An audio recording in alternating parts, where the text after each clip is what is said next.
and you're in for an exciting day. And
Repeat that.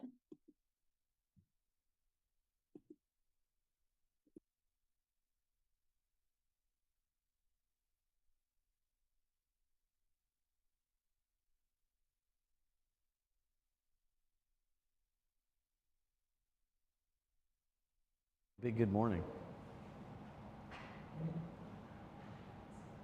We live? Sure, I'll start now. Good morning. So welcome to our live studio audience. We are here in Westport, Connecticut. And the coolest part is, I would say 90% of the people here today traveled from somewhere else, another state. So, I always say that one of my favorite things about the Compass community is the connective tissue we all have. And the most amazing thing, it's like Toy Story when your Zoom friends come to life and you get to actually meet them in a room together. So you're all filled with joy, smiles, happiness, and we have an incredible lineup of speakers today that we wanted to share with you. And so I really thought about how I wanted to start this off. And the most pressing thing that I've been thinking about the most in all the coaching conversations I've had, conversations with other people, and just kind of looking at the industry is this concept of the agent of the future, right? And when I start thinking about the agent of the future is I believe that where we are in this industry is the most pivotal moment that we'll ever have. The way that technology is changing things and all the different things posted in our settlement is kind of like the new industrial revolution, right? And I believe for all of us on Compass, we're on the right side of this. So who really is the agent of the future? I have one word for all of you. You know what that word is? Integration. We finally live in a world today that our entire business can be integrated all into one place. So all of the great things you hear are great supplements to having a foundation of your business. When Robert started Compass almost a decade or more ago, he realized that agents would log into 15 to 17 different platforms to run their business. Then now here at Compass, we log into one platform, but we now still have to click a lot of buttons, right? So today in the afternoon, I'll be speaking about Compass One and how we tie it all together. But look, part of business is, one, we have to be able to pitch business and know what to say, how to talk to people, and provide world-class experience, right?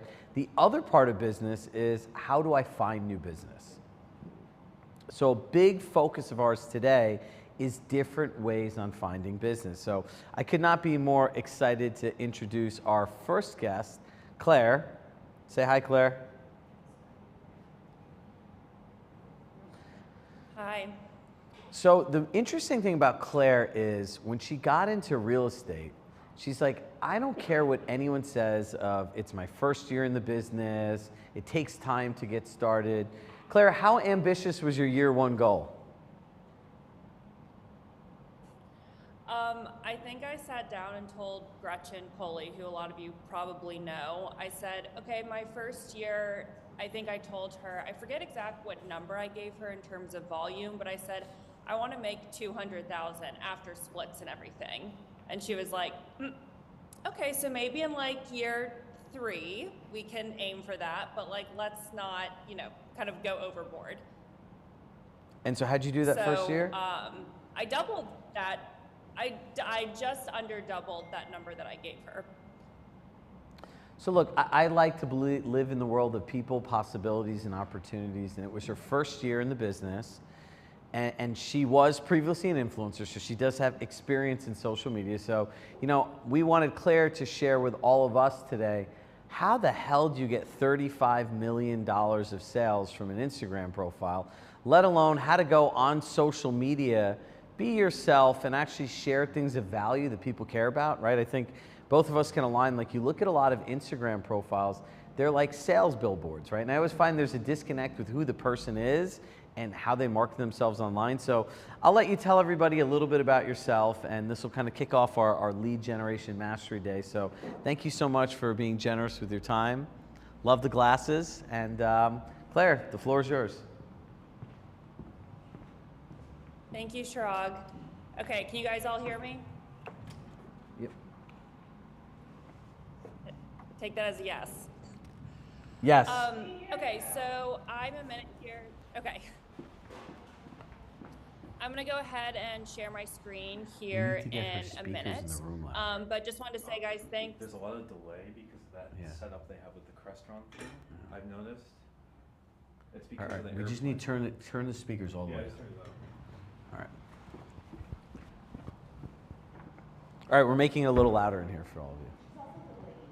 I know. Go ahead, Claire. You're good to go. Okay, I'm just, while you guys are doing that, I'm gonna go ahead and share my screen here.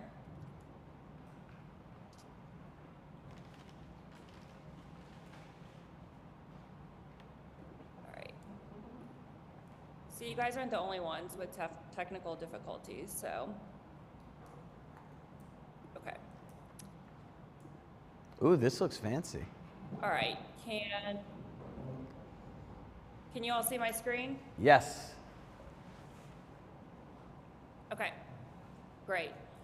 All right, so thank you guys for being here today. I'm sorry that you had to stare at my face for the last 5 minutes behind Chirag. That was probably more awkward for me than it was for you guys, but so today we're gonna go ahead and chat about how to get viable leads using Instagram. And in the past, whenever I've chatted about this, there's usually a lot of questions at the end. So just wanted to let you guys know that I will definitely leave time for questions. So just make note of them and we will go over them at the end.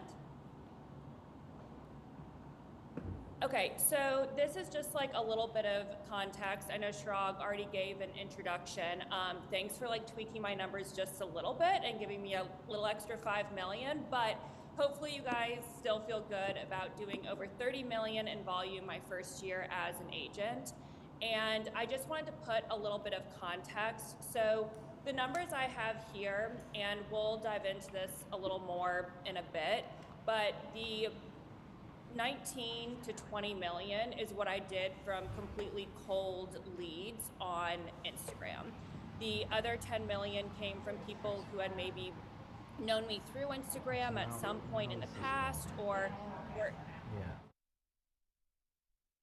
then like make it louder, like so I'm gonna stay in the back. And Are we good? what's going on I told him as just put the speakers. Dave, and make sure he's on time. Okay.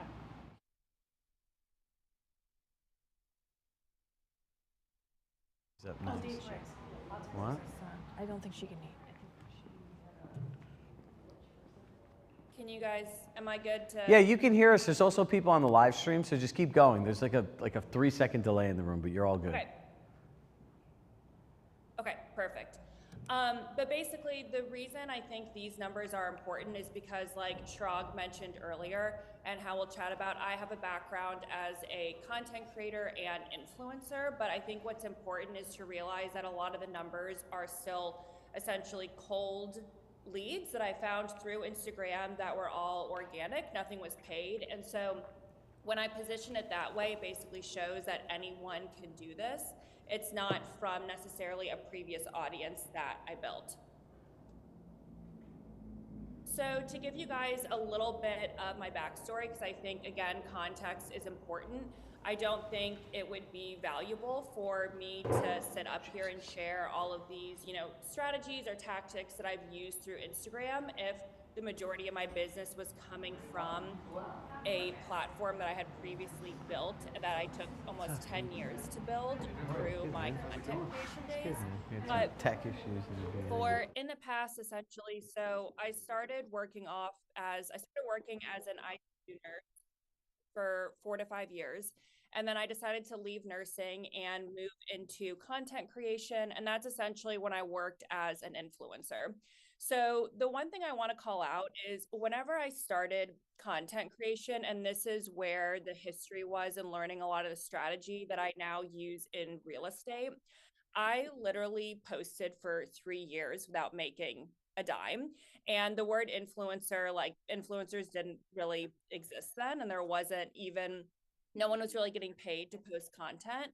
But the point is with this is that like a lot of things just like take time. And so I don't want you guys to feel like when you're initially starting to share and post, whenever you guys are first starting to share and post, sorry guys, 1 second.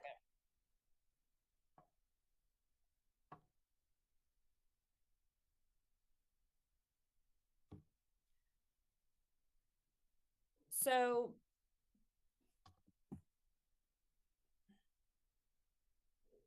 okay, sorry guys, technical difficulties here. Okay. So my main point with this is that good things take time. And so I don't want you guys to feel like when you're initially posting, if you're not gaining traction right away, that means it's not working. The good news is that with the strategies that I learned from doing influencing and content creation, I've been able to really speed up that process with my real estate page, where in just a year, I've been able to do this much volume.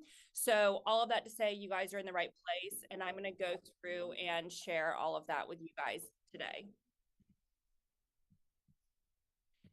So here, I just wanted to share with you guys, this is just some kind of proof with the numbers, because I think, again, this is important.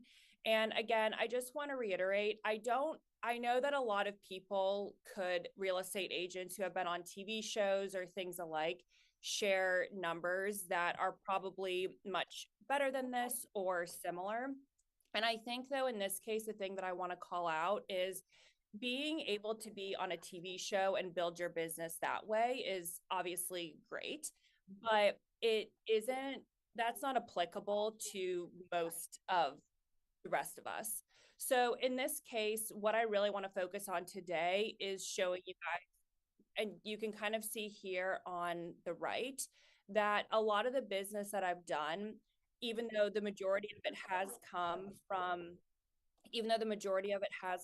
social media, is coming from an account that either I started on my own from scratch, like, 10 years ago, and learned these strategies, but still now 2/3 of my business is coming strictly from my real estate account. And it's people who have never followed me before, and they're just coming across my real estate content. So for you guys, imagine if every year you could do an additional 20 transactions, like in this case, just from posting on social. So here, whenever we look at the analytics, a couple things that I want to point out whenever you're going into your Instagram account, the important things for you guys to look at. So here on the left, you have total number of views, and you can see here where it's the percentage of people who follow me and then non-followers. For those of you that are watching here, it says 13% of people seeing my content are followers and 87% are not followers. So in this case, the thing that I like to pay attention to is whenever you are posting for the purpose of real estate, this is very different than if I was working as like a content creator or an influencer. Whenever I'm working as an agent, my job is to get as many new eyes on my content as possible, because at that point, it's not about brand awareness like it might be for certain other campaigns, but we want new eyes because we need new clients. With real estate, obviously, we have a sales cycle. And so once someone goes ahead and buys or sells, We can, of course, get a referral from them later down the line, or when they're ready to buy or sell again, they can come back to us. But like, you have to continue to fill the pipeline. So that's why it's important that you're reaching non-followers, so you are getting new potential clients to your page. And then here, things that I think are important, like I know I focus majority on reels, and we'll dive into later on what is the most important type of content to post, so you can actually figure out what like analytics are important. But I know for me, reels are where I get the most traffic, and that's probably the same for you guys as well. But that just highlights that for me here. And then this next over here, this very last story, the thing I look at here where it says audience is your top cities. So in this case, you want your top cities to be either your city that you're selling or in, or you want it to be top feeder markets. So for me, you can see I'm based out of Raleigh, North Carolina. So I have Raleigh, Durham, Charlotte, and Cary. So for me, that kind of tells me like I'm on the right track because I'm reaching the people in my city. And ironically, even though probably 60% of the business I do is from relocators, I'm still targeting people who are searching for Raleigh content, which is what's important. So here, guys, is where we're going to kind of dive into. This today is what is going to help give you guys like the strategy and the tools in order to leverage social media, specifically Instagram, in order to actually get new clients and convert them, or new business rather, and convert them. So the three main things we're going to chat about is personal branding. That's first and foremost. I think it is the most underrated and by far the most important. We're going to talk about the three things that your content needs to convey whenever you're posting, and then what specific types of content to post. So my hope is at the end of this, you guys will actually have like tangible and tactical tips on what to post, but also you'll understand the nuances and the strategy behind posting that's actually going to convert people. So I'm just going to go ahead and play a video clip here from a Gary Vee podcast. And this here is going to talk all about brand. So 1 minute. What about the people that understand the art of brand building? Nike didn't CAC us. Google, people don't understand brand. Dove soap, Coca-Cola didn't cookie you to make you buy their fucking juice. It's fucking brand, and brand is now built in social, and it's fucking free, Sean. It's fucking free. There's no more important behavior in the business world today, if you sell something in B2B or B2C, but more in B2C, than building brand. Okay, so the biggest takeaway the reason I like to share that is because I feel like a lot of times people underestimate brand. So brand and branding is, like, in my opinion, and clearly others who have much higher credentials than I do, is the most important thing. So one of the things that like Gary Vee talks about is the fact that, you know, when we talk about when he's like, oh, like Nike didn't CAC you or whatever, we're talking about like customer acquisition costs. So a lot of times people think that when it comes to getting business, that you're actually having to, it's like, hey, what about the sales and the marketing and the ad spend and the sales funnel? And what is our actual customer conversion rate? While there is a time and a place for that, if you think about it, so many brands and businesses that we use and buy from, it's not because we were put into a sales funnel or an ad and all of a sudden we were like, oh, like we think we'll convert into a customer. That is part of it, but you first are interested because of the brand itself. So I like to think of it this way, like in this photo here, I'm holding a Starbucks cup. There's nothing wrong with Dunkin' Donuts, but like, you're not going to catch me holding a Dunkin' Donuts cup. I mean, again, like literally nothing wrong with that, but that to me, like it just doesn't align with my brand. And I know that sounds like stupid, and maybe that feels like, oh, like that's way too nuanced, but like the little details matter. And if you think about it, a lot of you who choose, like, let's say Starbucks over Dunkin', or maybe you're like, I don't want to go to Starbucks because that's too mainstream for me, I'm going to go to my local coffee shop. That is all related to brand. And so all of those things together paint a picture of who you are. And that's what informs whether people feel connected to you and whether they can see themselves working with you or not. So one of the examples I give here is like, there's a lot of great agents and great companies, but personal brand is a large factor that will set you apart. And we see this all the time, for example, with like designer labels, where some designers genuinely do have a better product, a better overall quality, and they're worth the premium and you're attracted to them for a reason. Other designers, like, you might compare a bag that's several $1,000s, and is the quality that much better than maybe another like all leather bag from a company that's like 200? But you may end up, depending on, again, it's your personal brand and how you envision yourself informs which one of those you're going to choose. And that's why we have like designer labels and designer brands, because people are attracted to what they symbolize.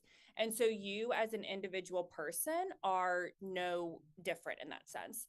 So I like to think of personal brand as not your reputation, but it's all of these things combined for how people see you.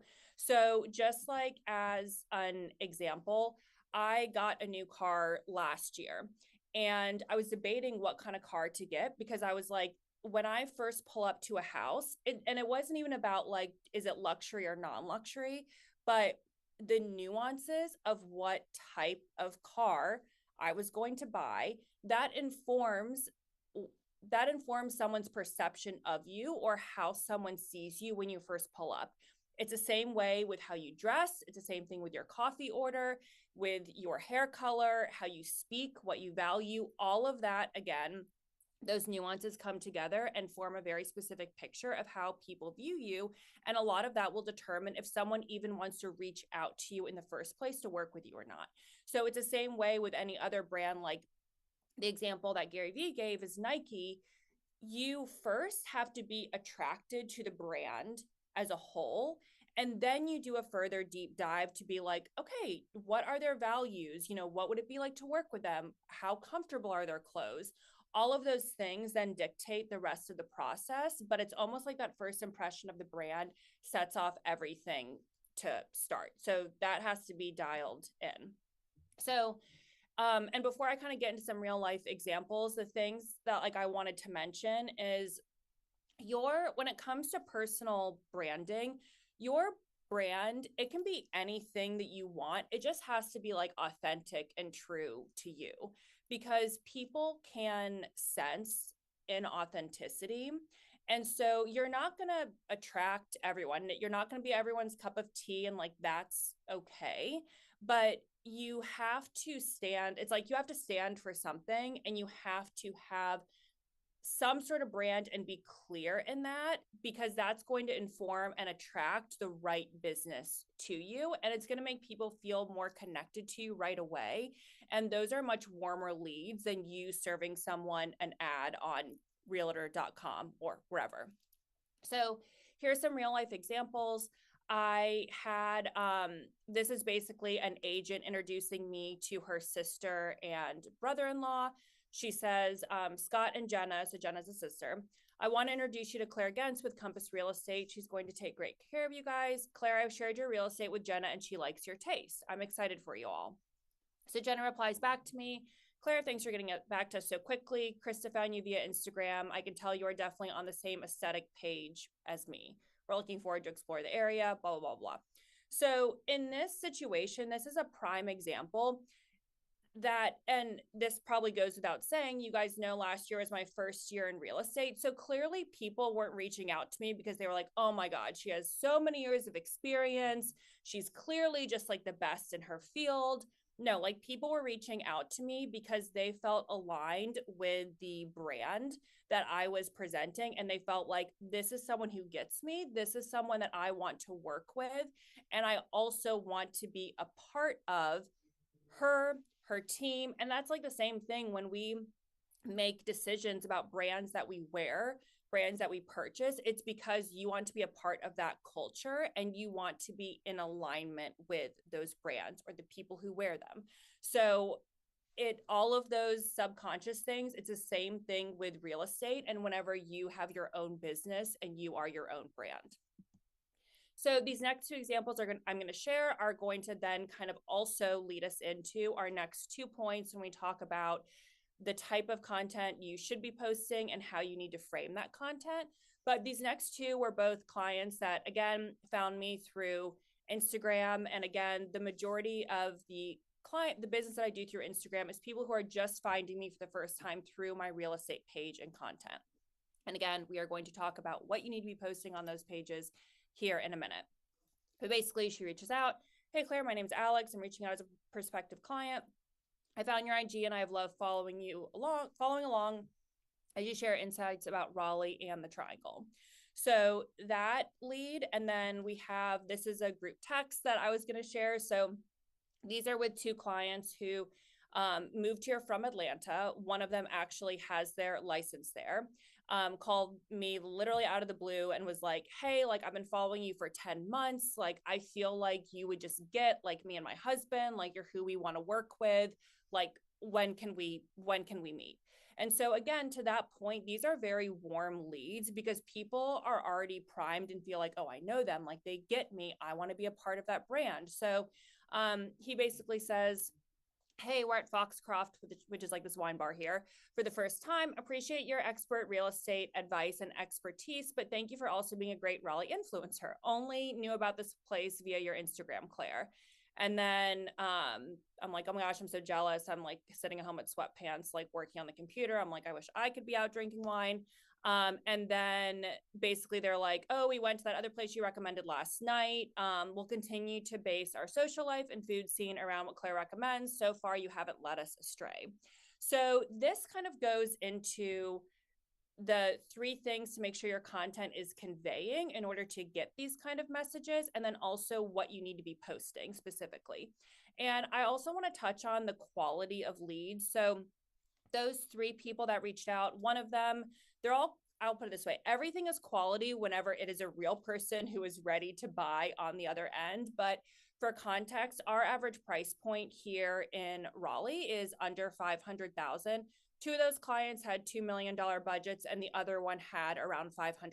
So these are like real quality people that are actual leads, not just people reaching out like, oh, like would be fun to work with you. No, like these are people who have converted, closed, hence the 30 million in sales volume last year. So these are for part 2. So we've gone over personal branding. That is the biggest thing in my opinion. But in addition to that, then through your personal brand and like what you embody, you're also going to be focused on what 3 things does your content itself need to convey? And then also what type of specific content do you need to be posting? So I think of, and this isn't me, this is like Aristotle from way back in the day, like how to persuade and influence people. So not claiming for this to be mine, but basically the 3 things that I like to think of whenever I'm creating content, the 3 categories are ethos, does something increase your credibility? Pathos, is it something that's eliciting emotion? Or logos, is it logical, rational, or based off of facts to help someone come to a decision? So these are kind of like examples that you guys can see here. So my thought is when it comes to credibility, you need to have credibility, but I'm sorry, there's nothing more out of touch than as an agent only posting like your sales volume. Oh, another house closed. Like no one really gives a shit. And like, sorry to be frank, but like imagine if you're following someone and you're following an agent and all you ever see is just like, oh, I closed this till I closed that deal. Like what value is that bringing them? Like, why would you continue to follow them? It doesn't, when it comes to influencing people and converting people, it doesn't work. The reason that you need to still sprinkle that in to some extent is because it does speak to your credibility. It shows people that you are doing business. But more than that, you have to then find a way to either incorporate the pathos or the logos. So, like, maybe you share a story like under your closed sales volume that it's like, hey, this was like a really emotional, transaction, and this reminded me of why I got into real estate. Or, hey, we won out in a bidding war, and like rationally or like using facts, here's how we did it from a strategy standpoint, and here's how we can help you do it too if you are one of our clients. So the thing with credibility, you can sprinkle it in here and there when it's just like closed volume, or like if you, again, like speaking or something along those lines, that's totally fine. But for the majority of the time, if you're going to be posting about that, you need to have some sort of tie-in where someone's getting value out of it. Otherwise, you're just like, oh, close another deal. Like, no one cares. So as far as the emotion side of it goes, I like to think whenever you're sharing something like, okay, here's some examples. You could share like a vulnerable experience about maybe like when you bought your first home, or like, a struggle you had buying it and how now it's like changed your life and your trajectory because it's allowed you to build financial wealth. Or maybe it's, again, a story that something that just went through with a client and they're allowing you to share, and it's giving, again, something emotional for someone following to feel connected to you. And then lastly, for like logos, I like to think of this as more facts that you're sharing. So this could be like, hey, this is what's going on in terms of the market, and here's what we're doing from a strategic standpoint as your agent. Or this is how our city has appreciated, or like this is why homeownership is so important, because you're able to build financial wealth, and this is how it can change your life. So, or maybe you're interviewing a lender. So these are kind of the three things, like the three columns. And sometimes there's going to be overlap that I think of in terms of when I'm creating content. Is it kind of falling into at least one of these categories? So last but not least, we have what kind of content should you post to attract clients? So the first thing I'll say with this is like to stop only posting real estate content. So the thing with this, it kind of goes back to if you're only sharing like closed transactions or, your sales volume, you have to think in the whole point of posting on Instagram as an agent is to get new business, right? Let's just say, like, yes, there's other things, but let's just say as a whole, that is our primary goal, is to get new business. If you're only posting real estate content, you are capturing such a finite group of people, because it's only people in the moment that are potentially interested in buying or selling. So they're kind of like, oh, like I want to keep them on my radar, as I decide who I want to work with. Or they're like friends or family or people who like are or other agents. But like, how many of them are actually potential clients? And that's what matters, because that's what's going to allow you to increase your sales volume. So at the end of the day, the main thing is like when you're only posting real estate content, you are attracting such a small group of people, and those people are most likely not going to be the ones to convert to clients. However, you still obviously are going to be sharing real estate content because you're a real estate agent, and it's important to have that educational piece and credibility piece whenever you're sharing on social. Because whenever the new people get to your page, they need to see that you're credible. They need to see that like, your shit and you know what you're doing, but you have to get them to your page to begin with. So that's why we focus on also incorporating lifestyle content. So for me, I do about 50-50, 50% real estate, 50% lifestyle. So when it comes to lifestyle content specifically, here I have various examples of stuff that you can share. But the biggest takeaway and thing to remember is you want content that is easily, or that people are more prone to share and or save. So basically, the way the algorithm works is whenever someone continues to either share your content or save it, it pushes it out to more people because it tells Instagram like, oh, this is valuable content. And that's how, to jump back to the beginning, when we showed how I was getting so many non-followers on my page, is because I'm sharing content that people are more likely to either share or save. And that way, when it reaches more people, it's going to also then be shown organically to more people who are searching, in my case, for like Raleigh real estate, Raleigh lifestyle. And so maybe it's someone relocating here, or maybe it's someone who already lives in the area and they find me as an agent and they're like, oh, like this looks like someone I want to work with. So sharing and saving are really important. And a lot of times that's easiest in my experience that I've found with content, that if it's like, hey, here's a roundup of 5 parks in the area, or here's a new restaurant that just opened. Here's like my favorite place to get coffee, like things that you would be like, oh, like me and a friend should go there, or like, oh, I should send that to my partner.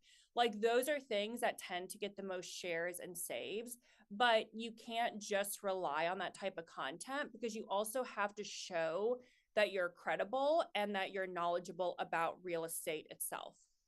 So the other thing I would say from that, I guess, is whenever you are posting, though, one of the mistakes I see is a lot of people try to jump on like a trend or something where they're just trying to go viral for the sake of going viral. There's a few things to that, but one of the first things I would say is overall, that is not a good long-term strategy. Number 2, whenever you do that, it's fine to take advantage of a trend or something if it actually aligns with your brand. But if it doesn't, what you're doing is you're really diluting your brand and your business, because let's say, you're jumping on something that's viral and it doesn't, and like, let's say maybe it does well in that sense and it reaches a lot of people. Number 1, is it actually reaching the people that matter? Is it reaching the people that are going to convert? Number 2, when people see that, if it is someone that's going to convert and they go to your page, if that video that went viral is not in alignment with how you are presenting yourself and everything else they see, when there's that like rupture of authenticity, it doesn't make someone want to be like, oh, this is the person I want to work with. So with that, if you post something and you are like, oh, like this is a trend that I actually feel like I could make work, then that's fine if it aligns with your brand. But then you also have to remember, like, what is your brand and the perception that you want people to see? Because things like that you're just doing to be clickbaity, like, can really have an impact on your reputation, or like, that sounds dramatic, but like on how people see you and what their first impression is. So when I have had things that have gone viral, they've been things that are still within my like brand or my niche. So like, for example, I did a reel on a restoration hardware outlet that went really well. I did another reel about like my favorite brunch spot here in Raleigh.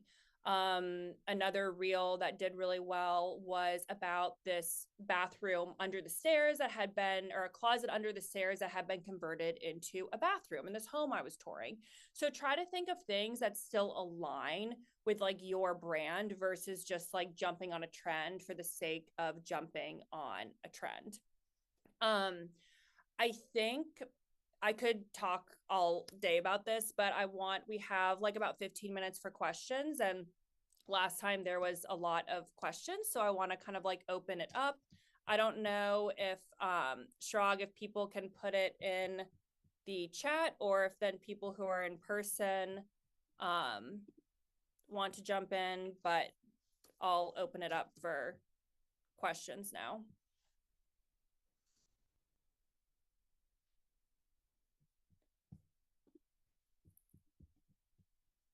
The technology side of it, are you using your... Sorry, you guys are still muted, by the way. Oh, can you hear me? Oops. Hello? Oh. Ah, Can we unmute ourselves? Live studio audience. Okay, Claire, now you can hear us. All right, we'll do a redo for the live Okay, we're stream. good. Okay, you bet. Hi Claire, I'm Mary Murphy from the San Yeah. Francisco Bay Area. And two things. One is, are you using your phone, your iPhone, to make those videos? If not, what are you using? And two, how long are your reels? What is the maximum or minimum amount of time? Because I'm hooked on reels right now on Facebook, and now I know why. Yeah, reels are where it's at. Thank you. No, great question. So I would say 90%, 95% of the content I shoot, everything is from my iPhone. I personally edit in an app called CapCut, but I also know some people edit in the Instagram app, and there's other editing apps you can use, but I personally like to use CapCut. If you go to my page, there are a couple Instagrams or a couple reels where I have drone footage, but that is kind of just sprinkled in between. And on those reels, I think I've had one with drone footage that's done really well, but really the stuff that resonates with people, it's literally just the iPhone. And as far as length goes, I think that typically like under maybe 15 to 20 seconds is kind of a sweet spot, just because people like tend to lose interest. However, I think the most important thing is, one, to try a variety, because sometimes I'll think, oh, this is a video that's going to do really well, and it doesn't. And then I think, oh, this is something like, I really like the content and I think it's helpful, so I'm going to share it. Is it really going to resonate or like reach that many people rather? Probably not, and then it ends up doing well. So a lot of it is kind of like testing and trial and error. And sometimes a video makes sense, like if it's a home tour that has a lot of features that you want to share, sometimes it makes sense for it to be longer, or you could split it up into like part 1 or part 2. But I usually feel like if you can kind of keep something under 20 seconds, you'll tend to get more like longer views on it. And you'll also be able to see in your analytics when people kind of start to drop off. So that can be something helpful to look at, and you can kind of take all that data and be like, okay, in general, when are people kind of starting to drop off? And that can be helpful for timing as well. Hold on, I got to go in the order, so you're next. Hey Claire, it's Summer Padilla from Houston. I do love how you define brand. So many people do not do that. They talk about it, and that was fantastic. Do you focus 100% on Instagram, or do you clone to Facebook and TikTok? So I do right now. I, for a little bit, dabbled in YouTube, but it was so much time, and like I just don't have the capacity right now to do it. I do think though that even though my thing I would say is with YouTube Shorts, with TikTok, and with Facebook, each platform, in a perfect world, I would tweak each piece of content to identify or align most with that specific platform. But obviously, there's only so many hours in a day and only so much that you can do. So for me, what I try to do is I just focus on Instagram, and that's where I envision creating content for, because I know that's what works. And then if I have time, or like sometimes if like some of the interns here at our office are able to help me with like uploading them to YouTube for shorts or to TikTok, then like that's great, because it doesn't hurt to continue to push it out to as many places as possible. But for me, for the most part, I really only focus on Instagram, but it's just because like I know that strategy best and I know it works. And I also just don't have the time to explore other platforms right now. I think the goal for all of us is to get really good at one thing and not try to do all the things, right? So as you can see from Claire, this is always a message that I share with everyone. It's better to go deep than wide, right? So we have lots more questions. 1, 2. Yeah, quick question. I'm Alex Augusta. I'm here in Fairfield, Connecticut. You showed the cities, like what cities you're reaching, and I just looked on my Instagram and I don't see that? Is that just something we should Google? Is that like a setting, like how to see what cities you're reaching? Oh, great question. Thank you so much for bringing this up, because I'm going to give you an answer and then also share one more thing that always comes up, so I'll address it. You want to make sure that you have a creator account. So whenever you have Instagram, when you sign up, you can have, I think now it's like personal, creator, or business. If you do creator, you'll have access to not only all the analytics a business account will, but also all of the audio selections, versus a business account. You can't access a lot of the audio or music. And so if you do a creator account in your settings, and then that'll also allow you to select, like if you want to display real estate agent in your bio as your profession or things like that. The other thing I would say is I think it's really helpful to create 2 accounts, in the sense that like you have your personal account, if you have like a personal Instagram, and then one just for real estate. I know a lot of times people will feel like, oh my gosh, it's so much extra work to manage 2 accounts. But in my opinion, I actually think it's a lot easier, because it streamlines what type of content you're posting. And when you go to post, you're not thinking like, oh, you know, are my friends from X, Y, and Z going to be annoyed that I'm sharing blah, blah, blah about real estate? But more so rather, the people who then start to follow you on your real estate account, they don't care as much about like your personal stuff. They're there because they're more interested in your city, what there is to do, what's going on in the market. And so I think it is much more strategic to have 2 separate accounts. Hey Claire, this is Daniela Ochoa, also from Raleigh. Good friends with your friend Julia. Yes. It's good to see you. I struggle a lot with like time management and how to manage my content calendar. So I was wondering if you could talk about the percentage of your week that you spend creating the content, editing the videos, et cetera, how often you post, and how you manage all that. Great question. So great question. I also struggle. So I have found that unfortunately a lot of it's like in a cadence. Like there are some weeks that I feel like I am so slammed that I'm like, well, and this is also something where I'm like, okay, I could probably have some assistance in this area, but where you're so busy and you're like, oh my gosh, like content is the last thing I can do or think about right now. But then the downside of that is you're busy because of the leads you've generated. But then once that like pipeline dries up or you get through those like periods of busyness, then you're like, oh shit, well now like where's the new business? And I needed to be posting to get that business. So to answer your question, I know some people will have like a content calendar and they block off, like days or times, and they know exactly what they're going to film. This isn't maybe going to be the answer that all of you want to hear, but honestly, it's usually at the beginning of the week. I kind of just look and see like, okay, what days do I have a little more time if I'm not like back-to-back meetings or with clients, or if I know like, oh, I'm meeting X, Y, and Z for lunch on Wednesday. Let me try to pick a place that I haven't been to or haven't shared about, so then I can also create content around that.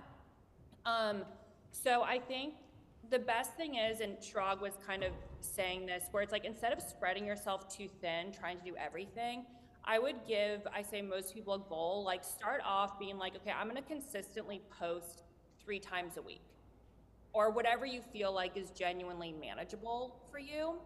And I think if you say like, okay, I'm gonna post 1 real estate, 2 lifestyle, or vice versa, and then you say, every day I'm at least just gonna post 1 story. If you put in kind of guidelines, and I think that helps kind of like streamline things versus, it's like, again, going in with a plan. But for me, I think the easiest thing is like, because real estate, every day is so different and you have no idea typically what's gonna be going on like weeks ahead. So I just kind of like on a Sunday night will look at my calendar and be like, okay, what days can I block off to film? So hopefully that's helpful. I would say for me, or one thing just to kind of remember is not everything has to take a lot of time. If you're doing like a home tour or something like that, obviously that can take more time where you're like, okay, I need to make sure I can get in for a showing. And then how long is the home tour gonna take me? And then editing could take longer. So all of that together for me could take several hours from like getting there, filming to editing and posting. But if I'm just like going somewhere for lunch or to grab a coffee, I might take like 4 or 5 video clips and the video might be 10 seconds long, and then I can put that together in, 5 minutes and post it. Does that help? Yes, it does. All right, so who else has a question? All right, I'm going to ask a question. All right, Caitlin, you're up first. Hi, I'm Caitlin Kelly. I'm based in Fairfield and Westchester, New York. I was just curious, have you been posting or using draft reels where you're posting it and it's just being sent out to people you've never been in contact with versus sharing it on your actual feed, and then you can remove it or you can have it live forever? But have you seen any traction with that, and if you're getting new people coming to your account from the draft reels? When you say, and sorry, I'm like, as an Instagram expert, I should know this, but the draft reels, like the trial ones that they have for the new feature? Yes. So I personally have not tried that yet. I've seen it and I have been curious about it, but I have not dabbled in it yet. So unfortunately cannot report back on it. But the one thing I will say is so much of Instagram and like really anything in life is trial and error to see what sticks. And so I would say don't be worried to try, different types of videos, or maybe you're like, okay, I'll try trials for these number of videos and then I'll just post to my audience for the rest. And then I would just take that data and kind of compare. So I have a question for you. So for all the people here in the room and the people watching, I find going from 0 to 1 and doing anything the hardest thing. So if somebody's feels stuck, this can definitely be overwhelming, and they just want to get started and like get out of their head, and there's 3 things you do that are really simple just to get moving in this direction, what would they be? I would say first come up with a plan that feels manageable. And so like literally sit down, and I think you decide, number 1, okay, how many pieces of content do I want to post a week? And maybe it's just like for the next month, I'm going to post 1 piece of content. And maybe you decide I'm going to start off as a static post. If you're like, I'm feeling really uneasy with Instagram, I don't know how to use it, and you're like, I don't feel comfortable with video. Also, there's you can hire so many people to do this for help. But I would say decide, number 1, like, hey, what am I, commit to a number that you're going to post, because like you need to hold yourself accountable. Decide if it's going to be like a static post or reels. And then the next thing I would do that I think is helpful, go look at other agents' accounts that you follow for inspiration. And a lot of times, like I might go to an account and I'm like, oh, they shared about parks in their city. Like that's a great idea. So I'll go and apply that to my city or my version. And so I think that can be a great way. So then you literally write down, like, okay, first reel, I'm gonna talk about 5 parks. And maybe again, it's literally a photo you take, and then the caption you outline 5 parks. Like maybe it's not even a reel because you don't feel like ready to do that yet. And so I think those are like the first 3 steps, like decide how much you're going to post, what feels manageable. Are you gonna do a reel or static post? And then go look at other people's Instagram accounts or use ChatGPT and say, hey, I'm a realtor in X, Y, and Z. Can you give me, an idea for a reel, or can you give me 10 ideas for a reel? And then I would say like that's a good starting point, and you're just kind of getting then in a routine or a habit. And like anything, the more you do it, the easier it becomes. Well, thank you. So everyone take out your phones right now, and whether you're online or not, Claire, just say your Instagram handle so everybody can follow you. Oh, it's Claire G Real Estate. So CLAIRE and then real estate. And for all of you in the room, what I think would be really cool is take a picture of the screen, take a picture of each speaker, post what your biggest takeaway is, and tag us in it, right? So then we can share you in our accounts, you can share us in your accounts, and it'll give people an opportunity to learn and meet new people. And Claire, I cannot say thank you more for your time. She was actually supposed to be here, but this was a miscommunication. I'll raise my hand on me. I'm a transparent person, but we'll have her. Who here wants to have her back in the community? Yep. Well, Claire, the people have spoken, so next time you can come back. You have to bring your husband, and thank you so much, and I'm sure you'll be getting lots of DMs.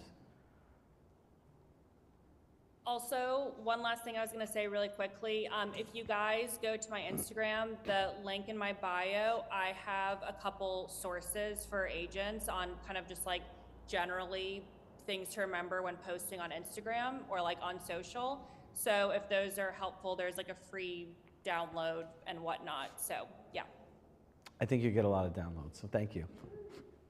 So for those of us on the live stream, and good luck with your surgery today. Thank you. I'm just getting LASIK, guys. Don't worry, Yeah. nothing serious. Well, I guess that falls into the communication without context is miscommunication. We'll see you soon, Claire. All right, so bye. We will have someone who I'm really excited to share with you today come up and talk about their authentic voice. Now, before we bring Dave on, we have a couple minutes, right? So, look, you know, as this transitions and the day goes on, what I kind of want to share with all of you before Dave comes on is in real estate, the last time I checked, do people know what you look like, yes or no? Yes. That wasn't a trick question. Yes or no? Yes. Do people know what you sound like?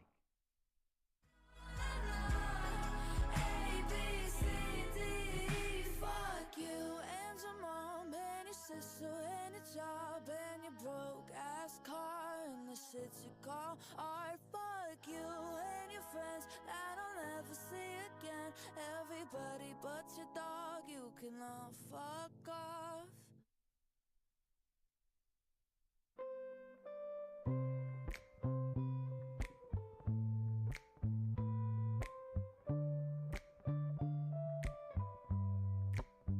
Can I call you baby? Can you be my friend?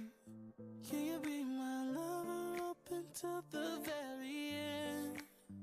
Let me show you love, oh, no pretend. Stick by my side even when the world is giving in.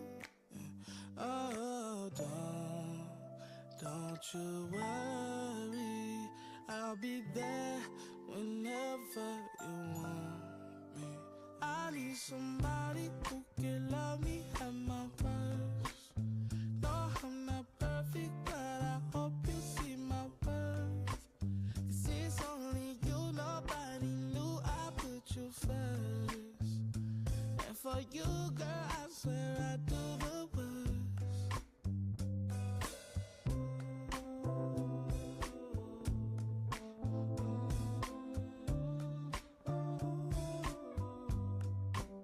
If you stay forever, let me hold your hand. I can feel those places in your heart no one else can.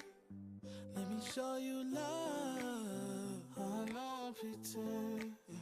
I'll be right here, baby, you know it's sink or swim. Oh, don't you worry, I'll be there whenever you want me. I need somebody who can love me at my worst. No, I'm not perfect, but I hope you see my worth. 'Cause it's only you, nobody knew I put you first. And for you, girl, I swear I do the worst.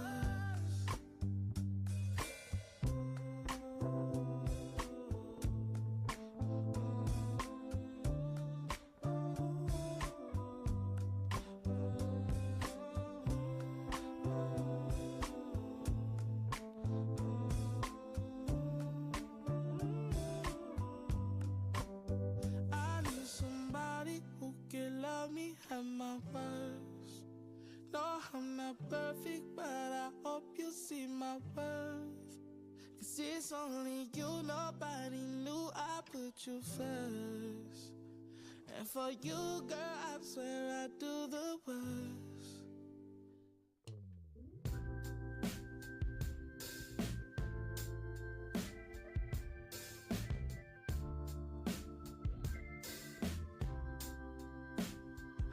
We were born in the rubble, we were raised in the mud.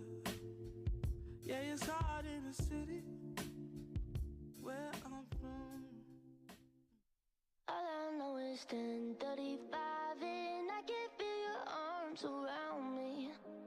Let them drown me.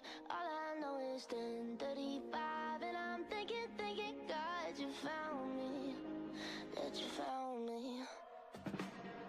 Every day I go places in my head. Darker thoughts are hard to know. They look like monsters under my bed. And every time it's like a rocket through my chest. The TV make you think the whole world's about to end.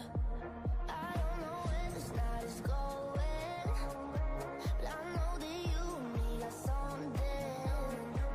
So many things that I'm afraid of, but right now I ain't scared of nothing. 'Cause all I know is 10:35 and I can feel your arms around me. Let them drown me. All I know is 10:35 and I'm thinking, God, you found me. That you found me. So don't you worry about tomorrow. Don't you worry, just pass the bottle. All I know is 10:35 and I can feel your arms around me. Let them drown me. Every night I go places in my dreams, so many never-ending alleyways. I don't know what it means, but this is it. I know the sun will wake me up. Tell me I'll be done, then I get what I want. I don't know where this night is going, but I know that you and me got something. So many things that I'm afraid of, but right now I ain't scared of nothing. 'Cause all I know is 10:35 and I can feel your arms around me. Let them drown me. All I know is 10:35 and I'm thinking, God, you found me. That you found me. Don't you worry about tomorrow. Don't you worry, just pass the bottle. All I know is 10:35 and I can feel your arms around me. Let them drown me.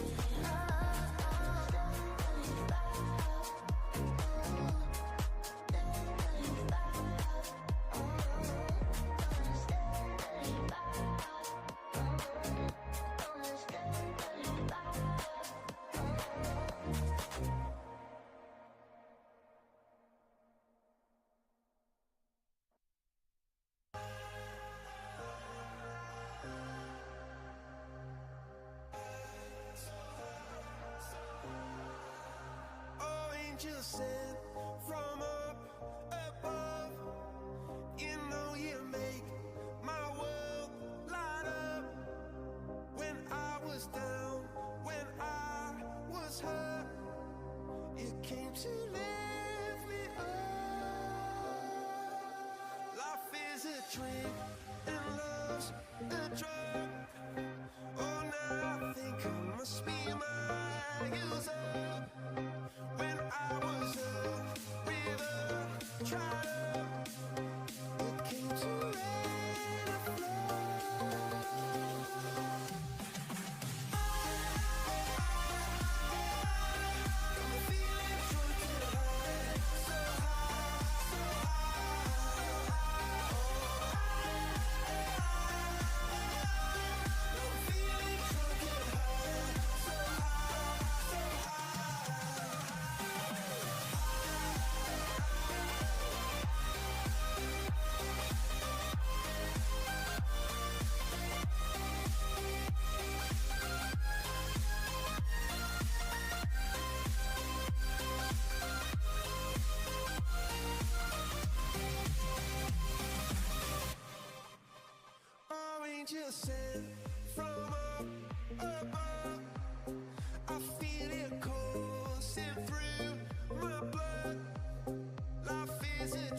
To do your job at all, because I didn't even show nor sell a house in my brief real estate career. So 3 things I want to address today. 1 is authenticity, 2 is collaboration, and 3 is just a simple tools of the trade, which I brought up here. And let's start with authenticity, which I think is the most important quality in a broadcaster or a real estate agent as well. And that might sound rich for someone that worked at Fox News and CNN, but I assure you, I was the same person on both networks, on both sides of the aisle, and that's why my bosses didn't often like my opinion.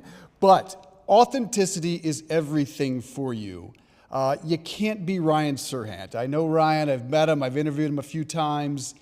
He is a genius, he is one of one. He is maybe the best communicator I've met. Don't try to be Ryan. Be you. Figure out who you are, what your unique attributes are, and be that. If you happen to be 5'10", gorgeous, long legs, be that, sell that. But most of us are not. One of my good friends, who's one of the best agents in Connecticut, I was talking to him about his real estate content, and he said, one day I just realized I'm a 50-year-old divorced, goofy-ass Jew, in his words, so I'm going to lean in. And he is one of the best content creators I know in real estate, and he crushes it in part because his content is so authentic. So what does that mean? That means if you love working out, lean into that. Give people some workout tips. Show off local gyms. There are about 50 here in Westport.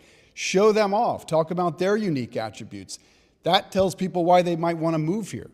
If you love long walks, lean into that. Bring your phone along for the walk and talk about what's moving in your town, what's not moving in your town. Talk about the giant white homes that have been featured in real estate websites across the country. Be you. Sell you. And if you don't know who that is, talk to your spouse, talk to your friends, practice. Shirag said fear is what prevents us from doing content. You know what? 25 years in TV, I've never watched my own content. I hate the sound of my own voice. I don't like how I look on TV, but I still get on and do it every day. Yes, I've never watched myself ever in 25 years. So don't be afraid. Get out there and do it. If you have some questions, I'm happy to work with you. DM me on Instagram. It's Dave Briggs TV. Send me a message on LinkedIn. I will answer every message on LinkedIn or Instagram. If you message me on Facebook, I will never see it. That doesn't mean you shouldn't be on there. Facebook is still important. Just don't use that platform myself. If you're not on LinkedIn, get on there 5 minutes ago. As soon as we are done, get on LinkedIn. It has changed my life. It has changed my career. It is where you will open doors that you never, ever imagined you can open. I just can't believe how many people are not on LinkedIn. So you're really missing out. So again, lean into who that is. I'm happy to help you work on that if you don't know who that person is. The second thing is collaboration. And this is such an important thing that nobody is doing. I met with 2 global brands in the last 2 weeks, and they asked me what was the issue with their content, and I just asked why they weren't working with other partners, other brands, and they didn't know what I meant. I said, find other brands that are just like you, that don't necessarily compete with you, but share the same style. You're in the same vibe.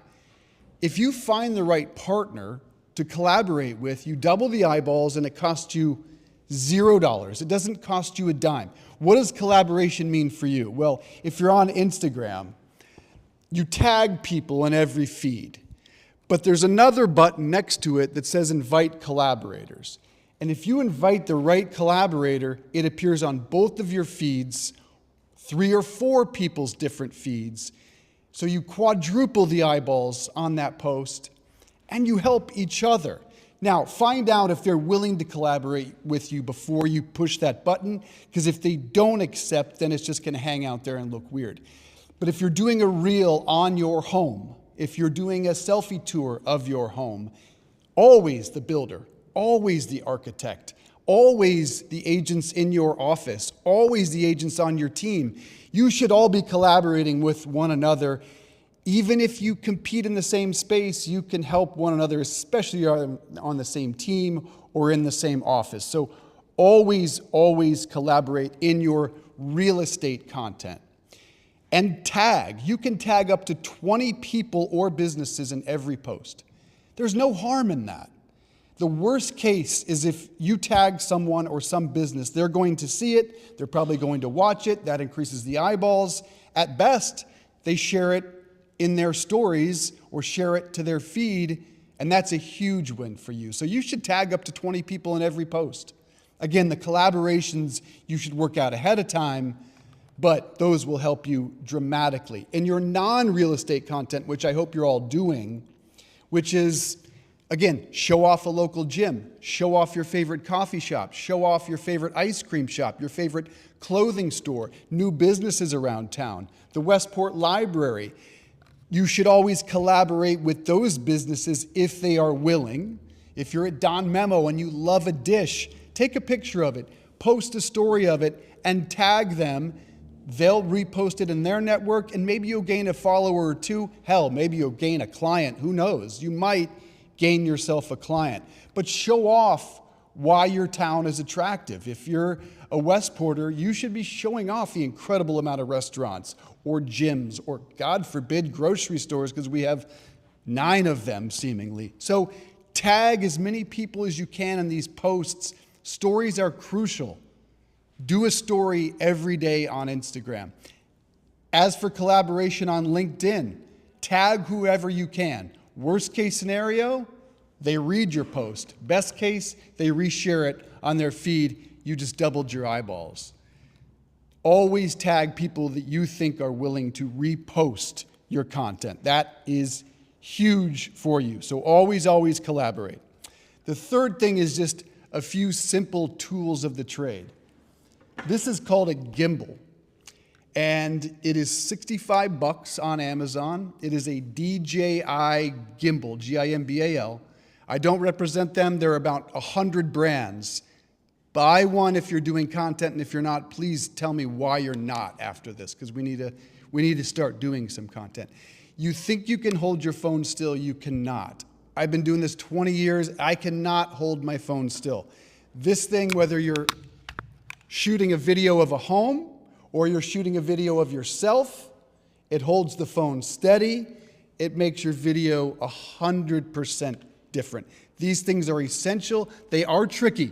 So if you have questions, give me a call, play with them. They do have a mind of their own. So if you turn this thing on and put your phone in, it will freak out, it will shake.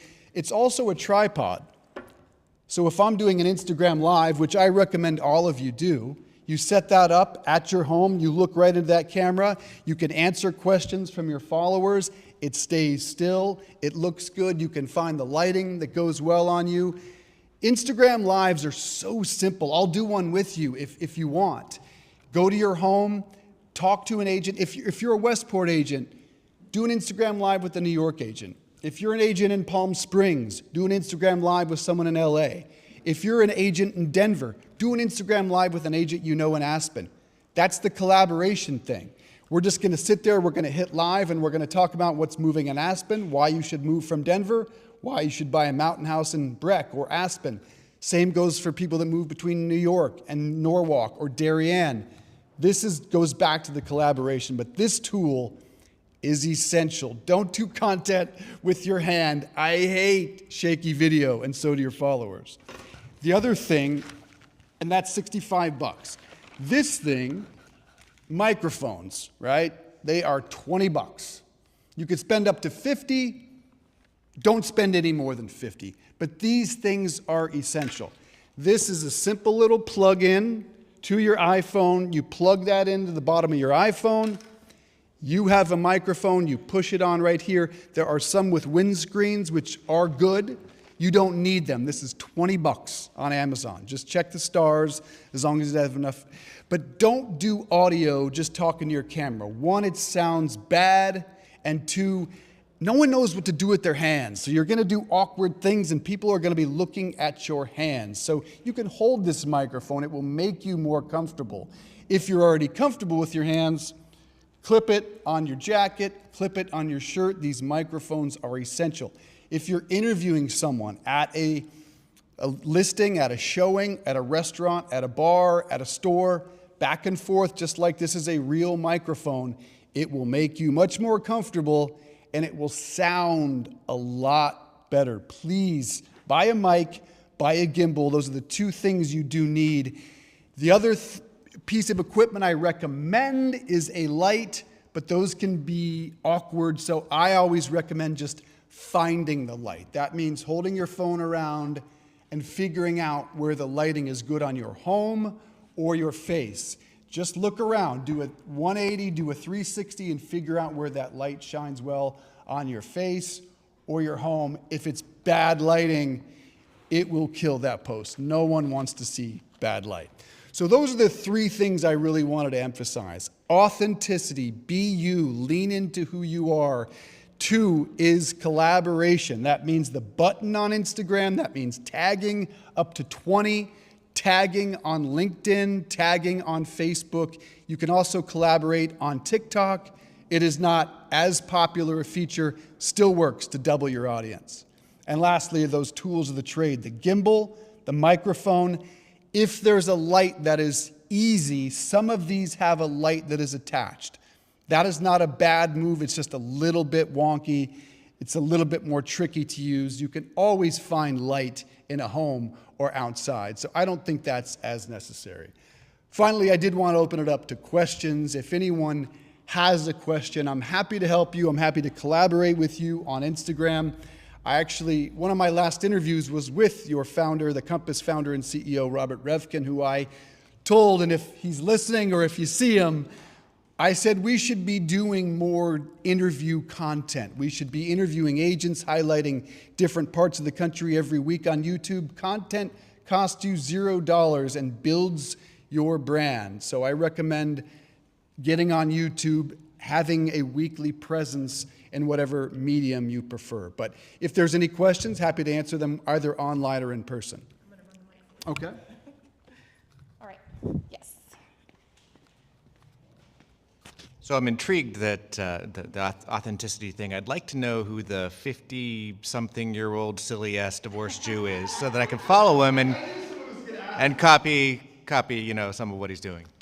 I don't want to name check him. Only half of the things are true about me. I'm sure if you guys are Westporters, you probably know him. I think he's one of the top 2 or 3 agents in Westport. I don't want to name check him because I didn't check in with him.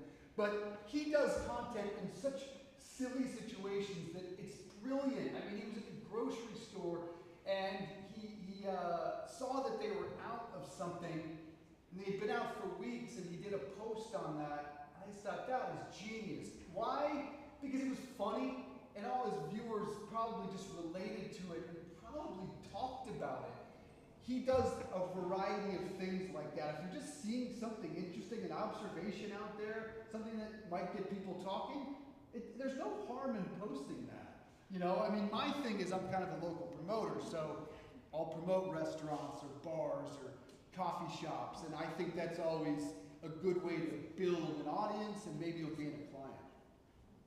Is it Douglas? I was going to say they know. Yeah. Just ask them later. All right. I think he's great. Mary.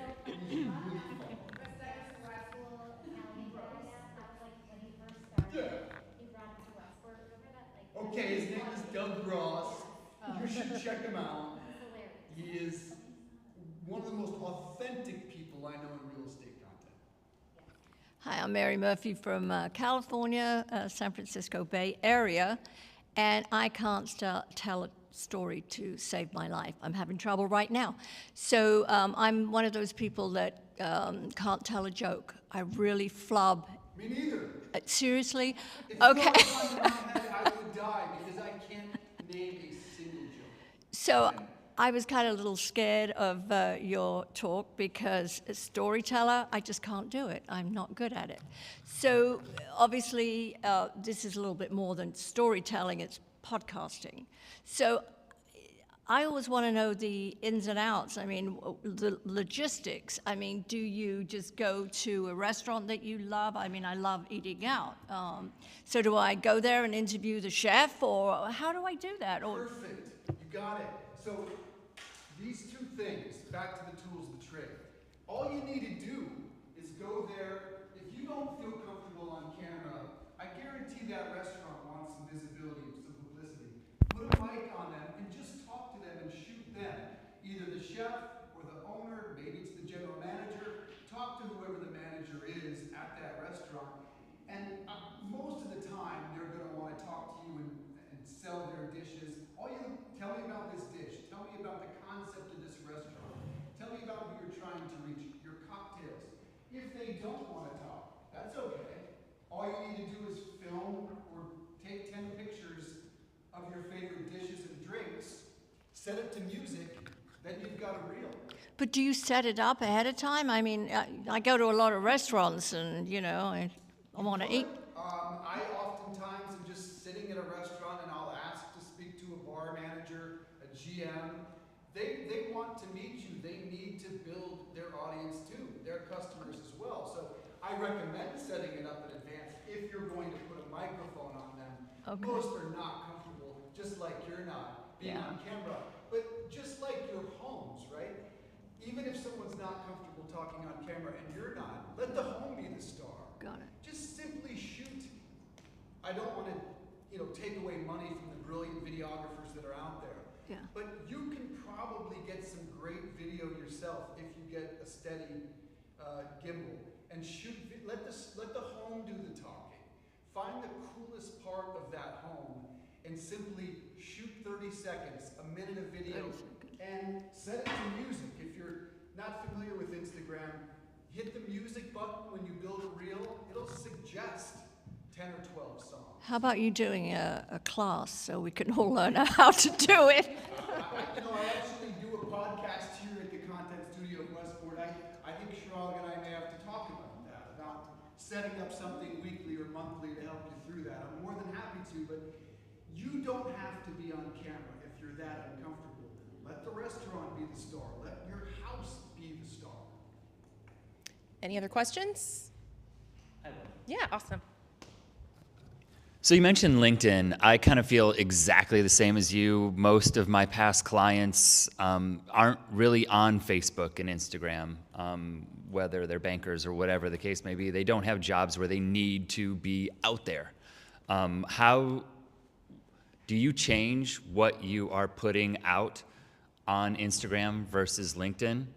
And is that content different, or what's the differentiation on LinkedIn versus any other platform? That's a great question. Again, I tend to be more of a promoter, so most of that content will translate from Instagram directly to LinkedIn. But some of the stuff I talked about earlier, the silly observations, that probably doesn't belong on LinkedIn. Yeah. But if you are doing a feature on a restaurant, maybe they have a page. As long as it's business focused. I made the mistake of posting something political a few weeks ago on LinkedIn. Don't post anything political if you're a real estate agent. Nothing in either direction, please. Although I do know that an AI company has found their most popular search is finding the political affiliation of their neighborhoods, which scares the bejesus out of me. But yes, differentiate that content, and really it's about connections on LinkedIn. Figure out, make as many connections as you can, and figure out who you want to meet and who you want to get to know, businesses, CEOs, founders, CMOs, whatever it may be, and just send them a friend request on LinkedIn. It can really expand your customer base dramatically. So Dave, before you leave, I have my buddy Bert back there. You want to meet him?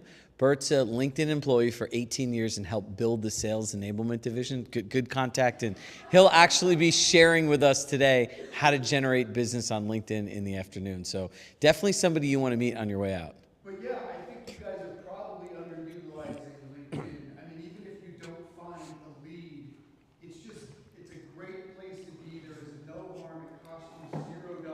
Most of your content you're going to post on Instagram will translate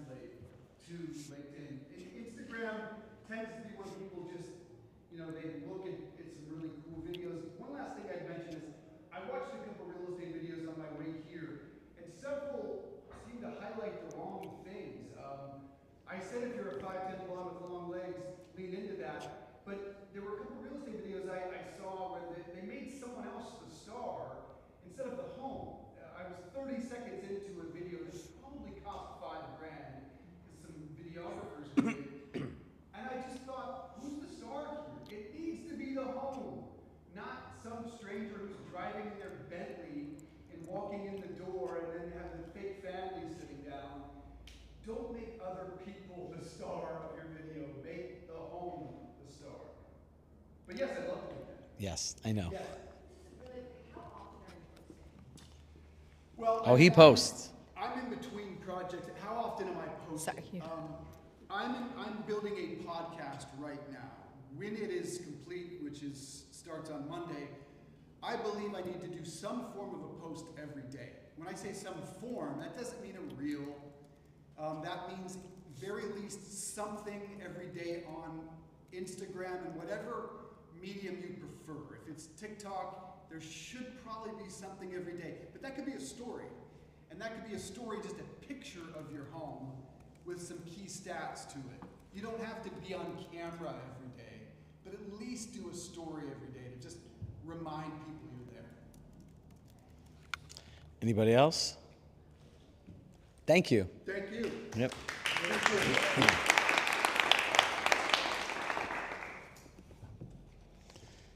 Our social media morning.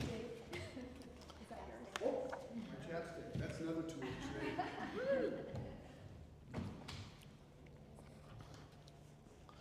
All right, so let's, here's my clicker.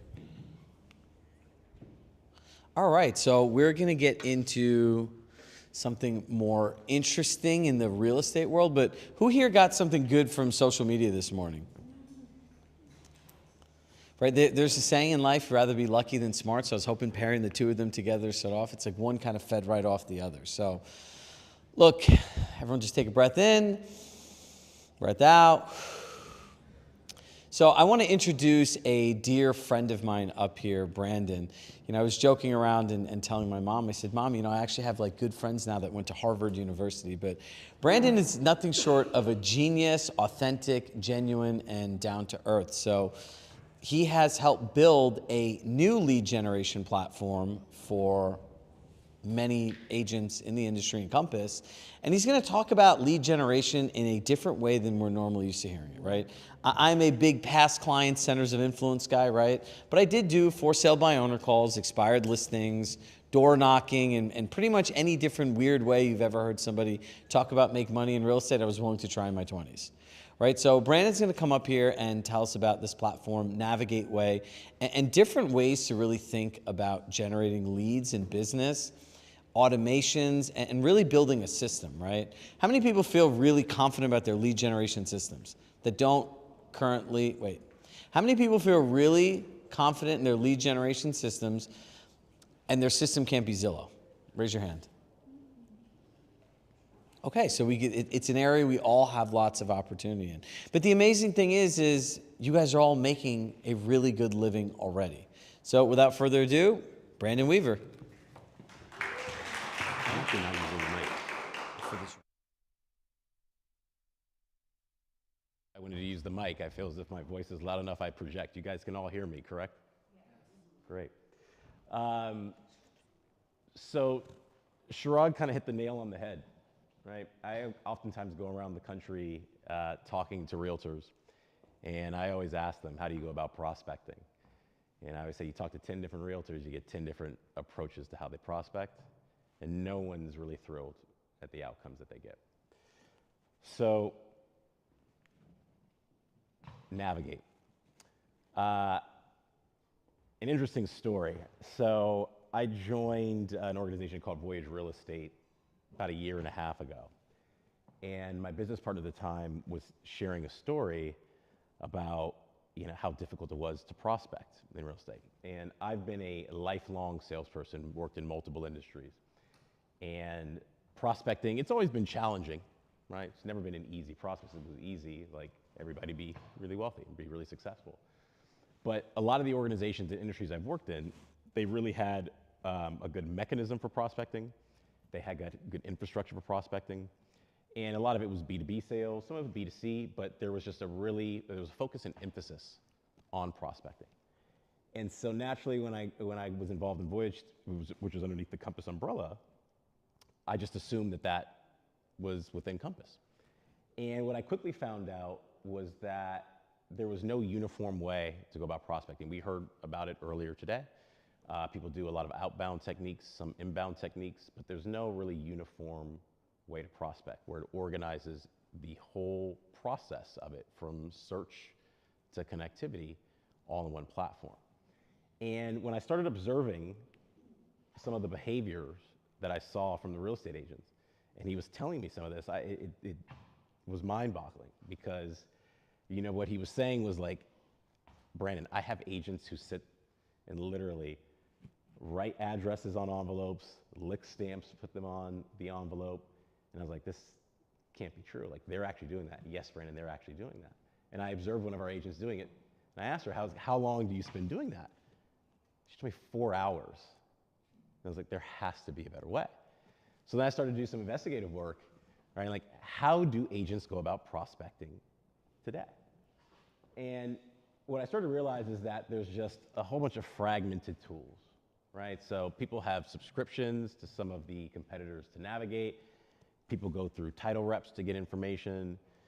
But what you have is a dependency, in which you have is a period that, of time that you're waiting for information. So you're not really prospecting on your terms, you're waiting for someone to give you information and then determining how to prospecting. And then hoping that they give you the information in a way that you can actually digest and put it to good use. So there's clearly a lot of hours lost in this process, whether you're waiting on someone or whether you're organizing information. You're spending a ton of money doing it, and now you have the information. It's like, great, what do I do with it? So it's the application of this data, right? And that's where kind of the devil of the detail is. And then when you look at the data, some of it is either outdated, it's not relevant. So you might get someone's contact email, but it might be their college address, and you're like, that's great. Maybe it's forwarded, maybe not. I get 10 different phone numbers, which one are they using? And it's just messy, right? It's clunky, it's messy, it's confusing, and it doesn't inspire a lot of confidence. And you spend all this time searching. There's really no tools that automate that process and allow you to prioritize, give you confidence that this is the most relevant phone number or most relevant email. And it was clear, and it kind of dawned on me, like the light opened up, and I was like, we need to actually address this issue. And so about a year ago, we set off on this mission to create this platform that automates the whole process and makes it simple, approachable, intuitive, and efficient. Ironically, the 4 things that are missing in the process today. So naturally, when you create a product, you have all the best ideas in the world, all the ambition, and nothing can go wrong, and everything is easy. And you quickly realize that there's a reason why some of this is really challenging. And there's a reason why agents struggle with this, and that there's been no one to actually solve it. And what we're realizing now, with regulation that is coming fast and furious, is that the industry's changing. And what I've seen in real estate today, which I've seen in other industries, having worked in highly regulated industries, is salespeople are asked to do more, right? Realtors sit at the in-between of a value chain, if you will, between supply and demand, right? And in every other business, supply is trying to find demand and vice versa, right? And they're trying to hop over, get around, or get through the intermediary, which is a realtor. So now a realtor's job is to build a moat around them and showcase value, right? People do it in different ways. A lot of people have a strong sphere of influence. They connect the dots. Some people don't. But one of a realtor's values is creating opportunity. And what Navigate is, and what lead generation should be, is about creating and finding the next opportunity and being able to do it in a simple way, in an efficient way, in a highly intuitive way, and do it more often and more frequently. So this is what Navigate intends to do, and this is how we are asking realtors, we're trying to make realtors more confident in the fact that they can do this. So it's not just lip service when we talk about it, it's a technology that can actually deliver on it. So we talked about what today's reality looks like, right? And we see the implications of it. Inefficient process, inefficient outreach, high variability of outcomes. So you may go down one path, it's like, oh my God, this actually was really successful, so let me just wash and repeat. And you can't do that. You can't do that anywhere in life, But if you find a process, you just want to literally replicate that process because it gets results. But we know people are different across regions. We know regulation is there. There's a bunch of exogenous factors that you have no control over that aren't going to allow you to replicate that with high success. Not to mention the fact that if your inputs are inaccurate, if they're incomplete, you're certainly not going to be successful.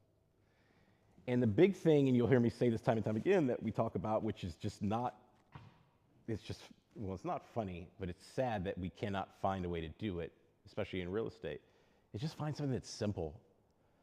And when I looked at some of our competitor sites and I just started investigating the process, like I just was overwhelmed, right? And I'm someone who soaks up information, but you know, when they're like, oh, you need to talk to this person, then you got to put it in here, and then you got to do this, and then we spend time doing that. Guys, like, this is just too complicated. You mean to tell me there's just not one partner or one software or one platform that just does this all for you? Especially in today's day and age with AI and every solution we have, there's no shortage of solutions. How have no solutions intersected the real estate space? And I said, Brandon, there's not really one.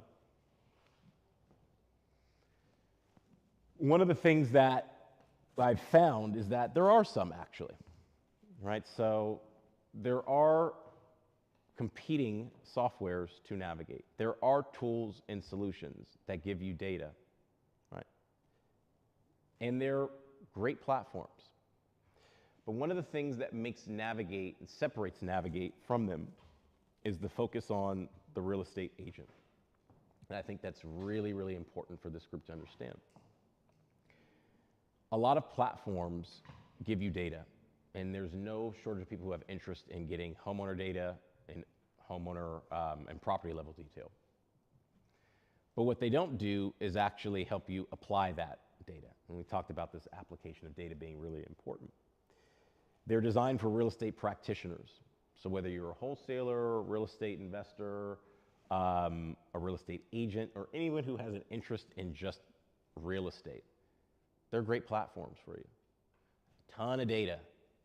But what they have not done is help you organize that data, right, in ways that you can actually do something with it. So one of the beauties of actually working alongside with a real estate company as a call it a sister company of ours, is that we can see every single day what realtors want to do with that data. Right? They want to reach people. Connectivity counts, right? That's what moves the needle.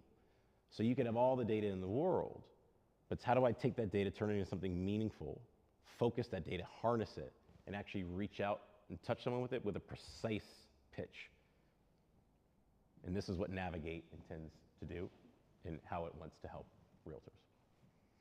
So you'll see here the 3 core pillars: property research, your ability to quickly source owner information, property level detail, robust detail on the property. We've all seen platforms that just literally just data dump and just tell you everything you want to know. When's the last time the owner second-guessed themselves, right? And while that's great, it's not helpful. So we really wanted to strip all that down, give you filtering tools that let you think about what is valuable and meaningful for the data as it relates to your pitch and how you sell prospects. And allow you to customize that. So now you start to maybe productize your offering, focus your search, right? And I'll give you a case in point. If you were working with a real estate investor who, let's say they were an all-cash buyer, opportunistic, and you were able to actually tell by looking at a property whether that property was, that owner was behind on their taxes, delinquent on their mortgage, the outstanding balance was, or if they were in distress, you'd quickly be able to filter, identify those individuals in an area that you're farming, and send out communication at the click of a button. So before, and I talked to a ton of real estate investors about their process now, it's really manual. A lot of door knocking, a lot of just, well, the data is just not fresh, it's not accurate, we're playing a lot of guesswork. It's tough to find it. You now have a place where you can find it really easy, where it's not overwhelming, right? It's organized and merchandised in a way that complements your prospecting journey. And the thing that excites me the most about it, which you don't see a lot in our business, is the ability to go from that search to, wow, I see a prospect, to, wow, I know a lot of information on that prospect, so I'm not doing discovery work now. right? I'm actually talking with precision. I know where the pain point is and I'm addressing that pain point. So while I may not say, I know you're behind on your mortgage, I might say, hey, I'm talking to a lot of homeowners who happen to be in distress, who are behind on payment, and helping them out. And you know that that resonates with them because you have the data, and now you're applying that data. The last piece of this is the ability to do it at scale. So everyone talks about like, oh, I can talk to one person, 5 people, 10 people.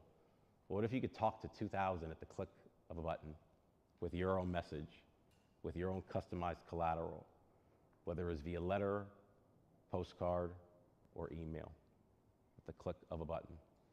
So a process that could take somewhere maybe a week, week and a half. Maybe you're really good, it takes you a couple days. You do it all in 20 minutes and go on about your day. So it's the peace of mind, it's you getting time back in your day, it's you getting agency and ownership of your business and being in the driver's seat of growth. And while all platforms pretend to do this, and some might, they all don't house it under one interface, right? So from the moment you wake up and say, hey, I want to go prospect this area, go farm this area, and 20 minutes later you can reach all those people in the area and be done with it and go on to go out and cultivate relationships, be the talisman that you guys are. That to me is powerful, and that's what we wanted to deliver to realtors across the US. We talked about the flow, right? 4 simple pieces to this. Defining a market, which you guys do every single day. Here's the market I'm interested in. I need to pull back information. I need the ability to customize, filter it based on your criteria. If you're looking on behalf of a client, they're searching 2-bedroom, 2-bath. If you are looking for homes in an area that maybe that's your sweet spot, right? I do really well with, whether it's families and helping, whatever your strategy might be, this allows you to actually customize your search based on your strategy and your focus point. I'm working with one of my realtors now who, it's a very interesting approach that they're taking, where we're targeting non-owner occupied properties. And they're working with people who, yeah, they may have sold them their primary residence, but they're now creating an opportunity because they're able to spot potential investment properties. We're able to tell you how much that investment property can yield. And now they're going back to the client saying, hey, let's go find you a yielding asset with passive income. So now as a realtor, instead of just waiting, sending out a market update and doing all the things you do in between the sale, hoping to get the next sale, you're literally on the front foot and being active and bringing them opportunity because you have an engine that creates it. Right?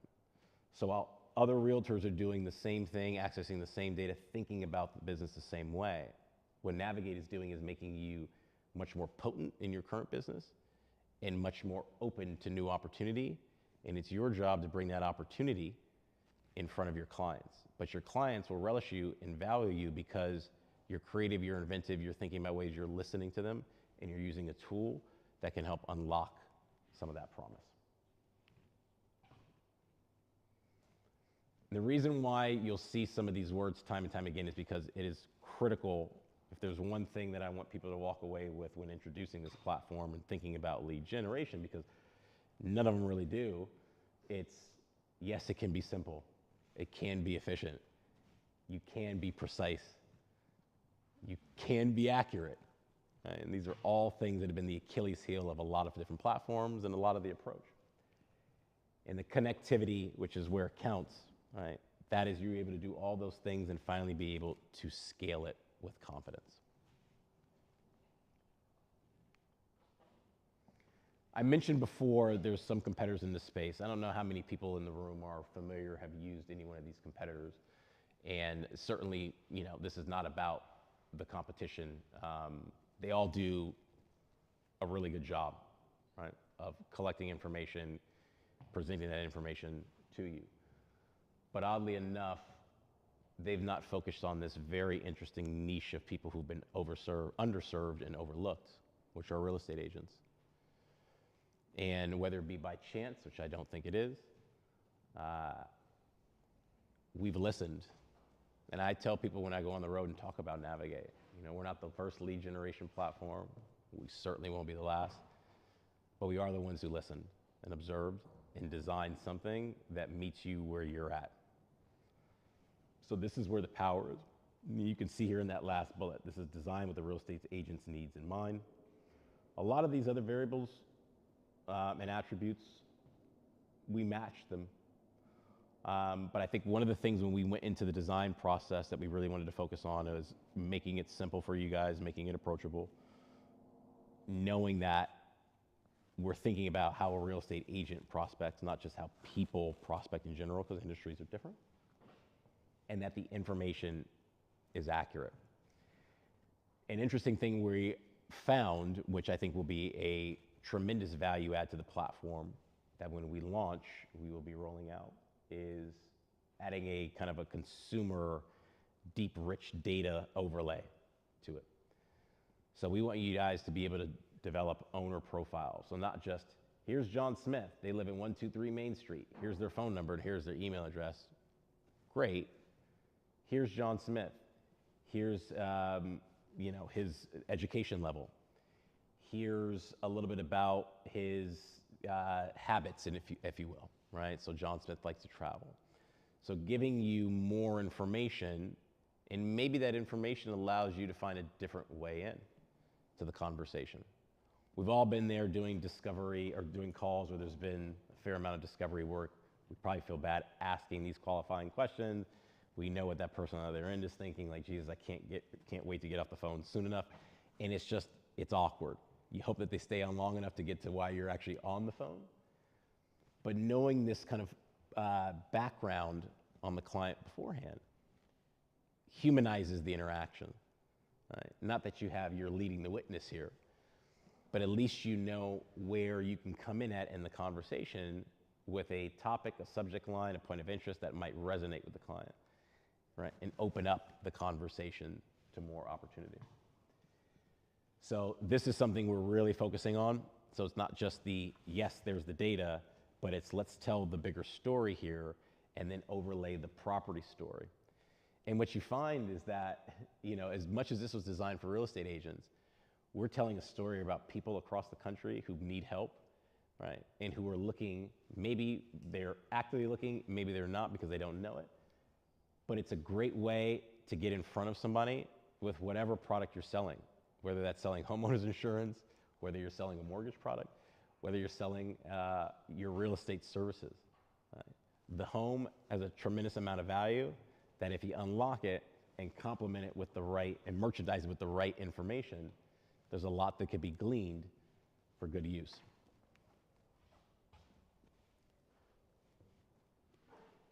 And this slide is very interesting. Right? This kind of encapsulates what we're seeing and what I see when I talk to people every single day. Now, there might be a handful of agents that say, Brandon, I have no issues, I got a good process, maybe I do use Instagram, maybe I do paid search, it works for me in my area, that's what works.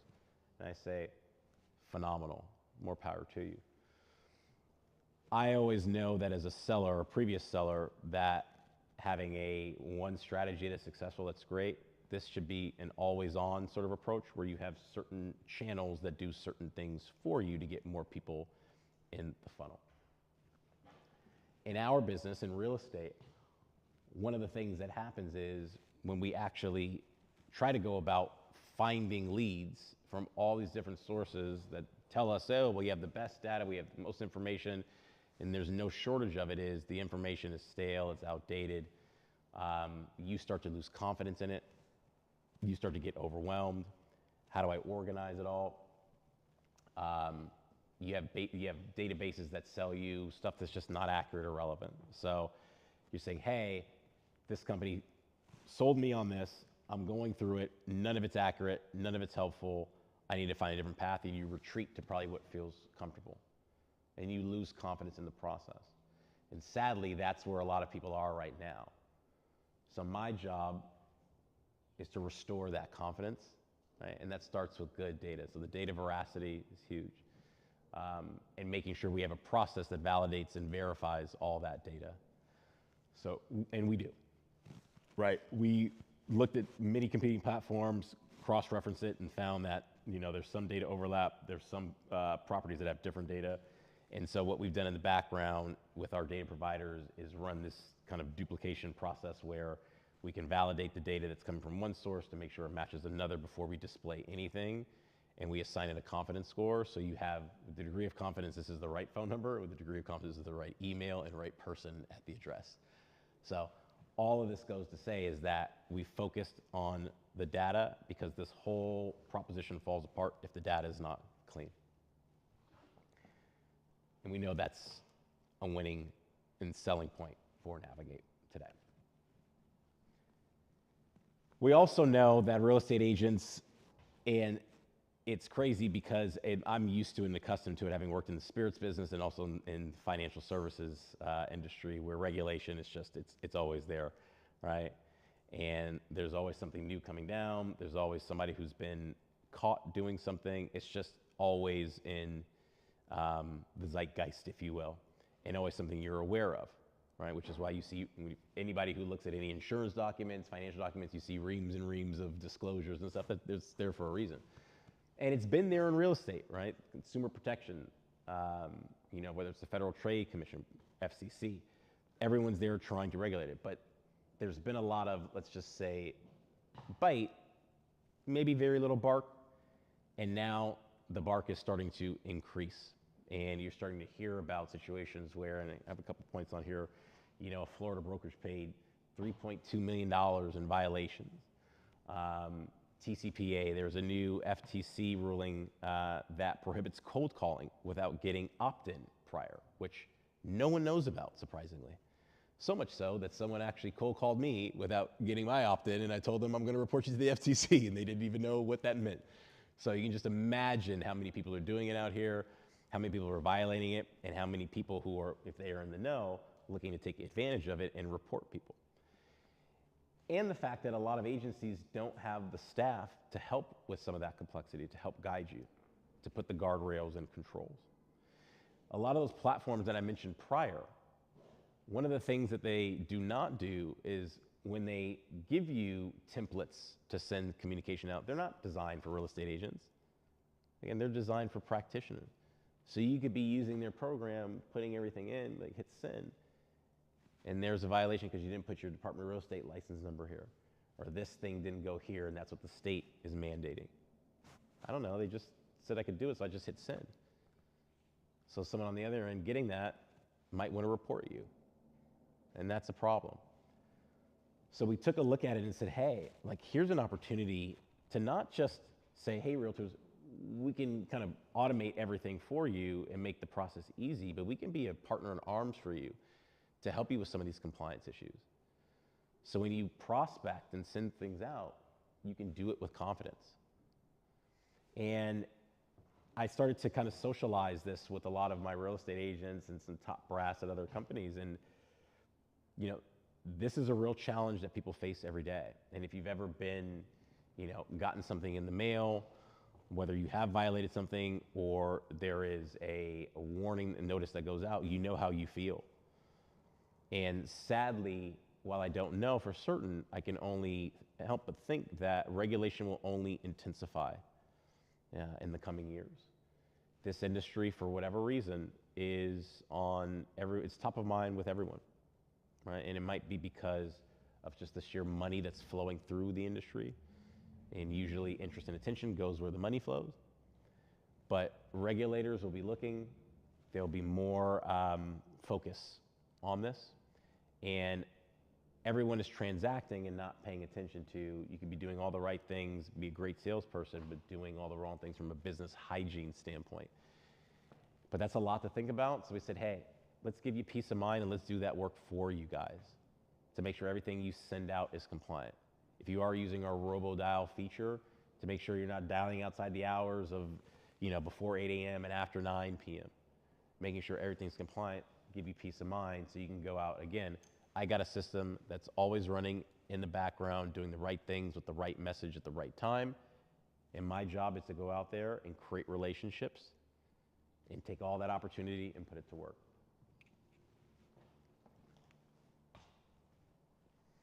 And the feedback's been great.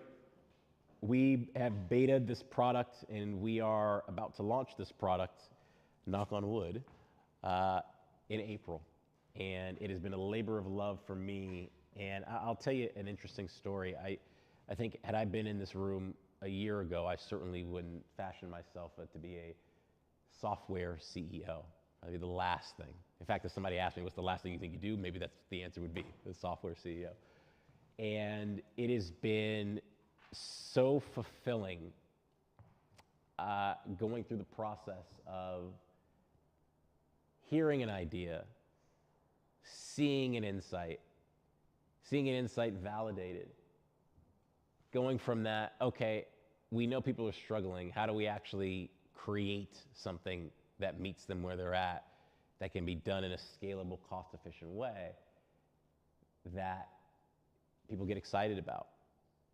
And developing that product, going through the ups and downs, the fits and spurts, the getting the feedback, and the humility that goes along with that. Essentially saying someone telling you that we don't think that's good enough or that can be done better.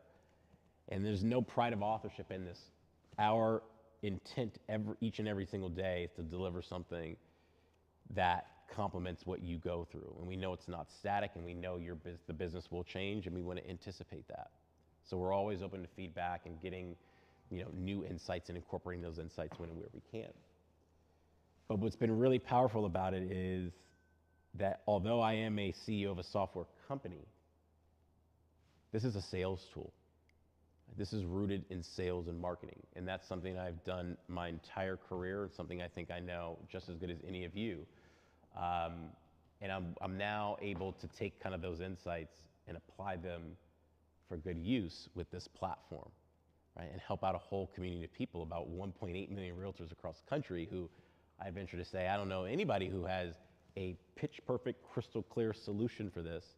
Actually give them a tool, put it in their hands, and actually have them get a lot of utility and value. It's one thing to say it, it's another thing to hear it.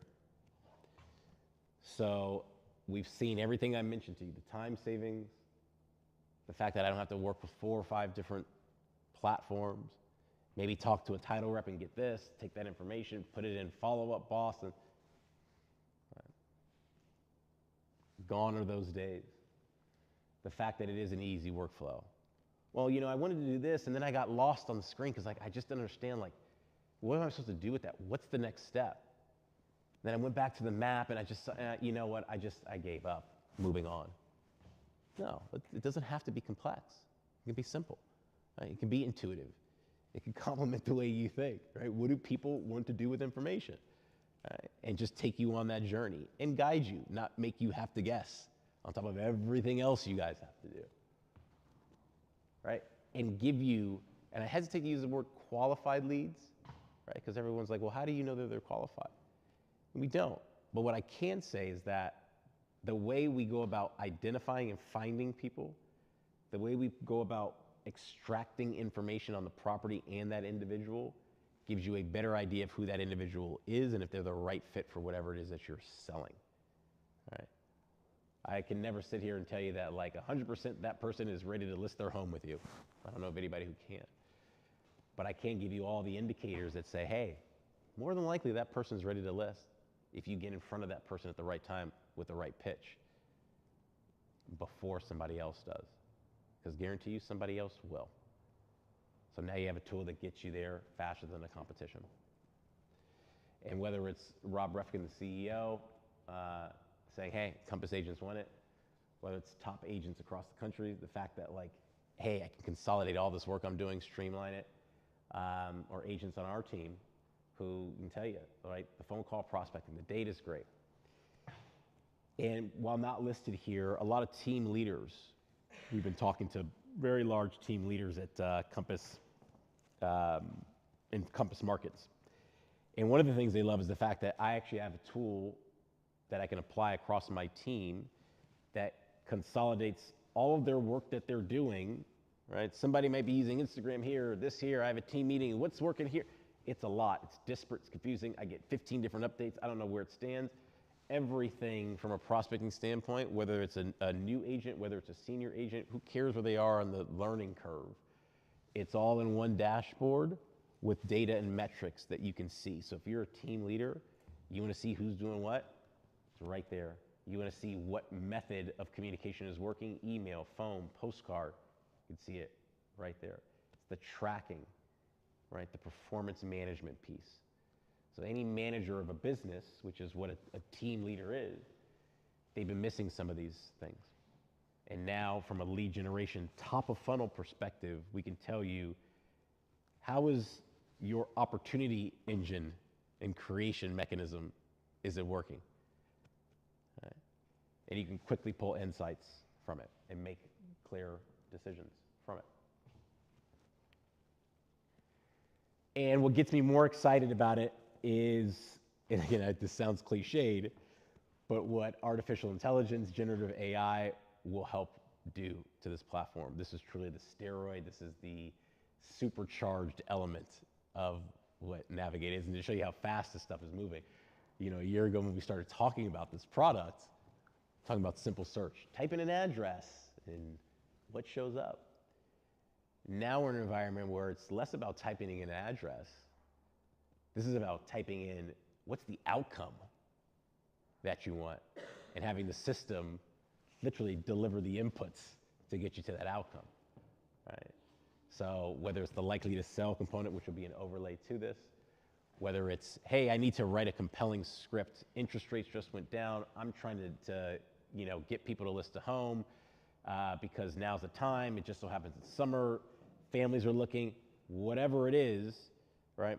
What's the ideal pitch, right, at this point in time to this community of people? And they give you a perfect example of how this comes to light. So if you're prospecting in an area where there's a ton, it's an area where there's a lot of empty nesters. You know, you may not use email communication to reach them because maybe they check email, maybe they don't even have an email, right? You actually may want to use a really nice touching postcard because that's how they interact with communication. They're checking their mail and follow up with a door knock saying, hey, you might have gotten my postcard. Just stopping by, saying hello in the neighborhood, talking to some old clients of mine. Just figured I'd say hello, right? Put a friendly face with that name you might have saw. Right? So knowing what that strategy is for that type of population and how they respond, what types of, what time of day they respond to, what types of communication and language they respond to. But I have to go 18 different places to figure it out and like ask your coworker, like, oh, I don't know, I'm trying to do this. What do you, typing it in and letting the system do the hard work for you so you can go about your day. That is the possibility. That is what this platform will become. And I truly believe Navigate will be an accomplice for you guys. All the manual labor, all the effort that you expend on the tasks that just aren't your highest and best use, you now have a tool that will do that for you. And I hate to say, like, now you have no excuse, right? Now the onus is on you guys to use what comes from this tool and put it to work. So, and sorry, these slides are a bit difficult to read here. I think when we were formatting them, we didn't take this into account. But, you know, I think you guys should walk away from this knowing that, you know, what we've built here is a next generation lead gen platform that just moves you seamlessly from discovery to how do I reach out and touch somebody and do it in mass, right? Efficiently, right? And reduces waste in your day, makes you more productive, and allows you to focus on the things that you do well and cultivating the next relationship. We know that compliance is going to be an issue. We want to take that out of your responsibility and put that squarely on us to help you figure out. So you can go create relationships. Let all that messiness let us handle. That's what the system's designed to do. And let's allow for some customization. This is not a one-size-fits-all approach. Every single realtor has a different approach. You guys do things differently. That's what makes you great, and that's what makes you connect with people. So we want to scale the things that are scalable and customize the things that should be customized. So whether that be your mail templates, your postcard templates, your communication, right? That's where everything that you do, your expertise, your personality, that's where it should live and that's where it should thrive. And like I said before, we're launching on the 15th of April. That's kind of our soft launch to the market. But if you guys are interested in joining our wait list for the product to be one of the first people who gets released to, you certainly can go to navigatenow.com/prospect smarter, which we'll share with you later. And if you're interested in a demo, just email sales@navigatenow.com and someone from our team will walk you through a demo of the product. So everything that I just told you today, you can see in real life, and call me out if it doesn't hold up to it. But I think much like me, when I go to the platform each and every day, I smile that I see we're delivering on all these things that I said, simplicity, efficiency, the fact that it is approachable, and the fact that it is intuitive. So that is Navigate. And like I will end, like I always end, prospecting now has a new direction, and we're excited for you guys to go on this journey with us. So thank you.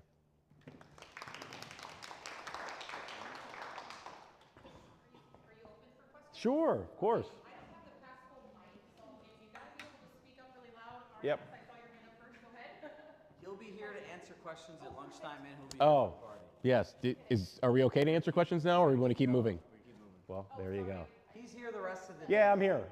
So whatever questions you have, I'm more than happy to answer them. Thank you, guys.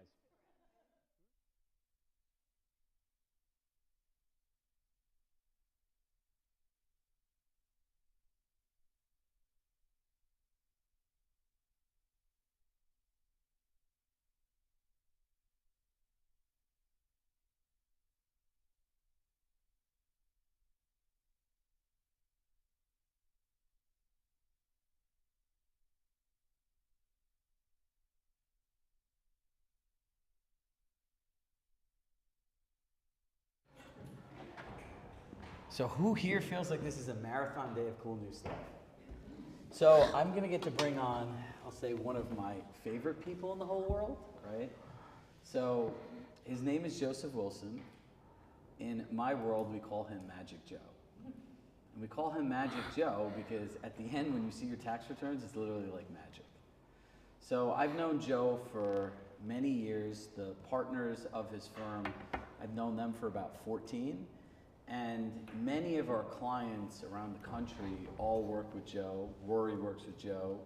I work with Joe. And you know, what I find about him is, if you have somebody that's like deathly allergic to something, that they'd go to the emergency room and potentially die, I think that's how Joe feels about paying the IRS $1 more than they absolutely need to. So today we're gonna go into a deep dive on the mistakes people make when they do tax planning, right? So I'll kind of start off with my perspective on this. There's like 4 different kinds of accountants, right? The most basic kind is a bookkeeper.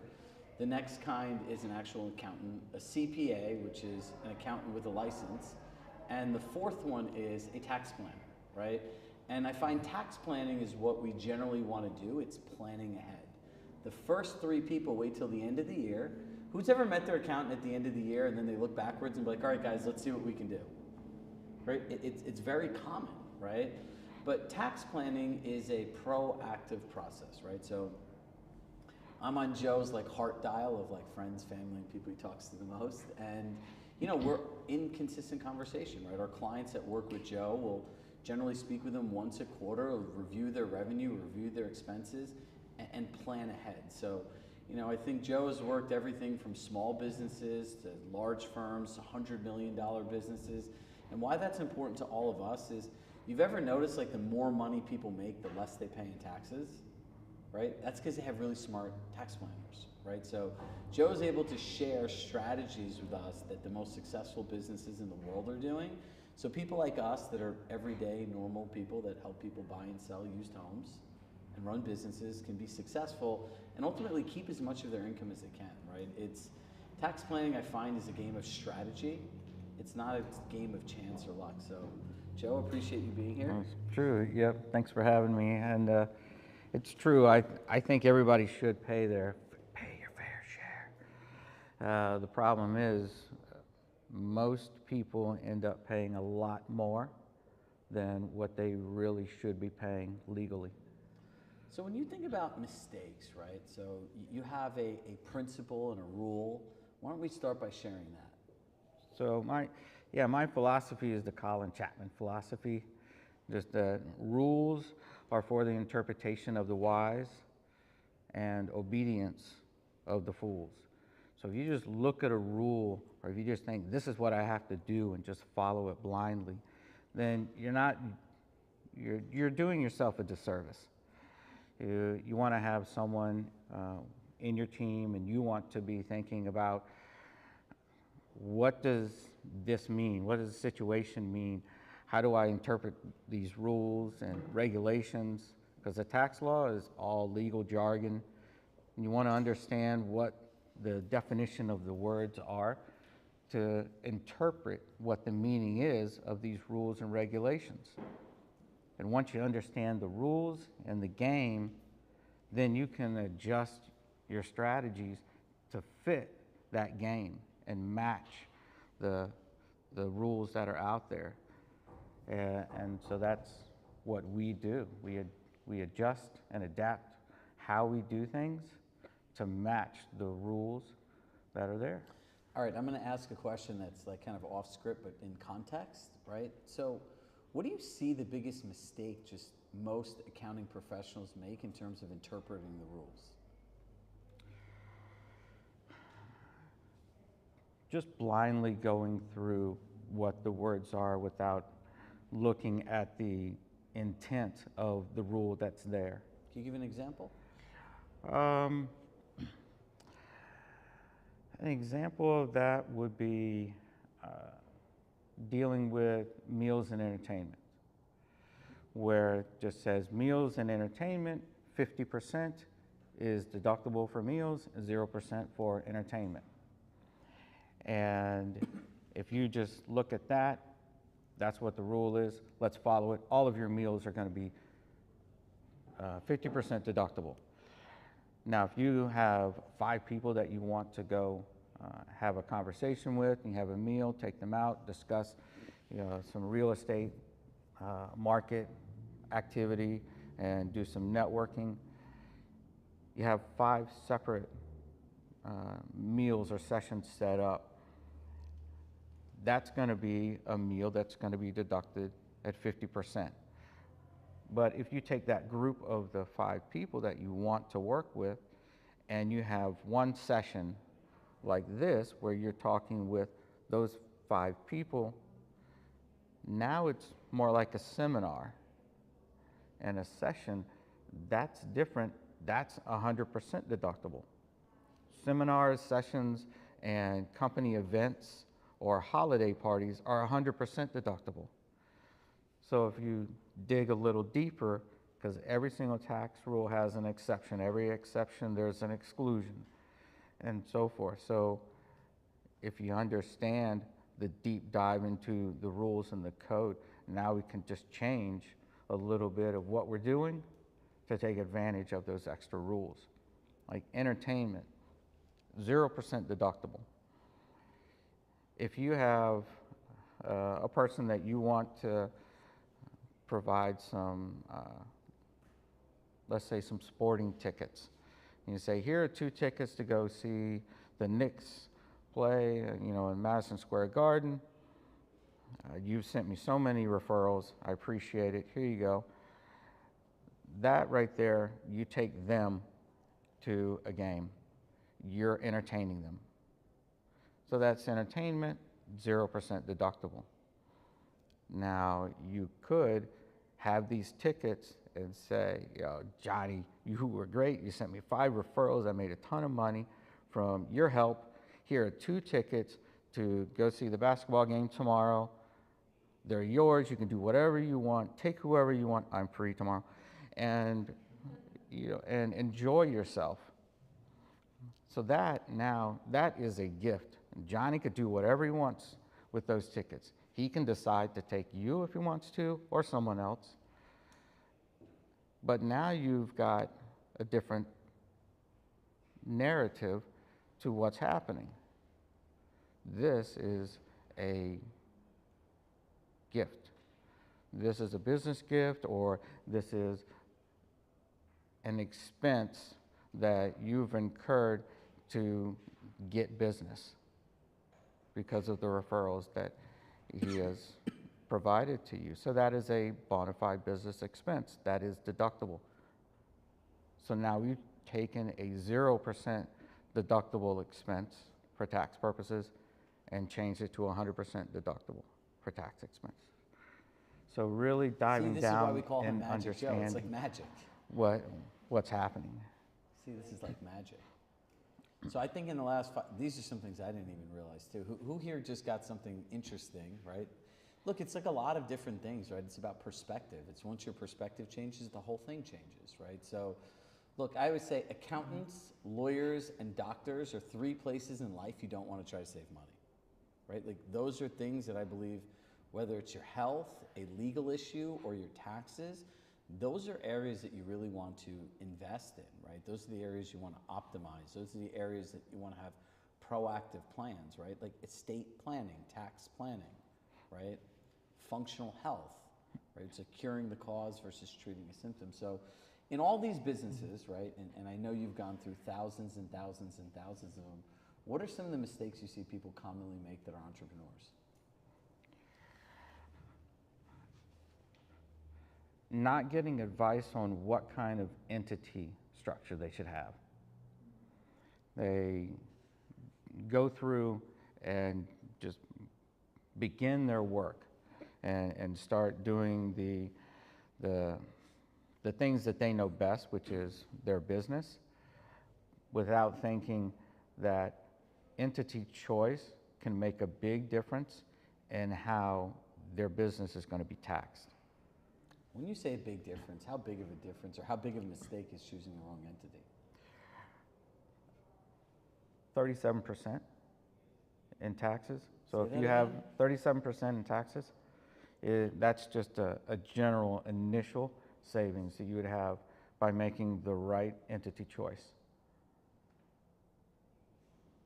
Because there are knock-on effects of your entity choice. There's at least 7 different entity types that you can have and operate as. You can be a sole proprietorship. How many of y'all are sole proprietorships? So you just have everything on a Schedule C within your personal tax return? Yeah, so that's a sole proprietorship. You can be a partnership, a C corporation, S corporation. Those are the 4 kind of biggest, most known entities that people operate. And your Schedule C and your partnership, right off the bat, you have self-employment taxes on top of your income taxes. So that's an additional 15.3% taxes that you have to deal with. A C corporation, it has its own tax filing, pays its own taxes, 21% flat rate. But if you take money out of the C Corp, then you're going to pay 15% tax on that. So you're really at a 36%, which is the top tax bracket. And then you have an S corporation, which is kind of the mix between corporation for limited liability protection, but also flow-through activity. So flow-through just means that the company reports all of the information to the IRS, but then it shares that information with the owner, and the owner reports that income and pays tax on it. In that situation, the S corporation, it doesn't have the self-employment tax, so that's saving 15.3% right there. As an S corp, you do have to have a payroll, so you do have some payroll taxes there, but the thing is, we can manage that. We can mitigate and limit what that tax would be versus a Schedule C sole proprietor and a partnership where all of that income is going to be subject to payroll/SE tax. So the first thing is understanding which entity is best for your business. That right there saves 15.3%. Then once you get into an S corporation, now you have more tax strategies that you can employ. As a Schedule C, you can do a home office deduction. You're limited, maybe $1,500. If you get much higher than that and start putting higher percentages of those figures within that return, and you have income, and you're a high earner, now that gives you an audit risk with the IRS. But if you switch how you're reporting things, now you've cut that away, and you have company reporting, individual reporting. Company reporting opens up the door to a lot more strategies that you can, as an employee, have employee reimbursement program. So when you're working at home or using some of your personal assets to help you within the business, the business can reimburse you for the use and cost of those items that you pay for personally, and it's not considered income for you, and it's a deduction for the company. So now we're lowering the taxable income at the company level. Then you have some state pass-through entity tax opportunities that gets around some of the limitations that the government had put into place with your SALT deduction. So there's just many other things that just opens up, it just kind of spider webs out, where you can take these strategies at the same time lowering audit risk, but amplifying the rules available to reduce your taxable income. So here's something cool. How many people, raise your hand high, pay quarterly taxes here? Most people. Joe, do people that, with the right entity structure, do they have to pay quarterly taxes? Every question is, it depends. Every question the answer is, it depends. Do they have to? Well, it depends, but there are ways that you can get around having to pay those quarterly taxes. If you're an S corporation and you have payroll, now you end up with the opportunity at the end of the year to pay yourself a bonus through the payroll system and do all of your federal withholding or state withholding through that payroll. And the IRS reviews how much tax is owed and how much tax you've paid in over the year. And you're supposed to pay it in equally over the year. That's why they have the 4 quarterly payments. And if you don't pay in the proper amounts in those quarterly payments, then they put an estimated tax penalty on there. Right now, it's around 7% of whatever you should have paid in. If you pay in through a payroll system that's on a W-2, that is deemed equally paid throughout the year, even if it's done on the very last day of the year.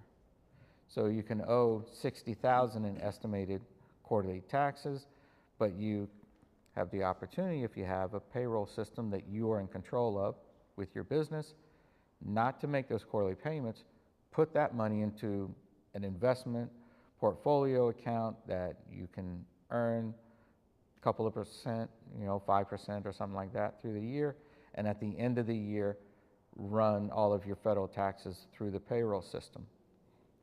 And then it gets around the penalty through the IRS. My view is, why give the IRS money to have, do whatever they want to do with it, as opposed to you having control of your money and making that money work for you and earn something off of that. I think the key part is being responsible, right? And setting the money aside and not spending all of it and ending up in a tax issue. But, as you start hearing this stuff, what I want you to start thinking about is, how does this work for me, right? How can I improve my tax position? How can I ultimately net more money, right? Because how many people here from California? A few of you, right? Man, they kill you in taxes there. You look at income and then you look at net income, it's just like, Jesus, right? So this is something I always encourage agents, constantly be challenging what your tax people are doing, right? Unless you wake up at the end of the tax year and you look at your tax bill and like, seriously, this is it? Like, if that's not where you are, then you need to challenge what's going on, right? Because this is not a one-size-fits-all solution. Every state has, right, Joe, all kinds of different things and rules and regulations. So it's something you should be really as thoughtful as, I would say picking your accountant is like picking a life partner, right? It's a very big decision, right? Because it impacts a lot of different parts of your life. So as you start going through the show, what else are you really seeing that people should be doing and also should not be doing?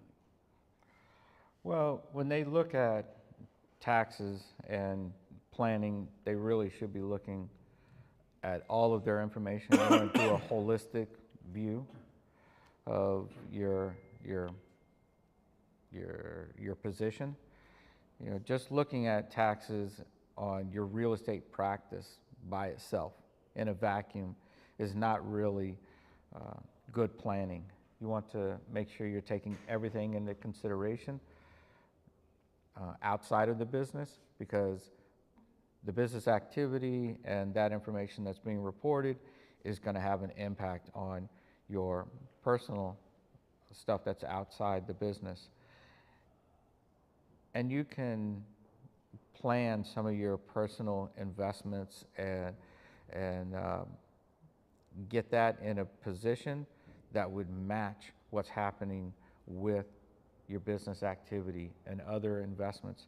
A lot of people in the real estate sector, real estate brokers, like to invest in real estate, have rental properties, stuff like that. You want to take a look at, am I treating that rental property correctly? Just by definition, rental property is passive activity. You end up with losses. Passive losses can only offset passive income. And if you don't have other passive income on your personal return, then that passive loss is suspended and it just sits there.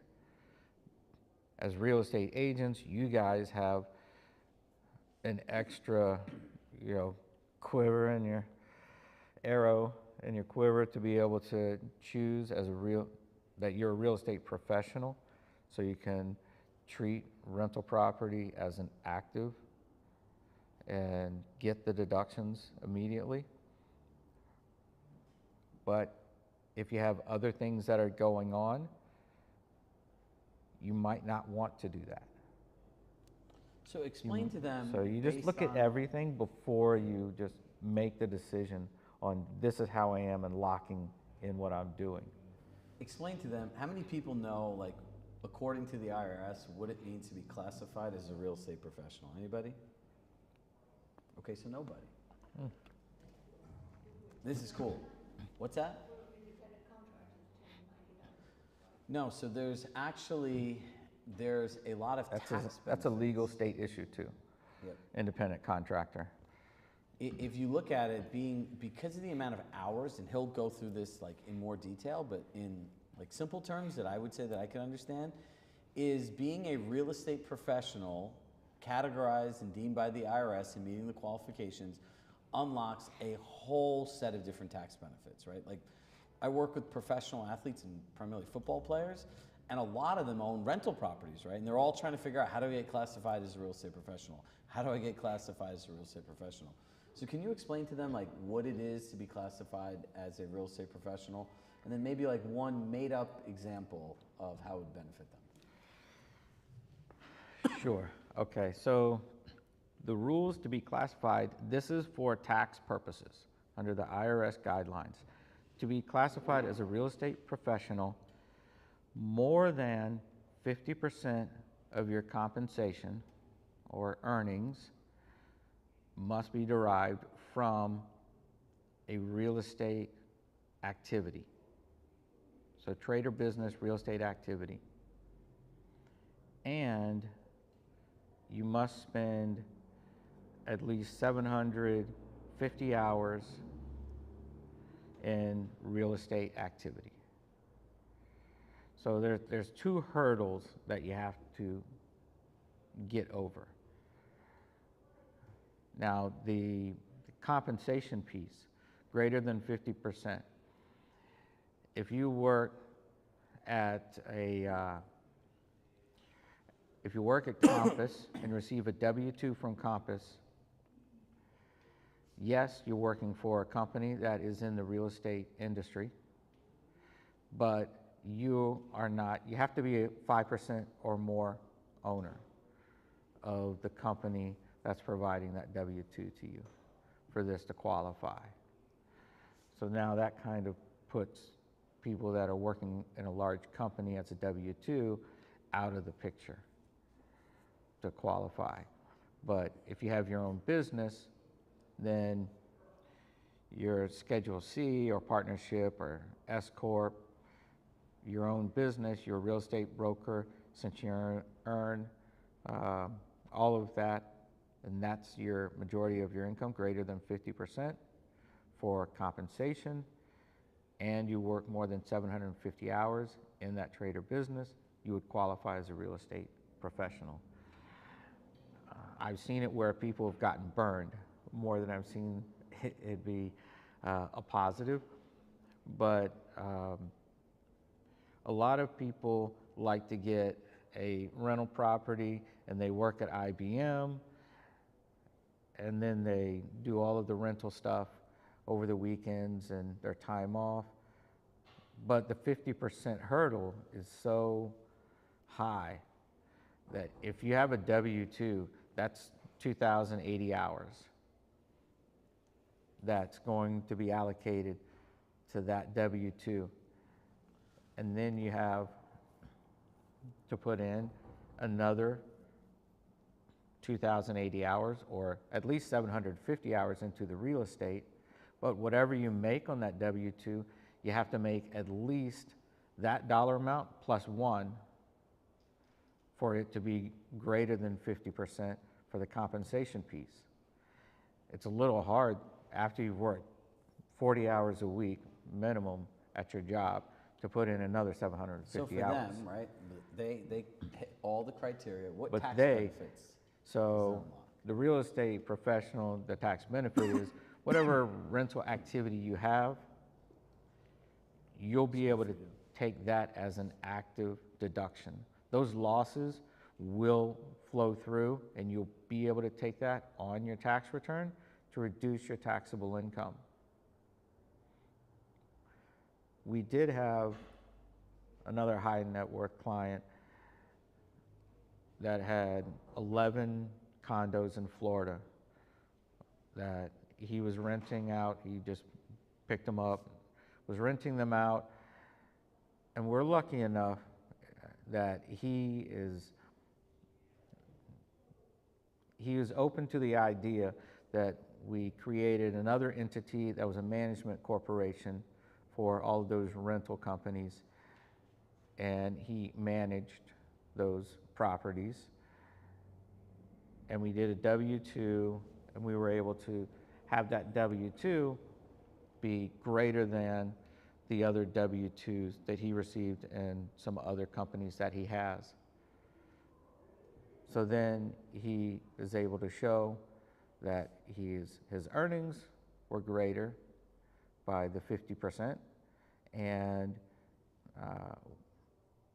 we put down he did more than 750 hours of work there, because his other stuff, he does some polling and consulting stuff, so he doesn't even work in those other businesses. He has other people work in those other businesses. He just gets a W-2. So it's not hard for us to make that true argument that he satisfied both of those requirements, and we were able to deduct, I don't know, $3.4 million on those 11 rental properties that he had. What percentage do you say that would lower his taxes by, in this case? Oh, in this case, we saved him around $600,000. $600,000. Yeah, in just that 1 year. And that is somebody's college tuition, ladies and gentlemen. Right, so Yeah. as you can see, these are just things that we've come up with in the last 30 minutes that we've talked about. If you sit down with him, he could take the red pill matrix hole, and with taxes, you go all the way down, right? Like, he loves this. Like, you can literally sit here. I always share this story with him, is that, you know, I remember sitting in a room with Joe, and I kid you not, it was for like 6 hours. And I was thinking at that time of buying a different house. And Joe was like, we can't do this. And I'm like, why not? He's like, I can't in good conscience let you pay this much money in taxes. Just go back and forth for the whole day. So finally, at the end of the day, he's like, you have friends in mortgage companies, right? I'm like, yeah, of course. He goes, can you do a call in a favor and get an underwriter on the phone and get an idea of what every depreciable asset that you could buy, and then go? I'm like, you know what, Joe? I go, forget it. We're not doing it. So this must be a sign from God that says I'm not meant to buy this house, and thank God I didn't. And that was it, right? But you know, there are a lot of things that you think of that seem like a good idea, or it's a large investment. I don't really know, but once you get to a place that you don't have to worry about this stuff, it's like a steam cooker where all the steam gets let out, right? And you know, we've had 5 people that I could think of off the top of my head that Joe has refiled their old tax returns, and they've actually gotten checks back, right? So I have a gentleman that's in Norwalk whose office I used to work out of, and his wife actually is a compass agent here in Westport. And he gives me a huge hug, and he goes, you gotta love Sharad, best people you could meet. And I'm like, why are you saying that right now? And he's like, I literally woke up and I go down to my kitchen table. He says, I saw the 3 best gifts I ever got in my life. And I go, what'd you get? And he's like, 3 refund checks from the IRS. Like, they gave me money, right? So, you know, it's a thing that most people don't realize, Joe. Like, you can actually refile your old taxes, right? Yep, that's true. If there is something wrong with it, you can go back. You can change the reporting in some instances, but it's an issue that you want to look at and explore, because sometimes it doesn't make sense to do it, because it could open up a can of worms that you might not want to open up. Every single return that's amended is going to go across somebody's desk, and it can go by really quick, or it can go and it can hang around, and they can take a look at it and dig deep into it. One person, we filed an amendment, and it was just changing. The previous accountant said their business was a specialized service, which was incorrect. It was a regular trader business, which actually opened up the door for this big deduction that was available since 2018 called QBID. But essentially what that means is that 20% of your business income is not subject to tax. It's a deduction that's on your tax return, and if your income is so high and you're a specialized service company, then that is 0%. But if it's an ordinary trader business, there are other things that are involved in the calculations, boring. But 20% would be what is available to deduct of your business income.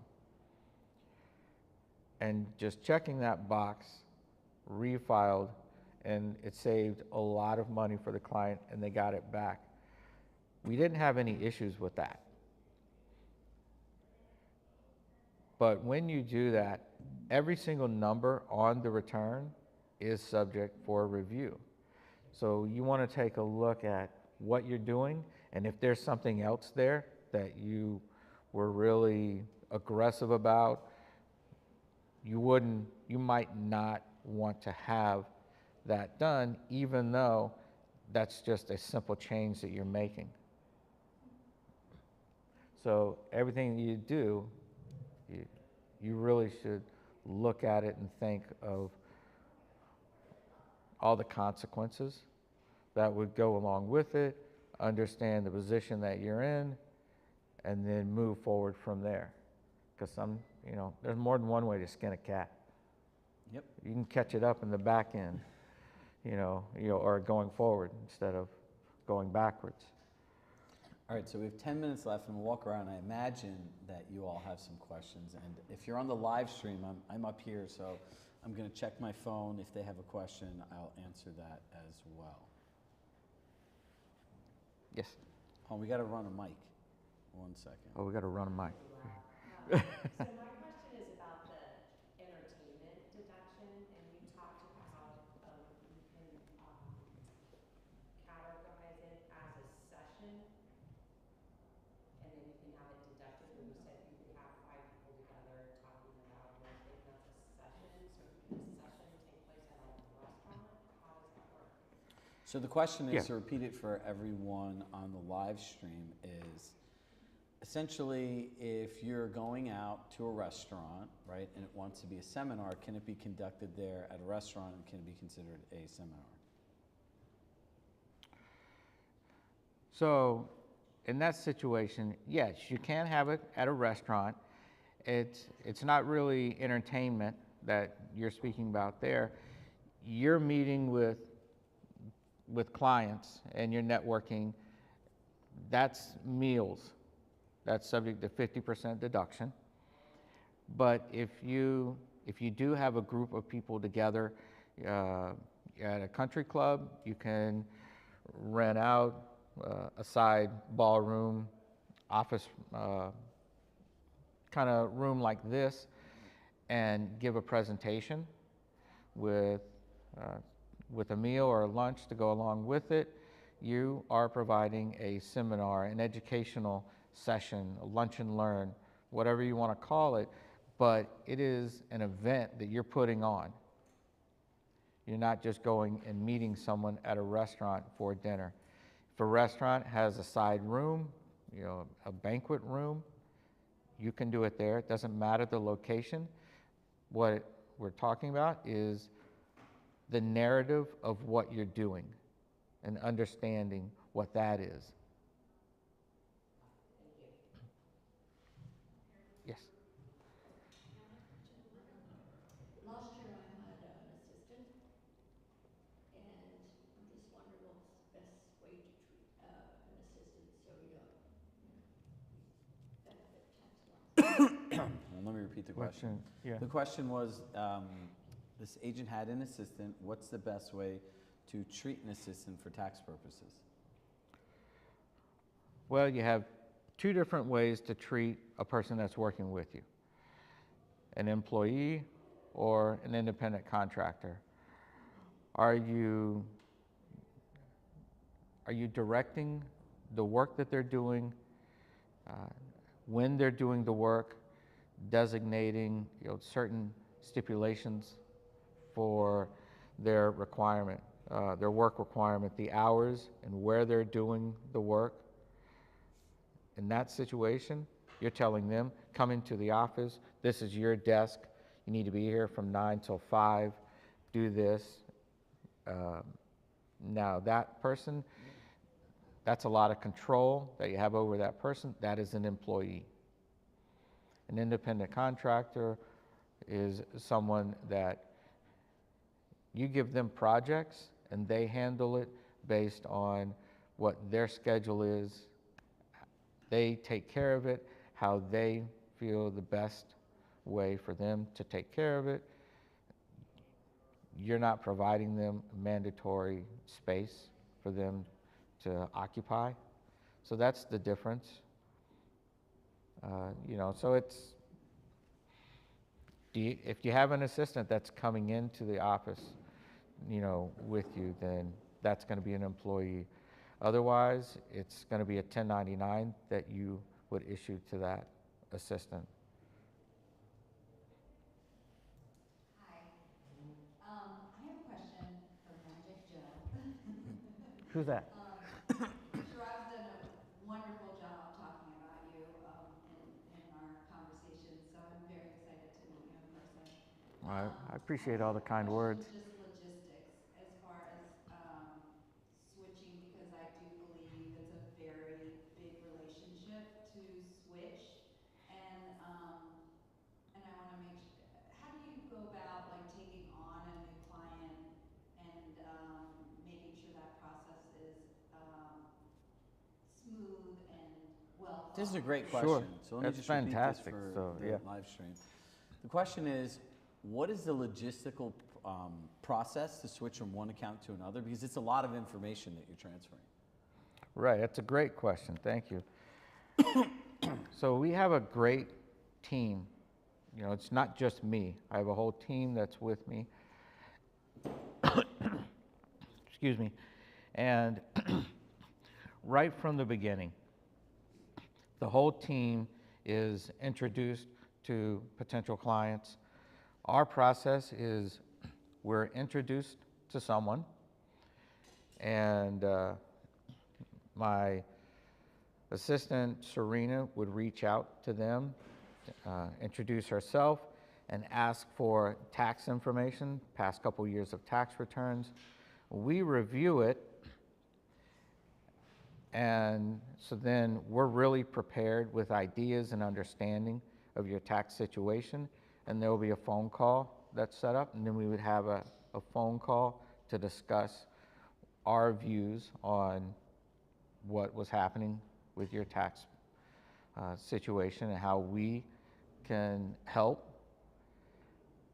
And then after that conversation, Serena and Brenna and other people within the team would work with you to migrate your income and expense, your tracking of information for your financials, your payroll questions or payroll processing, and also working with anything else related to your tax work would be coordinated with Serena and Brenna. And that process it's very smooth, but it's something that I don't go through every single step of that process. It's part of the whole team. And so the quick, you know, depending on what you have in your situation to actually transfer over, that would depend on So Joe, how many steps there are. Joe, the Because question we do is- QuickBooks, we do W-2s with payroll systems. I think what she really wants to know is, But all of that. say I'm the old accountant, you're the new accountant, right? Yeah. I have all of this information from Margaret, right? Like what would be, and I think this is what you're asking, so correct me if I'm wrong. How does she go about to her accountant and say, do you just need the tax returns, or is there additional information you need? Like if there's like a checklist, it's like For the- last 2 years tax returns. Yeah, for the prior years, it's just the last 2 tax returns. And you can last take 2 years everything tax else from there. returns, we just review that, understand your situation, and go from there. But the transition from one accountant to the other, only dealing with that tax filing, you'd either call your accountant and say, I no longer need your services. Or if they're the kind of accountant that just calls in the middle of February or March and say, hey, give me your stuff, then Run. you know, the least thing you could do is just not respond to that. And someone else is going to take care of it. But from that standpoint, it's just letting them know, I no longer need your services. But if you have a bookkeeper that takes care of QuickBooks for you, and you have another payroll system that's being monitored by someone else, then it's a combination of Serena and the team reaching out to them after you have notified them that you're going to switch services to actually transition those accounts over to us. If you don't have any QuickBooks or any payroll, So you do actually the bookkeeping too? yeah, that's Joe part does of. my QuickBooks. I'll raise my hand and say that. Yeah, so like, look, Yeah, from we my do perspective- QuickBooks, we do payroll, and the reason why we want to do all of that is because we know how to categorize things, we know where we want to categorize things, we have a standard process that's in place for the accounts that we use. And so throughout the whole year, you want to make sure you're tracking all of your information. So then you can take a look, how am I doing the last 3 months? What are my expenses like? What's my marketing like? Then you can dive into your marketing. You're spending 15% of your GCI on marketing, but your your goal is supposed to be 11%. Why am I spending over, 4% over? Then you can go in to that detail and see, oh, I've got Zillow ads and I'm doing Facebook, but they're crossing over on the demographics, so I'm paying twice as much for ads that I really shouldn't need to. And you can reduce or change your marketing like that in a relative quick time frame, as opposed to just once a year going over your information. Look, I think from our perspective, like delegation is key, right? The more things you do that really aren't your zone of genius, the more time you take away from things you're really good at, right? Excuse me. As a top agent, like many of you are, the best time you can spend is with your clients, right? Whether it's showing property, going on listing appointments, taking your past clients out for coffees, client events. So if you have to run your QuickBooks, it is a lot. Like there's hundreds and hundreds and hundreds of things that real estate agents spend money on in a year. So you don't want to sit there and categorize all of it. Then the accountant asks you for all this stuff, and then you're like giving them your information, and it's like a whole circle, right? So, ideally you want to just be able to delegate the whole thing out and then figure out like, all right, what is my part in this, and like help me understand the data, and how can I make business decisions on facts, not feelings, right? Because if I ask somebody in a coaching session, like, how much money do you spend?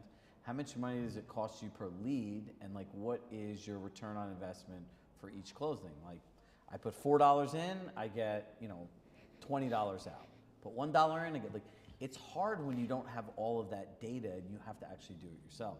So everything is like this big ocean, right? And you're like just looking for little pebbles in it and trying to make sense of it. So Joe, parting words, and we're gonna break for lunch. So everyone on the live stream, we're taking a break till about 2 p.m. and then we'll hop back online. We have our LinkedIn session after lunch, Run Your Business Like a Business. I'll be doing a session on how to win more buyer and seller agreements with Compass One. And Joe, parting words.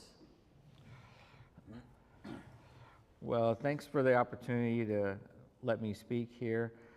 There's a lot of information that's out there. I want you guys to think and ask questions with your advisors and get them to really help you a lot. Don't just let them ask for information, put it in and churn and burn and spit out information. Get them to think and answer the questions and ask them a lot of questions so that you can be ahead of the curve and get some proactive planning.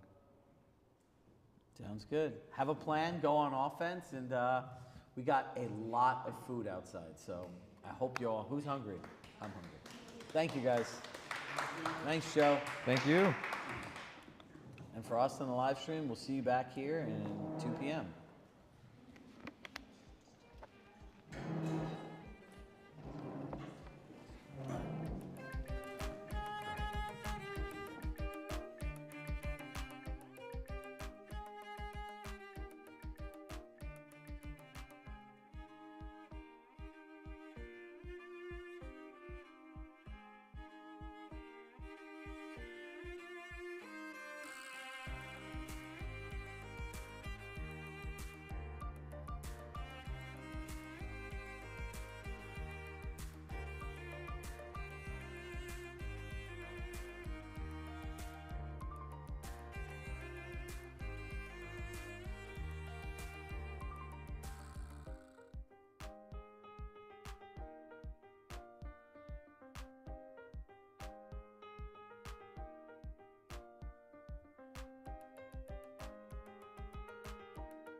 Someone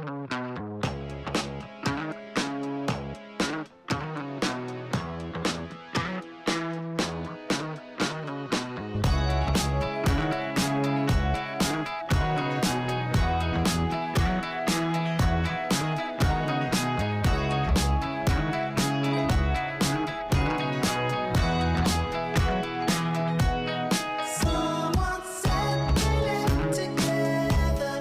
I ran up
Is there music on it?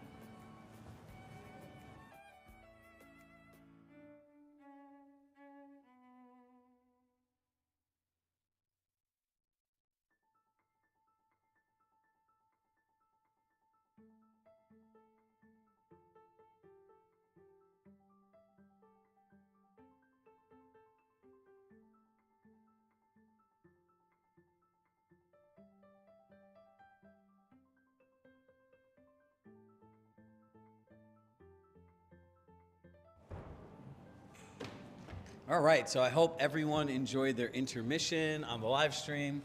For, as they say, our live studio audience, I hope you guys enjoyed the food.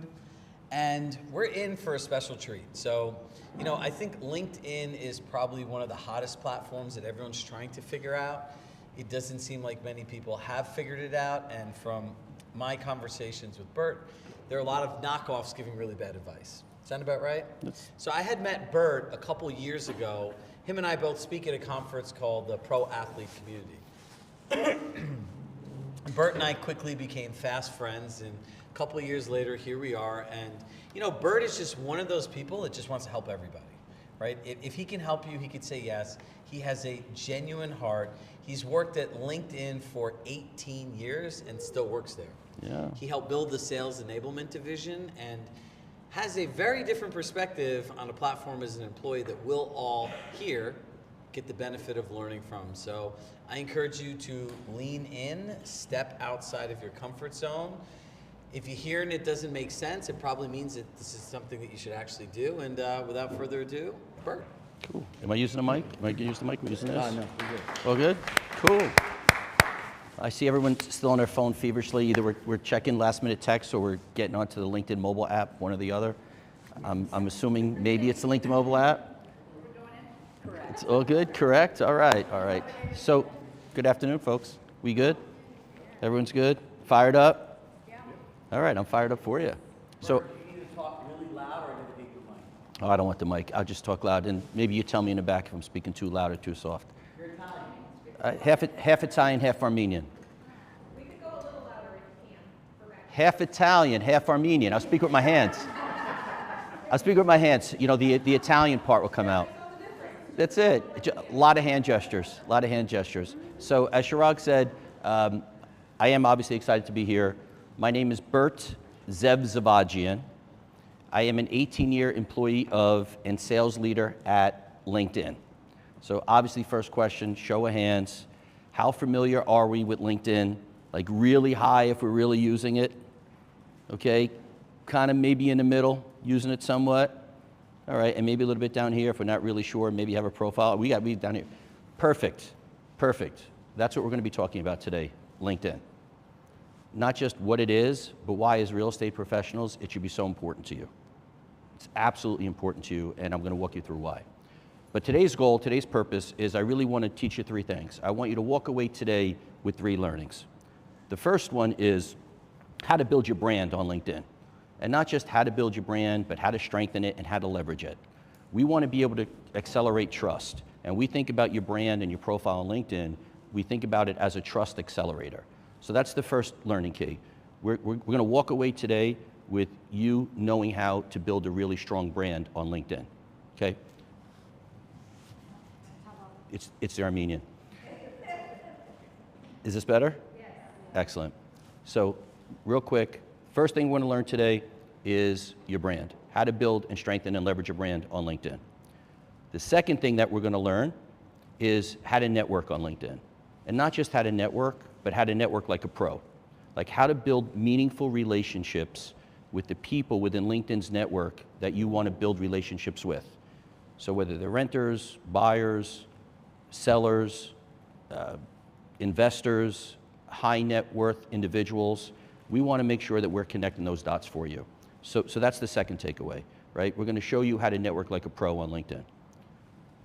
Third thing you're going to learn today is how to monetize, right? We're going to show you how to generate leads and monetize, get you paid.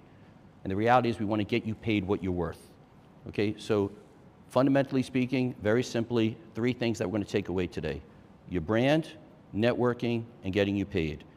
We refer to that as dreaming big, doing work, and getting paid. The dream big part is, what do you want your brand to be? What do you want your personal professional brand to be on LinkedIn? That's the dream big part. The do work part, I'm going to show you how to do that. And they're not heavy lifts. They're really easy tasks that you can begin to implement today. And the getting paid part, well, that's the fun part, right? We want to get you paid what you're worth. Dream big, do work, get paid. Okay, it's the same formula that I've used to help thousands of high-performing professionals like each of you create successful careers on LinkedIn. The idea is to achieve success, maximize your potential, personally and professionally, and I will try to do my best to help remove some of those barriers and challenges along the way. Fair? Okay, so now that I told you who I am, my ethnicity, and what I'm going to do today, I need to share a little bit more about me with you. I'm also a stutterer. I stutter. I've stuttered my entire life. Ever since I've been a small child, I literally couldn't speak, could not put two words together. I was challenged throughout grammar school, high school, college, really my entire adult life. I might start stuttering today. It just happens. But if it does, it's going to be okay, right? Like, I'm amongst friends. I'm part of the Compass family now. Right? So if it happens, you're laughing with me, not at me. Right? All good. Nice, nice, nice, nice. So dream big, do work, get paid. First question is, who's ready to get some work done? Come on, let's get those hands up. Nice, nice, nice. So before we start talking about what LinkedIn is, let's talk about what it's not. It's not very sexy. It could be sexier. It's not. It's not Instagram. It's not TikTok. It's not Twitter. It's kind of boring. But boring's okay. And the reason why it's okay is because what? It's going to get you paid. It's going to get you paid. LinkedIn has over 1.1 billion members. 1.1 billion members, growing at a rate of over 3 new members per second. So think about that. Every second, 3 new professionals are joining LinkedIn. 1.1 billion members joining at a rate of over 3 new members per second. Why do you care about that? Why is that important to you? If you look at the demographics of LinkedIn, 77% of LinkedIn's network are between the ages of 30 and 54. 77% of LinkedIn's network are between the ages of 30 and 54. More than half identify themselves as high-income households. So more than half of LinkedIn's network self-identifies as high-income households. That is an amazing audience for you. Whether you're looking for renters, buyers, sellers, investors, high net worth individuals, it's an amazing opportunity that I will tell you the real estate connectivity between real estate professionals and the LinkedIn ecosystem. And we're all about at LinkedIn connecting talent to opportunity or opportunity to talent. So in that example, a realtor to a piece of property, a property to a realtor, to a seller, to a buyer, it's virtually untapped at LinkedIn. People are still trying to figure out, how do I leverage LinkedIn so that I could dream big, do work, and get paid? And I'm going to show you how to do that right now. Okay? Fair? All right, so you have to pardon me. I have to go over to my, what looks like a virtual computer here, and we're going to walk through a number of stuff. So people often ask, how do I get started? I have an idea as to what I want to look like on LinkedIn. I have an idea as to what my brand's going to be. But where do I start? It all starts with this simple, fundamental profile, your LinkedIn profile. From this moment on, I need you to think about LinkedIn as the landing page for your career. Like, I need you to think of that.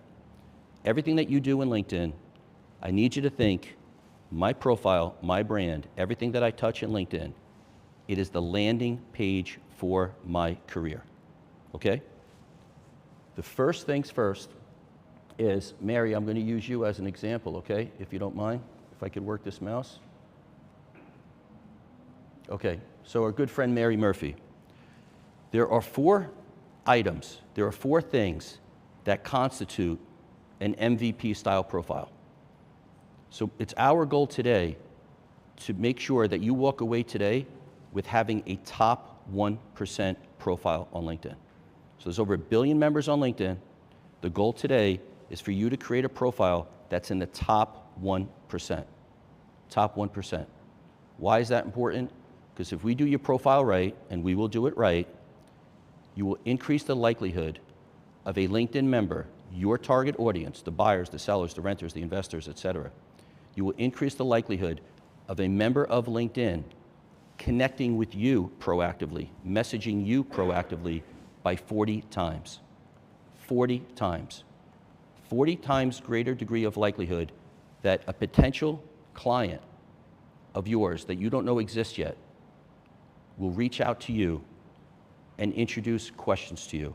Hey, Mary, I live in New Jersey. Someone very close to me passed away. I inherited a house in Menlo Park.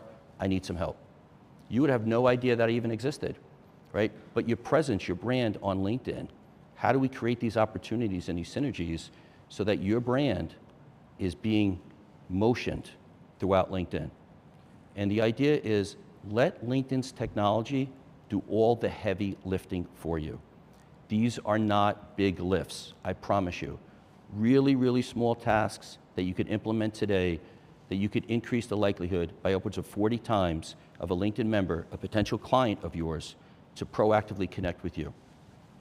There's 4 things that are non-negotiables. 4 things that are non-negotiables. The first thing that we look at is your headshot. Mary, I think you have a great headshot. Are you okay not only if I throw you flowers, do you mind if I give you some potential recommendations? All right. So I think Mary has a great headshot. That's the first thing that somebody is seeing. Earlier I joked about, hey, are you on the LinkedIn mobile app, right? The reality is more than 50% of LinkedIn's traffic happens through the mobile app, through the mobile phone. So anytime that we take a look at your profile and any adjustments that we make or recommendations that we make, critically important that you have your phone with you. It may look amazing from the desktop, but it may look a little kind of quirky from your mobile phone. So we want to make sure that we have that balance, okay?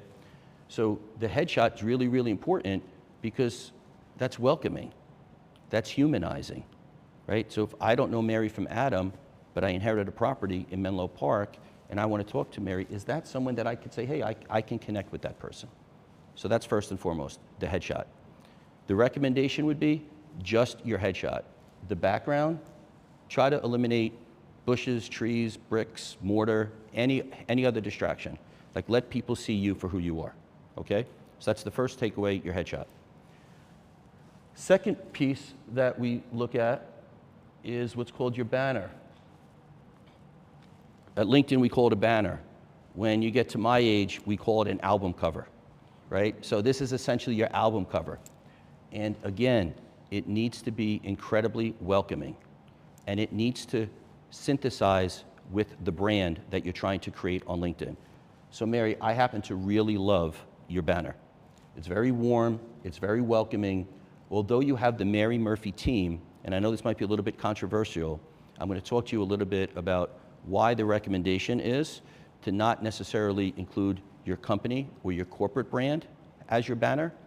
Statistically speaking, and I'll leave it at this, you're 9 times more likely to be connected with a LinkedIn member if you have a personal banner, not a corporate banner, okay? But Mary, I'm totally okay with the logo in the lower right-hand corner because that's a very warm look, offering a predictable process for selling and buying.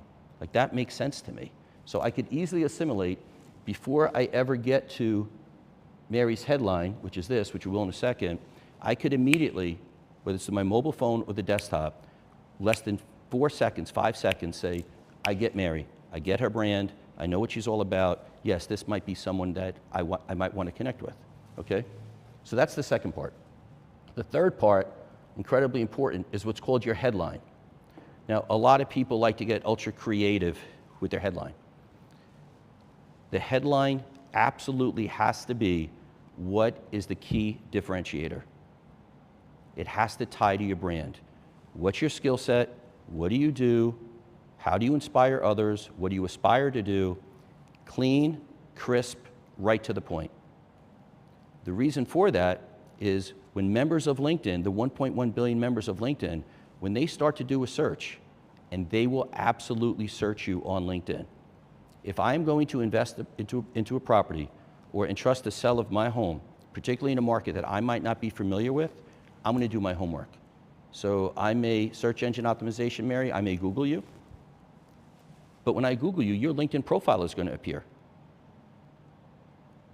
High degree of likelihood, almost a certainty, that they're going to go to your LinkedIn profile. And so when they go to your LinkedIn profile, A, you want to be found. You want to be found. It's great to have an amazing headline. Like, you could spend hours sitting behind your desk or your computer saying, oh, does this sound right? Does this look right? Oh, this looks really cool. But if nobody's going to see it, it doesn't really matter. So we need to make sure that we have keywords and skill sets and differentiators in your headline. And I'm going to show you a classic example of exactly what I mean. So that's the third part, your headline. The fourth piece is what's called the About section. Now, the About section, this is your opportunity to storytell. Okay? And so when I read Mary's profile, this is what I see from the desktop.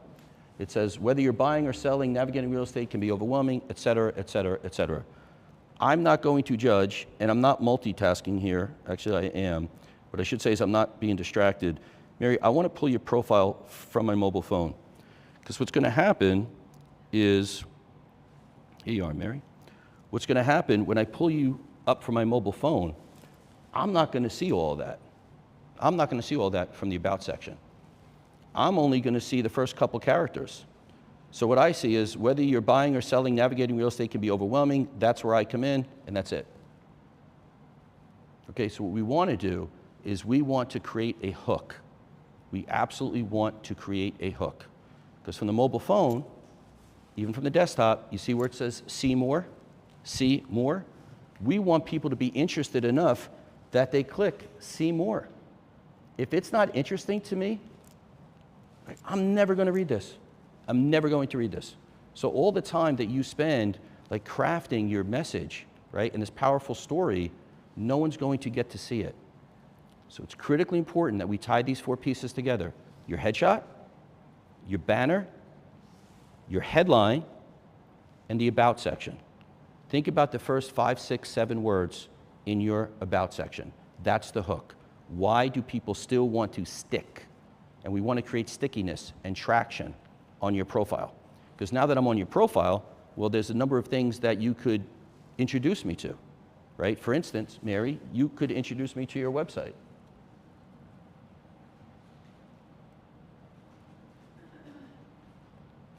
Forgive me here, I'm doing my best, right? You could introduce me to your website, but I may never get to your website if I'm not magnetized to your profile, if there's no human connective tissue. And that's what LinkedIn does. LinkedIn builds human connective tissue. It's a trust accelerator. I cannot emphasize that anymore.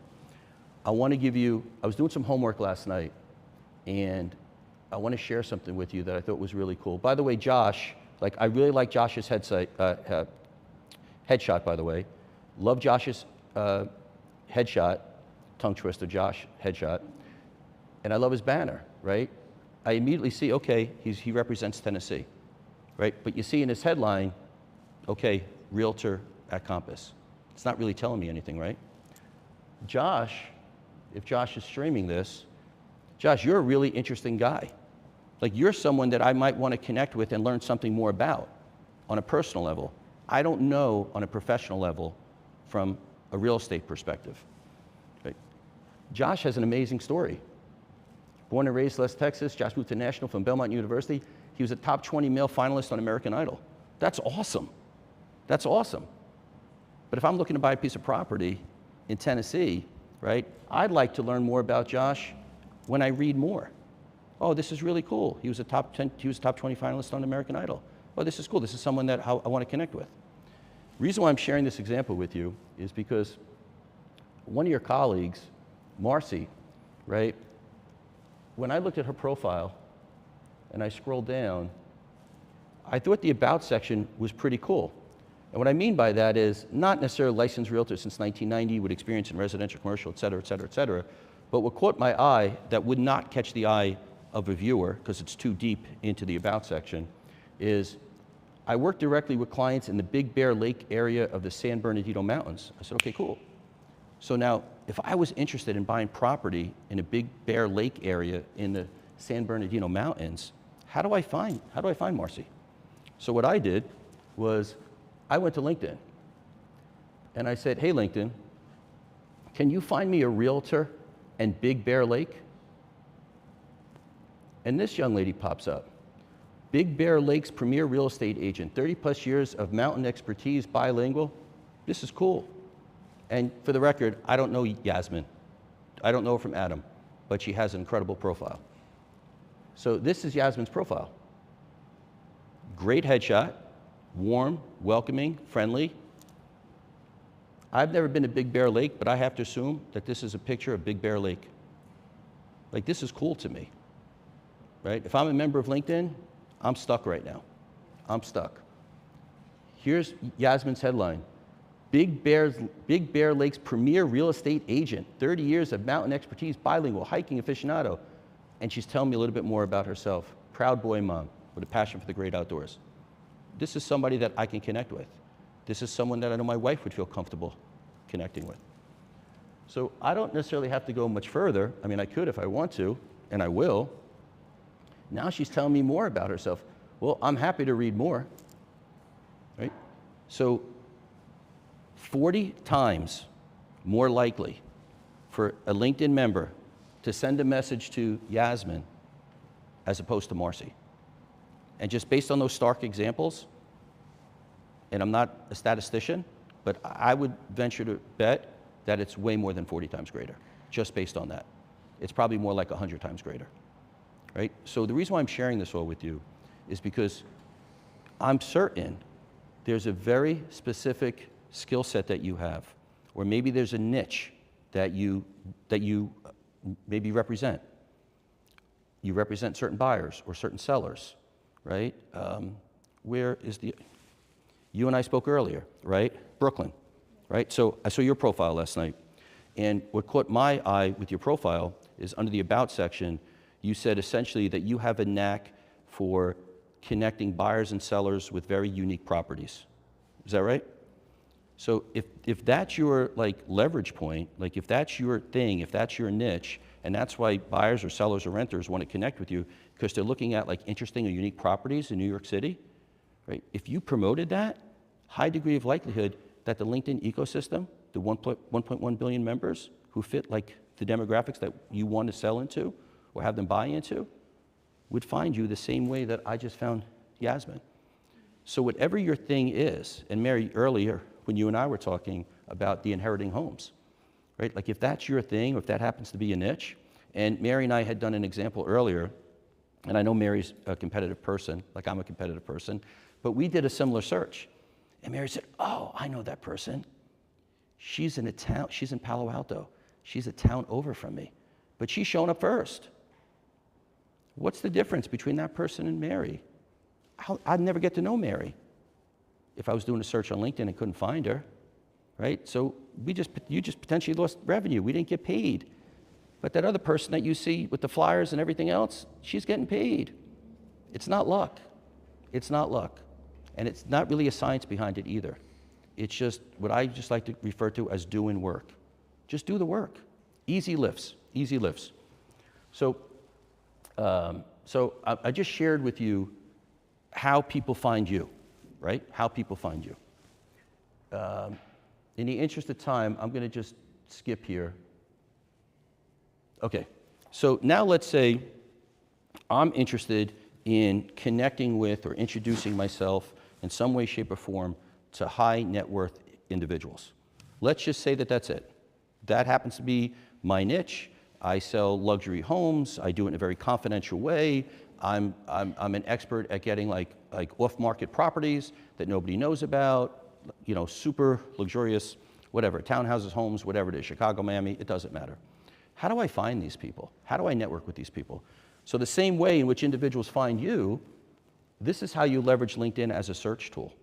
So last night, what I did, actually a few moments ago, I had to double up on this. I just said, hey, LinkedIn, show me anyone who's an advisor in private equity or a board member. And the reason why I did that was because there's a high degree of likelihood if someone is an advisor to an executive committee, right? Maybe they're in tech, maybe they're not, maybe self-made, maybe they're retired, but maybe they're offering consultative services to an executive team.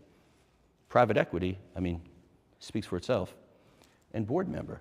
Well, high degree of likelihood if somebody's a board member, depending on the size and scope of the organization, they probably fall into that like high net worth income individual. So that's all I did. I put in a search and it shows me people. It's 28,000. It's a big number. It's a big number. So I say to myself, well, gosh, I really just kind of focus on New York. And now it's telling, well, there's 2,400. Manageable, manageable.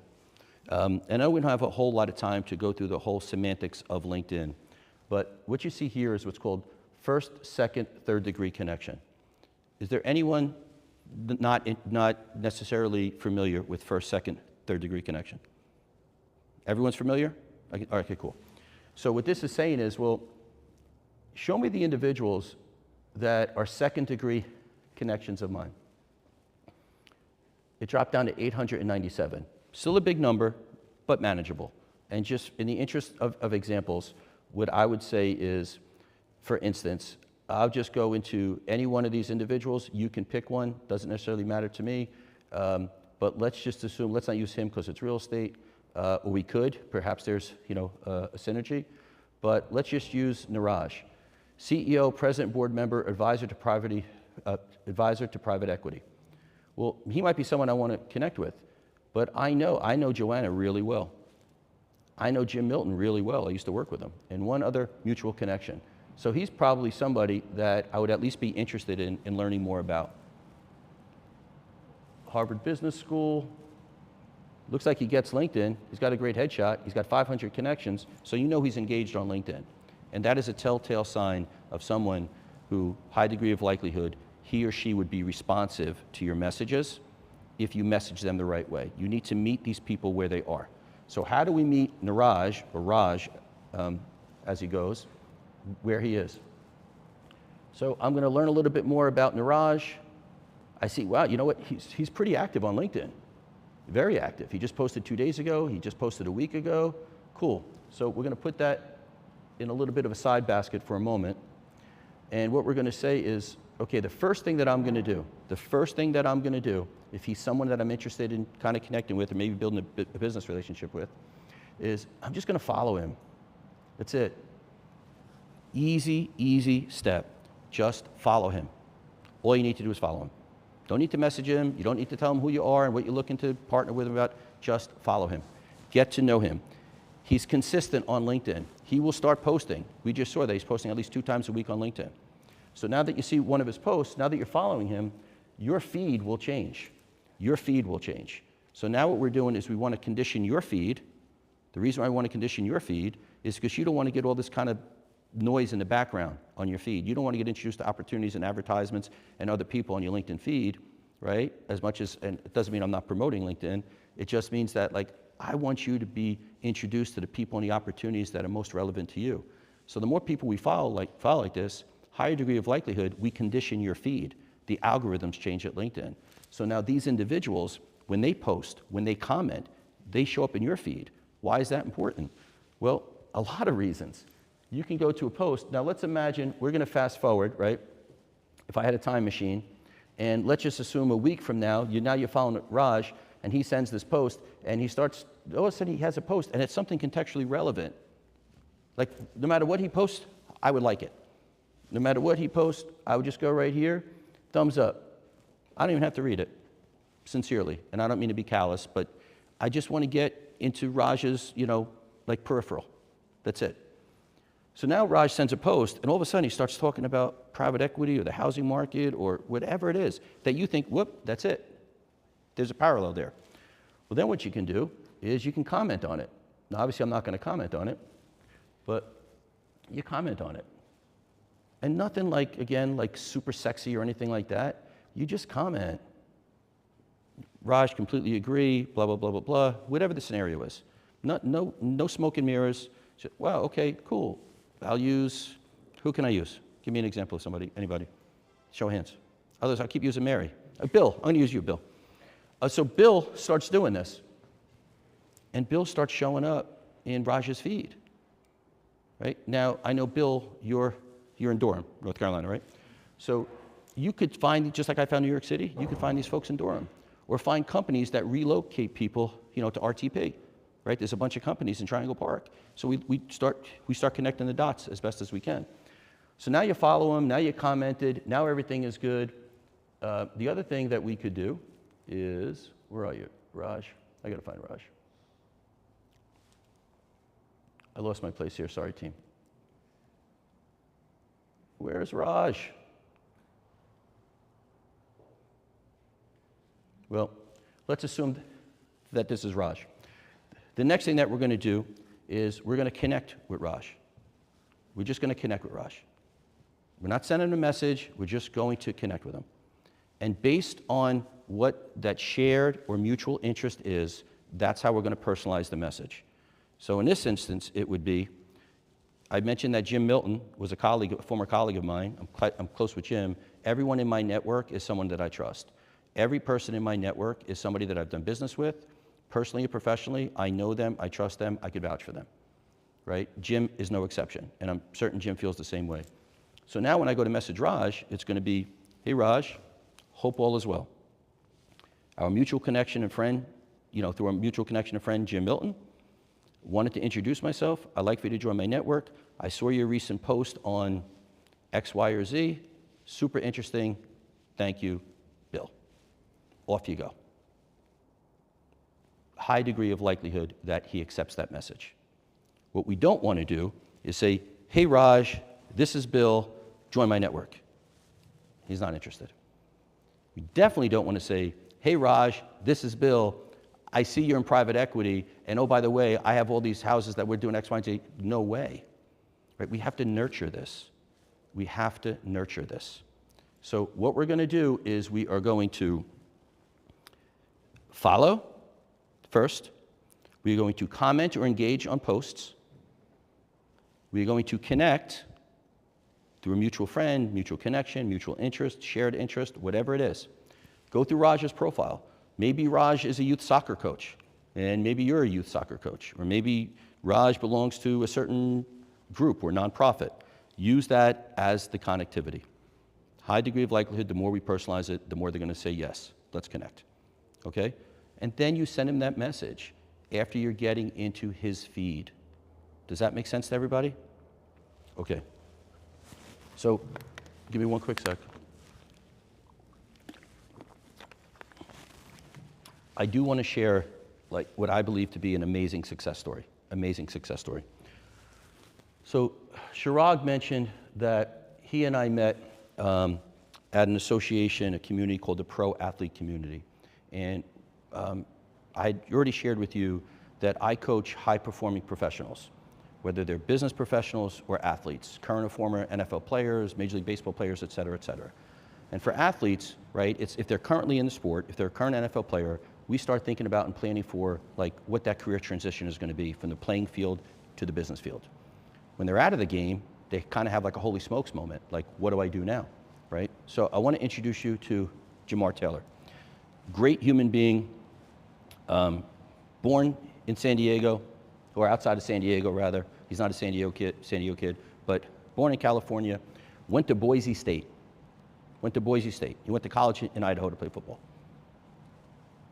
Gets drafted by the Miami Dolphins. I'm going to fast forward the rest of his story. His last year in the league, he played for the Arizona Cardinals. Neither he nor his wife are from the area, but he kind of liked the area. He had his first child there. So he said, what am I going to do? And so he started to dabble into real estate. I met Jamar September 2023. September 2023. He said, Bert, I'm going for it. I'm going to start a business. It's called America One Luxury Real Estate. Started in January. So that's 3 months after I met him. And for 3 months, what we worked on is, what's your brand? Who do you want to communicate with? Who's your target audience? What's the big dream? I'll show you how to do the work because you want to get paid. And so Jamar pursued real estate as relentlessly as he pursued football. I mean, I'll let you know that right now. Like, that's the level of commitment that he made. Relentless pursuit. He said to himself, well, I want to connect with high network individuals. It would be great if I could somehow collect with maybe celebrities or athletes. And then I could be like, just like the NFL player, I could be like the professional, like, real estate player. And that's what he was thinking. So we went to work. I'm happy to answer questions in just a few minutes, but here's the deal. Jamar earned in commissions in January, in calendar year 2024, and it's okay that I say this because he shares it. He earned over $1 million in commissions in calendar year 2024. 2024. He sent me a note because I said, hey, Jamar, are you good? I'm doing this, presentation. Are you, do you have any kind of words of wisdom? And this is legit what he said. LinkedIn is a powerful tool for building traction in real estate. When I first started using it, my focus was in sharing articles that positioned me as a knowledgeable professional in the industry. I used the platform to connect with people in the spaces I wanted to represent and with the expertise behind it. From there, I leveraged direct messaging to find common ground, which led to conversations over lunch and ultimately to new clients. If you're in real estate, treat LinkedIn as more than just a social media network. It's a premier platform for professional growth and relationship building. Share valuable insights, engage with your network, and use it strategically to turn connections into opportunities. That's a more eloquent way of saying, dream big, do work, get paid. Literally, what I walked you through, that's the formula we use for Jamar. It's the formula that I use for thousands of high-performing professionals. The example I just showed you with Raj, right? Nurture it, nurture it. Follow individuals that you might want to connect with. After you follow those individuals, condition the feed, see what they're saying, why they're saying it. How do you get in their feed? Well, the way you get in their feed is to start to engage in their content. Start to put out contextually relevant content. Contextually relevant content. Make you the expert. So, Bill, I used you a moment ago as an example. I'm going to try to find you real quick, Bill. Hopefully I find you. Okay, so Bill, great headshot, great headshot. Is this St. Andrews? Okay, so this is St. Andrews. So I know Bill, love Bill, I'm so glad he started on LinkedIn, but we had a conversation outside and he really hadn't been on LinkedIn, he hasn't been on LinkedIn like over a year. But let's imagine you were, right? Like, I wouldn't know you're in real estate, right? I would say, I don't know, maybe he's a golf pro or something. I don't really know, right? President at Spotlight Realty, okay. But let me throw you some serious flowers, Bill. This is the type of stuff that your potential clients want to hear about, right? Keys to first-time home buying success in Durham, North Carolina. Well, if I'm interested in relocating, true story, about 20 years ago, I was interested in relocating to Raleigh, and I had 3 small children. So if I would have found you on LinkedIn, right, had I seen that post, I would have probably said, hey, Bill, you don't know me, I'm Bert, I live in New Jersey, my family and I are thinking about, reloading to Raleigh. That's really important. If people are concerned about real estate volatility, post about it. I'm not sure who the person was, but is there a realtor here from like the Massachusetts area? I don't know if it was your post or not, but somebody had posted when I saw about how, I think it was Barrington High School. Is that in the Massachusetts area? That Barrington High School was just named like the top 16 high schools, in the country. So posting stuff like that builds human connective tissue. So as much as Jamar, who I love, likes to take some of my advice, but now that he's so successful, he's kind of creating his own formula. So he just created a newsletter. He literally just dropped it yesterday, right? But he's putting out content like this. Fresh Growth Product Community, he just closed this house. He just closed this house. He did a public speaking engagement. He just closed this house, right? And so the way I look at that is this, do people really care, right? Like if you're a realtor, you really care. Maybe you have some envy or you have some competitive juices that say, hey, you know what? Like, gosh, he sold that house. I want to sell that house. But by and large, people aren't necessarily enamored by houses being sold. But it's what you do, put your own personalization, your own DNA behind it, your own fingerprint behind it, and really separate yourself from the other 1.1 billion members of LinkedIn, of which a couple 100,000 are real estate professionals, but be in the top 1%. Be in the top 1%. Connect people to opportunity and your opportunities to people. Make sense? All right, cool. I literally have 2 minutes and 51 seconds. Any questions? Yes. What is the difference? Oh, need a mic. Sorry. You got it? Can you just explain the difference between when you follow someone and then when you connect with someone? Sure. So a follow is simply that. I'm just potentially interested in somebody. I'm not going to connect with them. I'm just going to follow. Think about it as like I'm going to admire somebody from afar.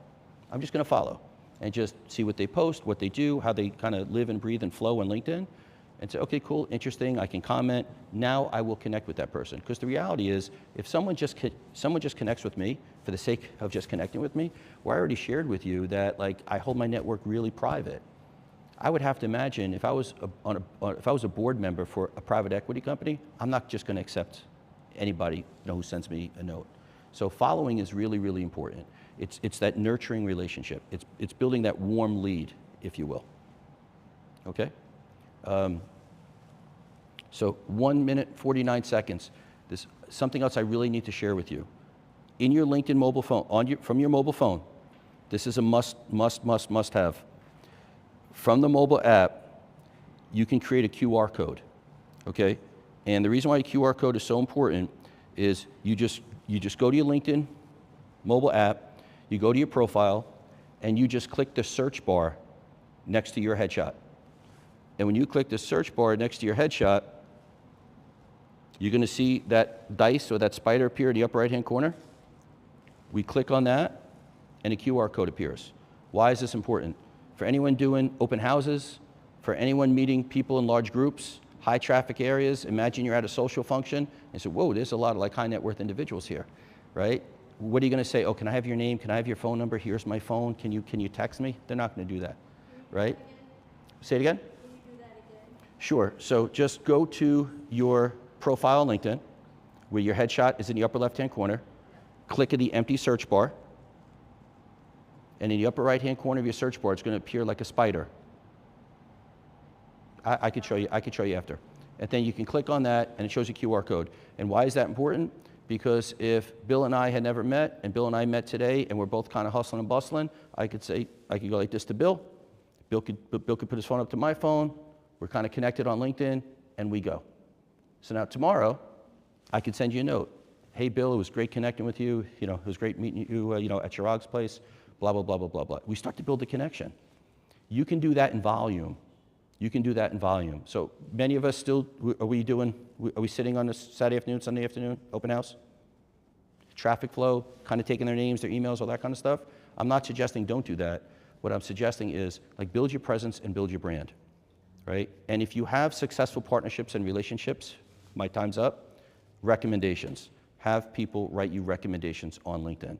It's a trust accelerator, right? So if I have a great experience with you, Mary, you took care of the inherited home, ask me to write you a recommendation, and I say, you know what, Mary was absolutely fantastic from start to finish. She took a very kind of grieving, tough time with the family, turned into a positive, we're completely gracious, and Mary, we highly recommend Mary. And then you post that.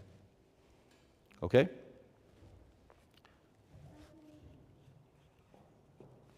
Am I still going to time or no? If you have one more question, go ahead. Okay.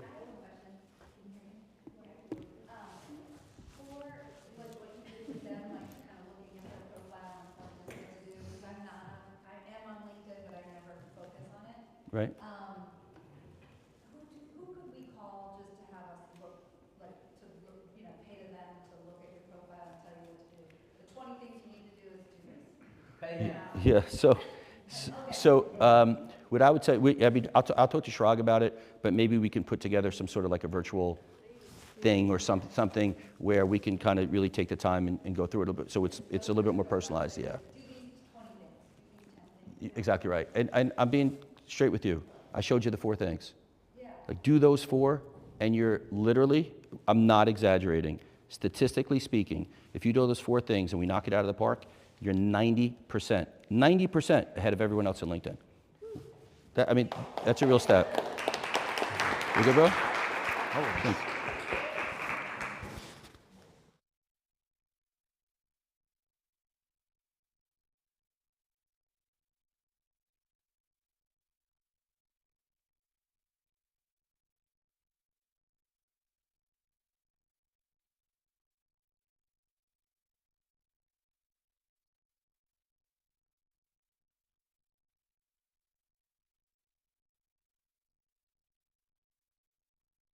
To hear new stuff, right? So I think one of our goals, I think mission accomplished, can you guys set the clock for me, please? Is that we wanted you to expand your mind into new realities, right? I would say the best part about the community here is the community, and it's made up of all of you, right? So I didn't realize, I was telling my team here, I was like, wow, I actually get to do a presentation today. So it's nice being a student and somebody in the audience. And, you know, they say you have 2 ears and 1 mouth. It's good to listen, right? So, you know, I think 3 things high level that I would encourage you all to think about and write these 3 down and do them in whatever order of operation is most important to you is Instagram, LinkedIn, and tax planning. All of you need to go back to your accountants and really look at what the hell they're doing, right? That whole tax entity thing that Joe said in like smart accountant words is really the most important thing. You know, my brother's a CPA and got all of his auditing hours and his CPA license at KPMG, and my brother works for Joe and he's a W-2 employee, right? So there's, just like all of you are the best at what you do, and just like in real estate, there's that 73% that doesn't do anything, and then some people that just, you know, fill out a TurboTax form and call it accounting. Same thing, right? LinkedIn, like it is something I believe worth doing as a company. We're really gonna go heavy into this into the second quarter of the year. And then there's Instagram, right? Tried and true, we're all on it every day. Personally speaking, people ask me like, why don't you go to a lot of interesting places? Why don't you post on it? Personally speaking, I hate it, right? Like people spend more time on that than they do themselves. So therefore I don't have an affinity for any of this stuff. So I shared with you about the agent of the future, right? And I used the word integration, right? And I've been at Compass now for, I don't know, since 2018.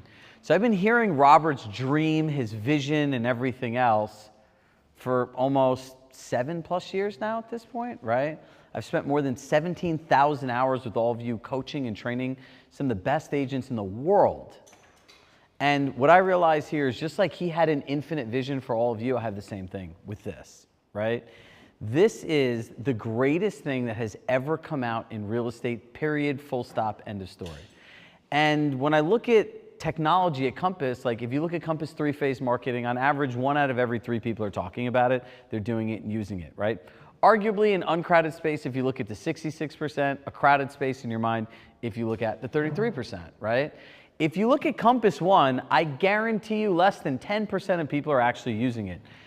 Besides Summer, you can't stand up because she's an expert. Who else is using Compass One? Stand up. Well, these are all of our clients, so I would hope for you it's a lot of you, right? So this is more than most people when we see, right? I was just in Atlanta with 100+ people, and they're like, I sent my client the invitation, like, what do I do now? I'm like, really? So I want to go through this with you, but I encourage every single one of you to go all in on this, right? All of the stuff you heard today is really cool, right? But you don't have a house that's going to stand and last the storm if you don't have a foundation.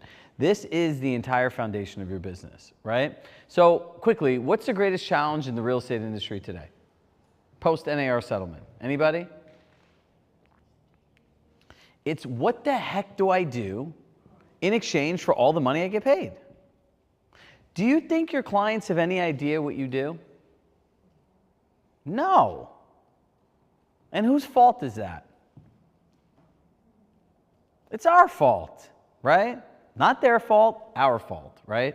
If you don't have rules of engagement, people will make up in their mind how they can engage with you. And the thing about real estate that's the most amazing thing, it is the only service that does 2 different things. One, people think they're available 24 hours a day, 7 days a week. And the second one is, it is the only service in the world where at the end, when you receive your compensation, you still keep working for the people. You call people, You invite them to events. You give them gifts. You give them professional advice. And the only thing you have of value in your life as an independent contractor is your time. So this is really freaking important, right? So if you look at this, what does this represent? Well, Robert had a dream, 15, 17 different places, let's put it into one. Great, but now when we go into Compass, right, we have to go into collections, we have to go into digital ads, we have to go into insight reports, we have to go into marketing center, we have to use reverse prospecting, we have to do Compass 3-phase marketing, but imagine that, one place where everything is organized. Now, if I said to you, Jessica, how would you like to collaborate and really be a partner in your transaction? Anytime, any device, any location, anything that's going on in your transaction. Would it make you feel more comfortable and confident to work with me? Yes, because guess what? No one knows what the hell you're doing, and no one knows what comes next. I asked a group of people this, and there's always one skeptic in the group. And so I said, do your clients, do you think they enjoy calling you in the middle of their workday to say, hey, what's going on with the showings? And one person raised their hand, they go, yeah, of course, because we give value. I said, no, they don't want to call you. Just like you don't want to call your contractor and ask him if he's coming to work on Saturday, right? Same thing, right? So this actually gives you back more time, right? But here's the challenge that we have today. All of the value we give people live in random emails, random text messages, and random phone calls. So when I can't find something and Mary Murphy sent it to me, what do I say? Hey, Mary, can you send me the name of that contractor you sent the other day? Hey, I know you sent me that email. Can you resend that to me? What was that thing you sent in text that was really important that we're just talking about? This is what happens. And this is the solution. All of this stuff lives there, but do you know what the best part about this is? Is it creates value for your clients every single day when you're not there. You don't have to call them, you don't have to talk to them, right? Like, and then the calls you have much more significant substance and meaning, and then you can be an advisor, then you could be a consultant, right? But in the end of the day, don't ever confuse what you do with how you do it. What you do is sales. How you do it can be very different, right? So let's think about this. If you look at all of this stuff in normal words, what does Compass One do? It offers real-time collaboration. It gives you an actual system for your business. It simplifies everything for everyone, right? So you can look at all these boxes and you can find a whole bunch of different things that are put into words that we all can understand. Do you know what the challenge is at Compass? Actually, no. You know what the best thing at Compass is? You're the company's client. You know what the biggest challenge for all of you at Compass is? You are the company's client. So there's a thing called product marketing. All of the product marketing is made for you. So when you go on a pitch, you look at the marketing the company gives you and you say it. So when we talk about people in Compass coming soon, we're going to put you on compass.com as Compass coming soon. Nobody gives a shit that it's going on Compass coming soon on compass.com because that doesn't mean anything to them. It means something to you. So just by the pure nature of not knowing how to effectively communicate what you do, it is the biggest gap that you have. It's why people are confused. It's why people cut your commissions. It's why they call you all the time. We need to simplify this. That's what they're hiring us for, right?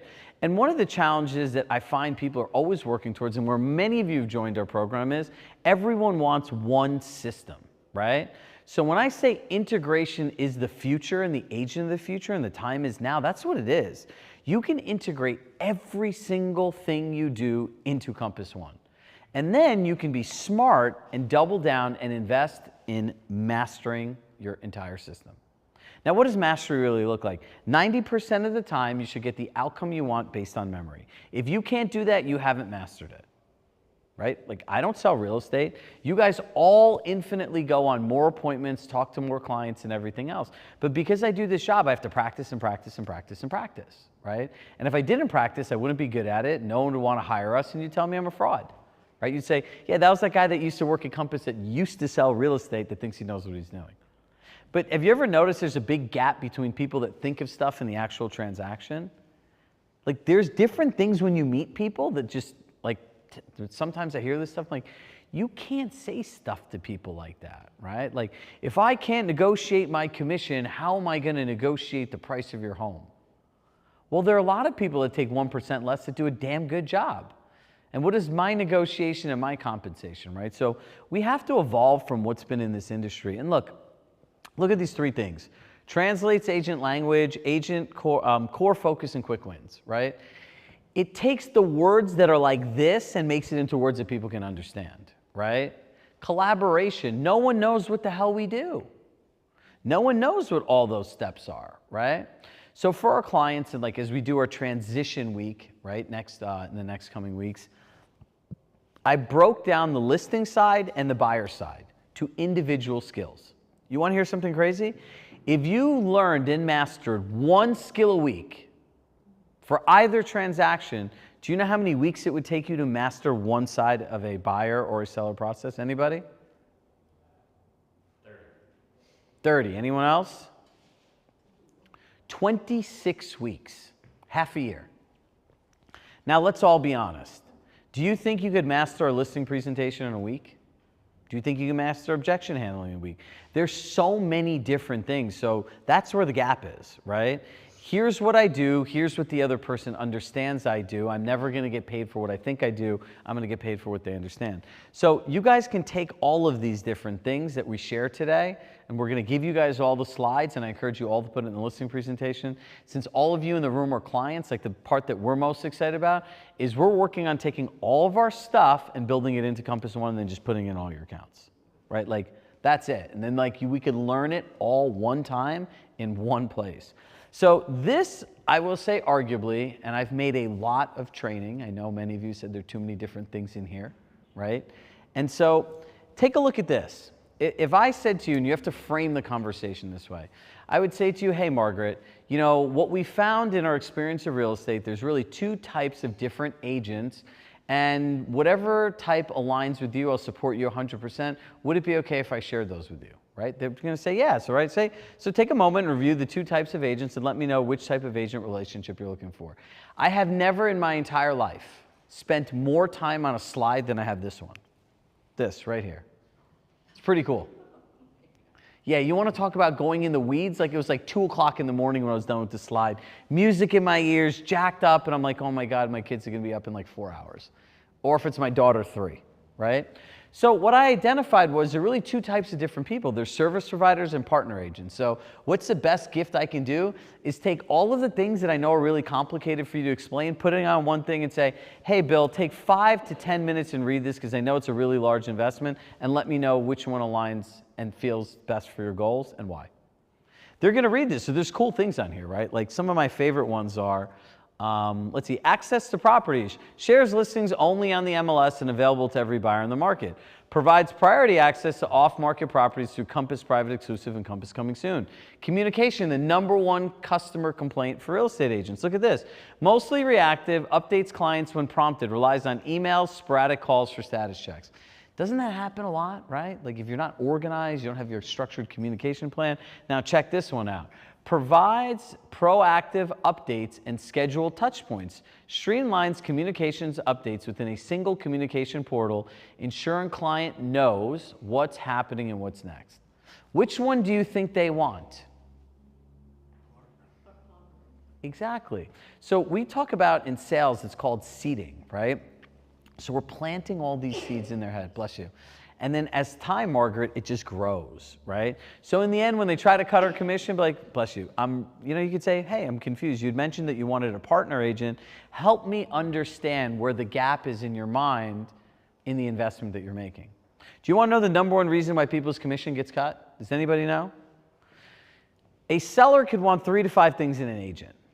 If you offer 6, 7, 8, 9, 10 things, it's human nature that says, you know what, I don't really need all this stuff. Let me cut the commission. Or they're like, what they do is not for me, or it's too much. They want 4 things. You find out, Bill, which things they want. And those are the only things you talk about. It's processed in their brain like, oh, okay, I got it. Like, here are the 4 things I want. They do this really well. I feel like it's going to help them meet and exceed my goals. Yeah, it's worth the investment. I'm good. More is not better, right? So if you go through this, you go to the next phase, right? Would it be okay? Using those words allows the other person to feel as if they're in control, and it's also a sign of respect. If I shared with you how we'll create a personalized luxury client experience on our billion-dollar technology platform. So if you notice, you start here in this like crowded world with all these other people, right? You ask them what kind of agent want. They're here. They tell you the kinds of agents they want. Now you're here. You talk about exactly those things. Now you're here. Now you talk about how you're going to personalize this experience, right? Because that's what everyone wants. They want an experience based on their goals, expectations, and everyone has a unique situation. Now you're here, and now you introduce the concept of $1 billion technology platform, and now you're here. That's everybody else. If you don't work at Compass right now, it really sucks. Like, how do you compete with this? I talked to a friend of mine yesterday, and he was a professional athlete, and he has a headphone company, right? And he said, oh, I met an agent at Keller Williams. They said they're going to invest in all this stuff. I said to him, I go, Mark, you want to know something really crazy? He goes, what? He goes, you're with the Compass people, though. I'm like, yeah, exactly. Black and white all day, every day. I go, they spent $1.3 billion on the platform plus $100 million a year. But you know what the part they don't tell you is? And he's like, what's that? I go, they've had tens of thousands of people testing it, because when new technology comes out, you need an engaged group to help you make it better. And everything at Compass was built on your words, not the company's. And he was like, oh, you can't compete. It's so far ahead. So the question we have here today is the road splits in two ways. Do I want to lean into this? Because like I've been doing technology adoption at Compass for 6+ years. What happens is there's like what I call the Summer Padillas of the world, right? There are people that will go all into this in the beginning and figure out how it works based on what's there. Then there's the rest of the people, well, it doesn't do this. Yeah, but there's 42 other things that it does that you couldn't do before. And then they wait and they wait and they wait, right? And when I talk about the agent of the future, the people that are using this in Compass 3-phase marketing now are building a track record that I don't give a shit how much market share you have, you won't be able to compete with. In my opinion, market share will start to become an outdated statistic. It's all about client experience. Because you sold a lot of houses in the thing, but if I could get you to align on my marketing plan, my positioning strategy, and I win through service, that's it. So everyone should take a picture of this, and this is what should go in your listing presentation, right? This is the cool, sexy part that clients want to see, right? This is what Compass One is for sellers. Real-time collaboration. You can put your CMA in there. Marketing assets. No, it does not connect to Marketing Center yet, but you could download them in a document. Do you know how many people love the way that their home looks today before we tell them that like the way they live is wrong, right? Like pretty simple. So you can now put their marketing assets before the pictures, after. They have those pictures forever. They'll think about you. Your team, right? How many people recommend contractors and attorneys and escrow people? You could just put all the information there. Market updates, connect your collections, documents and resources. Here's the greatest hack of all time, right? You can put things in there like here in the Northeast, if you don't winterize your pipes and turn your sprinklers off and get them blown out, your pipes will freeze, right? You could put quarterly or seasonal maintenance things. You could go to bulk email and auto drip them every single year with a different email or the same email, just reminding them. Done, automated. You put something in there, ping, they get notified. Greatest opportunity to reconnect with your past clients. And then there's insights reports, right? For insights reports, what I would be doing is I would be creating Loom videos or like Zoom videos, and I would explain the insight report, right? Like clicks, the amount of online showings you had. Views, the amount of buyers that saw your house. The time on listing, exactly what buyers are doing looking at your home online. Here's the device, and here are the areas they're looking in. Boom, stick it in there. They watch it on their own. 90% of the time, what we find with people is they don't even want to talk about it. They just want to know. Or if you have a conversation, it's a lot more about strategy. See, now I'm sitting at lunch with a group of my friends, and I have a Compass agent. Now, they're complaining about their transaction. They don't know what's going on. I proudly, because everyone wants to know they made the best choice, pull out my phone. And I'm like, really? Because anytime, anywhere, any device, any detail. Look, I know exactly what's going on next. Look, here's the results of my marketing, right? Here's the pictures of my house before. Remember like when my den used to look like this? But now it just looks like a modern day hotel because they did this thing called Compass Concierge. Do you see how easy this is to just talk about? And I've just been playing around with this thing for like maybe like 3 or 4 weeks, right? So we haven't got like in the weeds yet, but like I could not be more excited about this. This you'll want to take and make your own, right? Like these are all the words broken down for you so you can use them with clients, right? Like market updates, real-time collaborative market updates, right? Like think about it like this. Insights report is what it is for you. The subheading results of agents marketing is what the client wants, right? So we will give all this to you, but this is what I'm talking about. This is what we need to learn, and this is what we need to do. Here's the thing for buyers, right? Hey, would you like access to off-market properties not available to everybody else? Do you know the only words that a buyer hears? Not available to everybody else. How do I do that? because you're special and we want you to find a great home. Now think about this, their favorite homes, property tours. It is your job to organize every home they went in, all the feedback, the answers, the entire thing. You're getting paid $20, $30, $40, $50, $60, $70, $80, $90, $100,000. That money could buy a damn good employee for a quarter of a year or a whole year. Like, we need to level up or level out, because it's just a matter of time till some smartass does a study comparing the cost and investment for high-end hospitality like the Four Seasons, the Ritz-Carlton, and the most hospitable places in the world, right? Compare that to what real estate commissions are, right? Beth left here, but think about this. Who used a wedding planner for their wedding? Anybody? How much did your wedding planner cost? What's a lot? You could give us a range. $100,000, right? If you sell a $3 million house, you might make $100,000, right? Now think about this in aligned expectations. Do you know how much work that wedding planner did? And do you know how many details she could get wrong? 0. You know how organized that process needs to be? Welcome to what I believe real estate is in the future. Everyone should own a Plod Note. If you don't own a Plod Note, it's a liability. It's an AI voice recorder that goes to the back of your phone. So now you can actually listen to listen. Mary Murphy has hers here today, right? Works all the time. So this is the breakdown for buyers, right? Don't worry, you guys don't have to take pictures. We'll give you all the slides and all the stuff. But we'll be putting this into all of your training and stuff for the next quarter. So we've talked about this in the past. I'll say it again. Show me, don't tell me, right? I call this the summer pitch, right? She has on her phone a pre-built buyer profile and a pre-built seller profile, so she can show anybody, anywhere that she is, like, hey, this is what it's like working with me, right? And then you talk about, show them what this looks like. Every single person, whether it's today or in the future, needs to own an extra large iPad. You work at a technology company. Do not say, I work at a technology company, and show up with pieces of paper. The worst is people have flipped their laptop open today. Like, oh, here, let me show you something. That was like 2000. Show up with an extra large iPad. All the images are upscaled for Retina display. Like, it's a whole nother experience for the people, right? And show them what this looks like, right?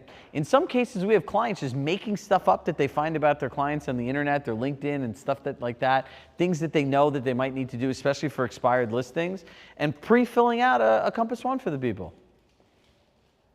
And by the way, the best way to get them to use it is they put the collections in the Compass One that says, hey, I've done an interactive CMA for your home, and put specific comments based on the neighborhoods and the things that we know. And we've added a couple houses that sold off the market just to have some off-market intel. Accept this invitation. We'll talk more about this, but this is where we could collaborate and really partner for the whole transaction. And then the other one is, you always tell them, this is just a sample. We're going to customize this based on your goals, your expectations, and your unique situation. And like the whole thing from this NAR settlement, I think amongst many things that drive me nuts, is this whole movement of show your value. It's the stupidest thing I've ever heard. Showing your value is selfish, is about you. It's projecting our own fears, doubts, and worries on other people instead of being a value. If you be a value, all the things you want will always happen. If you show value, people are going to think the things that you fear, doubt, and worry. So I'm going to go through this quickly. Perceived value, actualized value. Like, perceived value is all the things we know that we offer. Actualized value is bridge between communication, the words you use, and the context of what you do in exchange for the goals that they have, right? So people only pay you for actualized value. If I told you a whole bunch of cool stuff and I had a fancy resume, but you didn't understand how to do anything, there's no actualized value. It's all worthless. And again, don't show up projecting your fears, doubts, worries. Like, meet people where they are. Everyone needs to use the Med C, right? If you use the Med C and you focus on those 4 things, you will never have a conversation talking about only what you want to talk about. Remember we talked about cutting commissions? There's 4 things they want, 4 things we give them, high likelihood of them hiring us and giving us our full commission. The secret to all of this is practicing, right? So feature, benefit, destination. A feature is like what you do, a luxury client experience. A benefit is what the client gets, right? It's every detail is organized in one place where no details left to chance. You know what the destination is? They really want a collaborative home buying experience where no details left to chance, right? Like that's what they really care about. So start, if you focus everything that you said on the destination, not the feature. When we talk about listings, I'm going to put your listing on compass.com is a Compass coming soon. It's going to be on the internet for this. They don't care. Stop feature selling. No one cares how you cook the sausage. Nobody. You know that with them, what's in it for me? I could literally list out 500 different things that we have on our platform that you could use in your business to make money. Nobody gives a shit. All of them, like everyone's here for something different, right? Like, how do I have a better business, life, and bank account? Can you make it easy for me, Shrug? Because I want to spend as little time as possible and get as much out of it as I can. That's the reality of all of this, right? So how to communicate your value? I think you guys all know how to do this. Start by asking the right questions, meet people where they are, and talk about exactly what they want. All right, here's 3 areas that we can grow our business with Compass One. New clients, right? You just follow the pitch formula, put your collection in the form of a Compass One invite, get them a preview to it.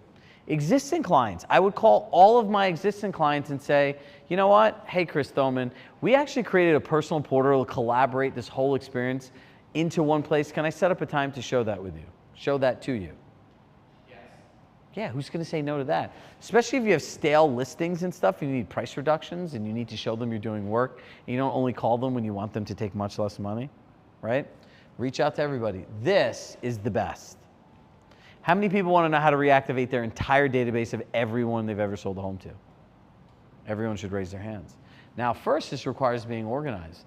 But we have clients now that have like teams that are like machines that are going back transaction by transaction by transactions, 5 at a time, building out these portals, putting all their important documents in, putting different tips in there, and building them into bulk email reminders because certain things happen in certain cities, locations, and towns annually, seasonally.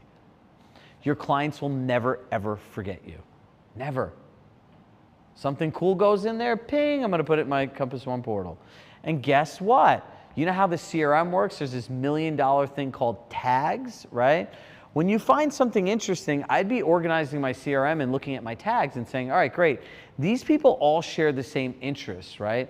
And then I would go into something like ChatGPT, like what can I add into people's accounts that I describe the portal? And I'd figure out what I could put there of a value or I could create it one time and just manually load it to all the places. If you think this is a lot of time, think about how much time it takes to call and find new business.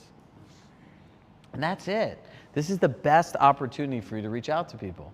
So in simple terms, a full transaction is everything that you do. Client-facing timeline is what the client actually needs to see. Now, here's the most important part. Out of all the people that use Compass One, how many set themselves up as the client first? Anybody? Nobody. Okay. So there's no support at compass.com for your clients. Like, I'm sorry. You're the IT support, right? And many of us aren't even great with IT. So you will never be confident at something you don't practice, right? So what is the first step on getting started? Do not get all excited and go on here and like just start sending people random invites where you don't know what's happening, you don't know what they're doing. Set up a dummy Gmail account, right? Like, and if you have a spouse, they're probably tired of hearing about real estate and they're gonna love what I'm gonna tell you to do next. Hey, I'm trying to do something new. Can I make pretend you're the client and can you criticize and give me as much critical feedback as you humanly want on how I do this? They're gonna be like, hell yeah, right? But you're not gonna like what they say. Just listen to listen and don't argue because what they're saying to you is what other people are thinking, right? Unless they're just being assholes, right? Like you'll know the balance between the two. You have to be the client, right? I would see the email they get. I would click the button. I would see what the portal's like. I would see what the view's like. I would upload a document. I'd see what the notification. I would do all of these different things. You're probably going to want to make your own email, right? I personally don't like the email. They have other people do like it, right? So for all of you, I wrote all my own emails. This was another red pill matrix hole that I went down. I wrote every different email for every different scenario that you could humanly think of. It's already all done, right? So for all of us, I can share those with you today, right? It's called the Compass One Playbook. So like when I say we're all into this, like Laurel knows, she's like, why'd you send me something at like 3 o'clock in the morning last night? I was like, well, I put my music on, I started thinking about this, and I started going and going, it got more and more interesting. I wrote 1 email, then I wrote 2, and I was like, F it, I might as well just write them all. It's 3 o'clock in the morning. 2 hours later, my daughter's like, Daddy, I'm hungry, I want breakfast. Right? That's life. But this is the future, right? So you need to understand how all of this stuff works. Where's the opportunity? Where 90% of people are not doing it. What makes the difference? Like, how many people pitch against other Compass agents all the time now? Bingo. They're not going to talk about it like this. Our approach here is a lot more sophisticated, polished, and advanced than any other information out there. I can wholeheartedly say I have more training on this than anyone else on earth. Why? Because I am a real estate agent at heart. Like when I go into these trainings, people are like, what do you think of? I'm like, oh my God, if I was an agent, I'd use this, I'd say this on the pitch, I'd talk to a client like this. This would make their lives so much easier, and this is how I talk. Like I fantasize about this stuff. At weird hours at night, like this is what I'm thinking of, right? Go all in on this. Nobody's doing it. And right now, the biggest initiative at Compass is Compass 3-phase marketing, which is something we all need to know how to do. And this is the part that people are going to wait to go onto, right? So become obsessive. If you're pitching against a Compass agent and you go through what we talked about today and they didn't go through it, there's no reason that they're going to hire the other person. Impossible. Because one creates full transparency in what you actually do, and the other one doesn't. Kate Bauer, who many of you know, went on a listing pitch against 3 other people. It was like a $4 million listing. Clients, she said, were the most OCD, meticulous, what makes you different, this. She went and set up the portal, put the 4 tasks, right, that they said that they needed to do and everything, which showed that she listened. The people called her up. They're like, if this is like a preview of what it's like working with you and we could see everything, oh my God, it's your deal. $4 million listing from Compass One. And all she did was create tasks, like things for them to do. She created a to-do list. Remember what I said in the beginning? All the value you have is lost in emails, texts, and phone calls. You know those long emails we send our clients with all the bullet point stuff? It's not built on a billion-dollar platform. Do you know how many years and how much time they spent into making this look a certain way? So look, if you don't start the technology with yourself, you're going to have a problem. You know, Mike Tyson says everyone has a plan until they get punched in the face. When you go to a client and they say something and they belittle you or they make you uncomfortable, you don't know, you're not going back to do it again. You're not. Right? Don't do that to yourself. This is it. This is the present and the future. I have not been wrong about any of my crazy predictions since COVID has started. Mary Murphy, you can attest to this because you've been in our program for 4+ years, right? Yeah, plus during COVID, right? Have I been wrong about any of these crazy things, the NAR settlement or any of it? No. No. I have a weird knack for this stuff, not a damn thing, right? So look, here's the challenge, and I'm going to leave off on this today. The technology adoption mindset. People think adopting technology is complicated. No, it's not. You know what words are complicated? Everything and all of it. And then you go through the cycle of the 3 C's. I'm going to do all of it, right? So first you show up all of it. Where do I get started? I'm confused. Right? Then I'm like, all right, I have so much to do. I got to learn Compass One. It's the future of technology. I need this for my next pitch. And what do you start feeling when you start doing that in your brain? Overwhelm, chaos. And then you go back to this. This is the way I've always done it, and it works, so I don't need to change. 3 C's. It's like a circle. Start with one thing, right? Commit to activity over outcome. So if you're going to work on Compass One, don't make yourself some stupid, ridiculous list. I'm going to do all these things. Just write down, I'm going to be the client in Compass One for an hour or 30 minutes, right? Send yourself a stuff, use an iPad, use a device, make another email address. That's all you need to do. Spend the 30 minutes so subconsciously in your mind, when you go back to it at the end, you're going to say, all right, I said I was going to do this for 30 minutes. I did it for 30 minutes. I didn't get distracted. Great. That's it, right? And look, I look at it like this. People that resist change and innovation are the ones that are going to die in this industry. Look at it, all these other companies, right? You look at this whole battle for clear cooperation. The part that nobody talks about is before 2020, there was never even a word clear cooperation. It didn't exist. It's because A man named Robert Refkin loves movie trailers and thought Compass Coming Soon is like a movie trailer for a home, and he thought it was a great strategy for this company. And that started in 2019, right? So if you think about it, in 2019, they came out with Compass Coming Soon, right? And then it was a better option for consumers, innovation and technology. By 2020, if you thought about it, like they had almost top 20% market share in most places in the country. So the line that Robert said was right. He's like, look, if you're not on compass.com, you're missing out on 20% of the inventory in Boston, 50% of the inventory in San Francisco. And guess what? All of a sudden, clear cooperation came. But all of these people that are fighting it are going to die. Because people that resist innovation, like Blockbuster did. I'll leave you with the story of Blockbuster and Netflix. So one day, the people from Blockbuster called the people from Netflix. At this point, they're damn near broke, right? They were negative $4 million in the hole. Does anyone ever hear this story? She knows what I'm talking about. So they're like, we want you here today in Texas. So what did they do? They took the money they didn't have and get on a private plane and they flew to Blockbuster, right? And at that point, they're like, well, we're thinking about buying your company. What do you want? They said $4 million. Netflix would have sold their entire business to Blockbuster for $4 million just not to be at debt. And one of the guys showed up in like a Hawaiian tropical shirt because they rushed to the airport. He goes, they laughed at us. They laughed at us. And now look at it. That whole great movie experience we had of like looking for the movie, the smell of the store, picking out your candy, right? It's gone.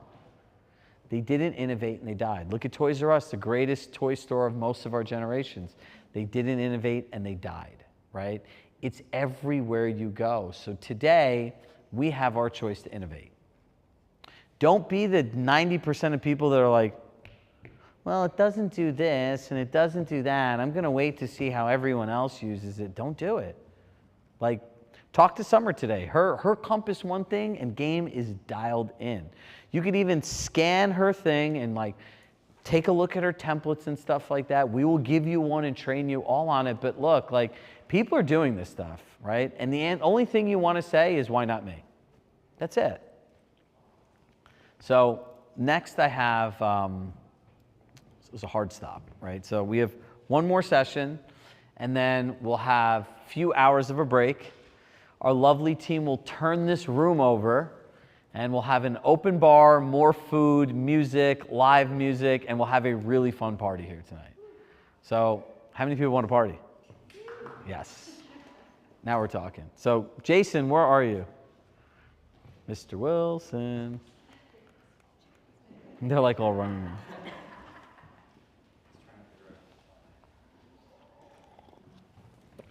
Was that a new spin on Compass One for some of you?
All right, which way is the? Okay, that's fine. All right. There you go. All right, so I am between you and the end of the day. So thank you, Strag, for setting me up, as always. I appreciate that. No. First, I just wanted to give him a shout out. Can you take this quick? First, I just want to give him a shout out on his 5-year anniversary today. So congratulations, Strag, on your 5-year anniversary. Our Compass journey started together in 2018. Was a day that we pretty much formed together and then came to Compass together. And then he went off on his own about 5 years ago. So congratulations on your success. You got an amazing space here. For anybody that's watching at home, you got to definitely check it out. Thank you to all the speakers today that spoke as well. We have a lot to cover, but hopefully everybody will get some sort of nuggets out of whatever I talk about today. In teaching, you know, I always say people mostly retain about 20% of that stuff. So in the end, you'll get something out of all of this at the end of the day. What's interesting is, anybody ever procrastinate? Okay, I think so all the time, right? So I was procrastinating on, he sent me an email and typical Sarag, hey, do you want to do this? Sure. Then a week ago, he's like, oh, by the way, I'm like, is that still on? He's like, yeah. And I was like, okay. And I was like, what do I have? He's like, here's what it is. I'm like, okay. He goes, then give us a topic. And I was like, all right, fine. And I had this whole database of all this stuff that I've used over the years. And yesterday morning, when I would put the whole thing together, I realized I deleted that content all by mistake. So you have all fresh stuff. So anyway, let me jump right into it. So I'm the Senior Managing Director for Compass. I cover Westchester, Hudson Valley, the broker of record for Connecticut as well. I've been in real estate for about 20 years now. And talk about ChatGTP. At the end of the day, this is kind of what this thing wrote for you, just so you know, so it is a pretty cool tool. It gave me some of the concepts that I wanted to talk about today, and I kind of filled in the blanks, but just showing about tools that are in your toolbox that can, really kind of help you at the end of the day. The goal that I'm going to cover today is really kind of talk about different aspects of the business, but some of the slides I'm going to highlight and say, look at the person who spoke about something earlier today, because looking at everything that you had today, you actually had speakers that talked about taxes, talked about, LinkedIn, talked about Instagram. So I want to make sure that I'm not going to jump into that stuff because that topic was already covered.